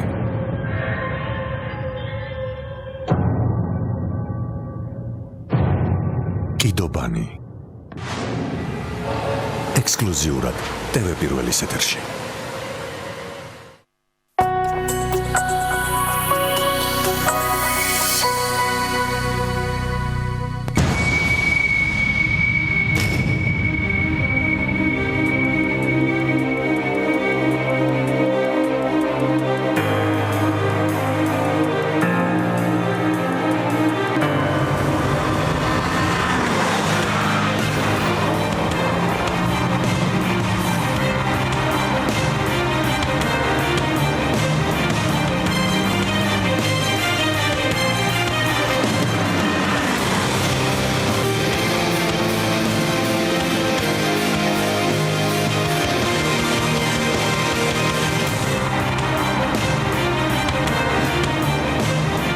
ავტორბოლა მიხეილ წულუკიძესთან ერთად TV პირველზე. გადაცემა ავტორბოლის სპონსორია Toyota ცენტრი თბილისი, პირველი ოფიციალური დილერი საქართველოში. ხარისხი მუდმივ განვითარებაში. ეს Toyota.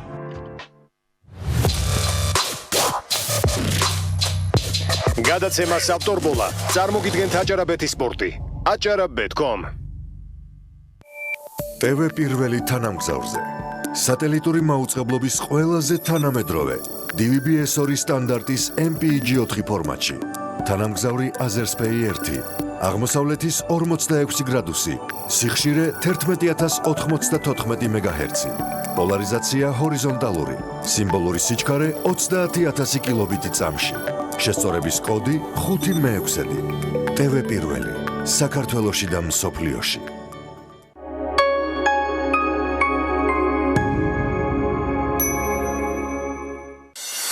გადაცემის სპონსორია ნოვა. ურესზე მეტი დასახელების ქართული პროდუქტი.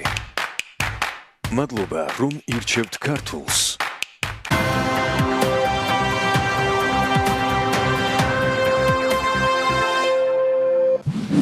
რუბრიკის სპონსორია M-კვადრატი. როგორ იყო 2019 წელი უძრავი ქონების ბაზრისთვის და რა მოლოდინები არსებობს 2020-ში ამ თემით ვაგრძელებს საქმიანი დილის ეთერს. სტუდიაში გვერდება თათია ჩაფიჩაძე და მასპინძლობ თეკლა იაშაღაშვილს, უძრავი ქონების საკონსულტაციო კომპანია ქუშმანა ვეიქვილ ჯორჯია საკონსულტაციო დეპარტამენტის უფროს. დილომშვიდობის მოგესალმებით. დილომშვიდობისა კიდევ ერთხელ დიახ, რეგულაციების გათვალისწინებით გასული წელი უძრავი ქონებისთვის საკმაოდ მძიმე იყო და ამან თავისი ასახვა რიცხვებში სპოვა. სექტატის ბოლო მონაცემებით 2019 წლის მესამე კვარტალში განხორციელებული ინვესტიციების რეიტინგში სექტორების მიხედვით უძრავი ქონება მე-6 ადგილზე 30.10 მილიონი დოლარით, რაც წინა წლის ანალოგიურ პერიოდთან შედარებით 38%-ით ნაკლებია. რა ტენდენციები იყო ბაზარზე და როგორია მოლოდინები ამ თემაზე, როგორც უკვე ვთქვით, თეკლა იაშაღაშვილია ჩვენი სტუმარი. მადლობა თქვენი დროისთვის და იმისთვის, რომ ჩვენთან ხართ. მოდით ჯერ პირველი შევაჯამოთ, გასული წელი როგორი იყო? ბევრი ტენდენცია გამოიკვეთა იმ რეგულაციების გათვალისწინებით, რაც იყო. როგორ გადანაწილდა ბაზარი, როგორ ტრანსფორმირდა თქვენი დაგურობა როგორია? პირველ რიგში დიდი მადლობა მოწვევისთვის. 2019 წელი იყო საკმაოდ დინამიური. განსაკუთრებით ამ რეგულაციების გათვალისწინებით იყო, რა თქმა უნდა, შენელება რაღაც სექტორებში, თუმცა ასევე ჰქონდა ზრდა. საქართველოს ტურიზმის ეროვნული ადმინისტრაციის მონაცემების მიხედვით, მიუხედავად იმ პოლიტიკური კონფლიქტისა, რომელიც მოხდა მეორე კვარტალში, მაინც ჰქონდა ტურიზმში ზრდა, რასაც თითქმის არავინ არ ელოდა. 2018 წლის მონაცემებით 7 მილიონი ტურისტი შემოვიდა, ხოლო 2018-ში 7.3 მილიონი ტურისტი ყავდა საქართველოს დაახლოებით 6%-იანი ზრდა განიცადა ამ სექტორმა. თუმცა მიწოდება მოთხოვნა ერთმანეთს ავსებდა და აკმაყოფილებდა. დიახ, თუმცა მიწოდების მხრივ ჰქონდა ტენდენცია იმაში, რომ ფასები დაეცა სასტუმროების სექტორში. რა თქმა უნდა, რამაც გავლენა მოახდინა ამ სექტორზე. მომავალ წლისთვის ველოდებით, რომ ტურისტების რაოდენობა გაიზრდება ისევ.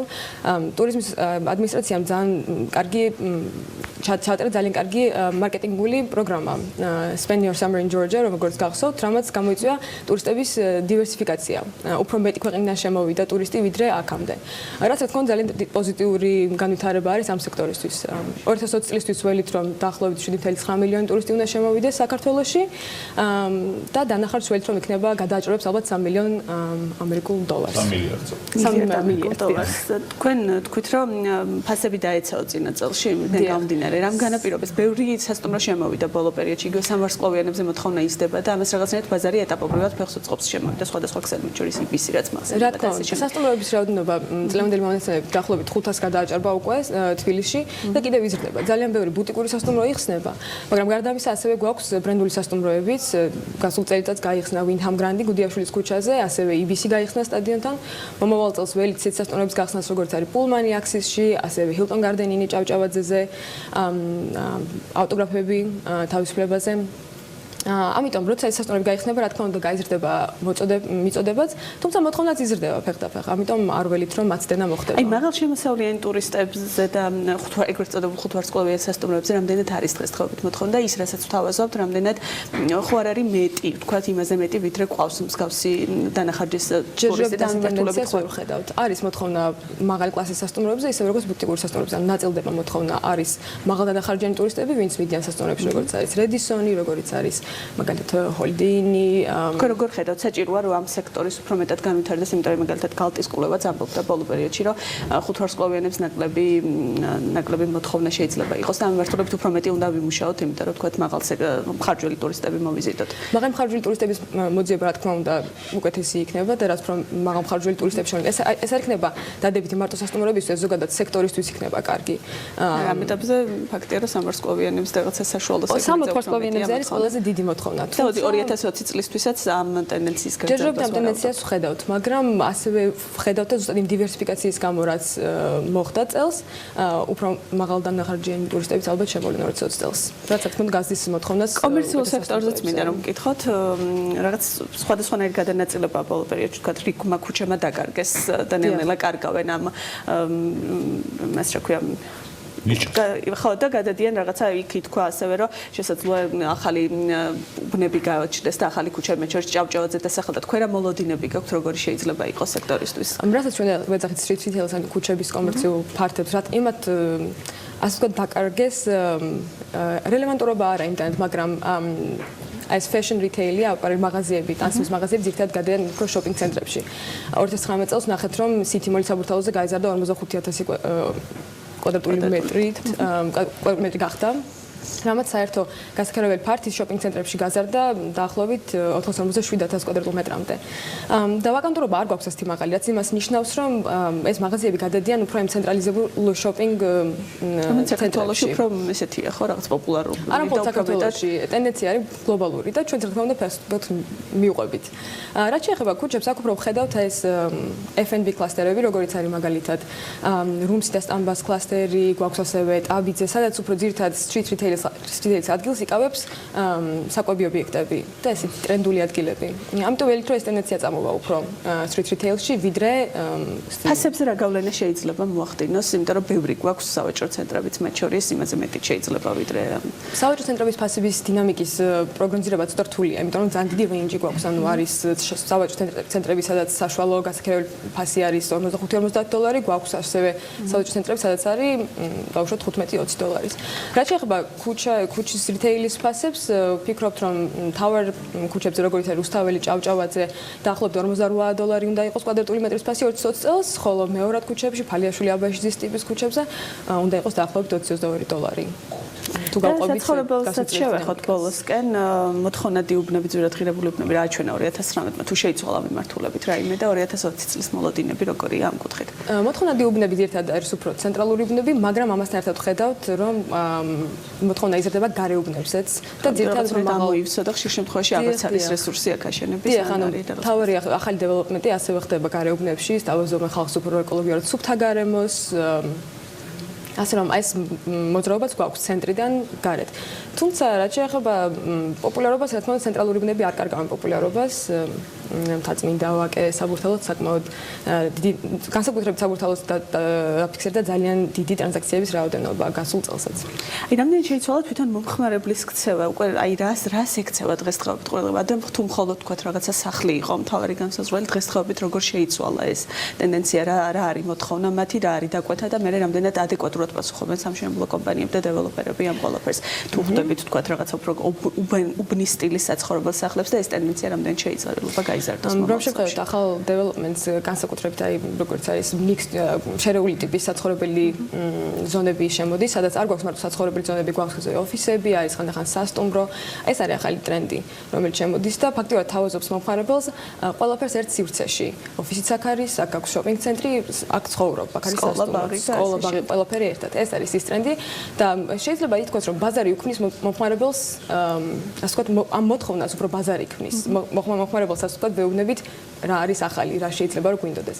თუმცა მომხმარებლისგანაც ვხედავთ, რომ დიდი მოთხოვნა არის მწვანე უბნებზე, გარეგნების ამიტომ არის პოპულარული, რომ უფრო დიდი სივრცე შეუძლია დეველოპერებს შეთავაზონ მომხმარებლებს, უფრო მეტი სიმწვანე და ეკოლოგიურად სუფთა გარემო, რაც ფასები როგორ შეიძლება შეგვიძლია ვთქვათ, რაიმე საცხოვრებელი მიმართულებით მომავალ წლებში რამდენი შეიძლება გაიზარდოს ფასები, ან შემცირდეს იმ სხვადასხვა ტიპის ჩვენ ვთქვით, რომ სტაბილურად ჯერჯერობით მომავალ წელს ვთქვით, რომ სტაბილურად რაც იყო 19 წელს, დიდ ზრდას არ ველოდებით ფასებში. შენარჩუნდება ესე იგი იგივე ტენდენციები დაახლოებით, რაც ჰქონდა და განვითარდება. ძალიან დიდი მადლობა თქვენ რომ იყავით ჩვენი სტუმრები.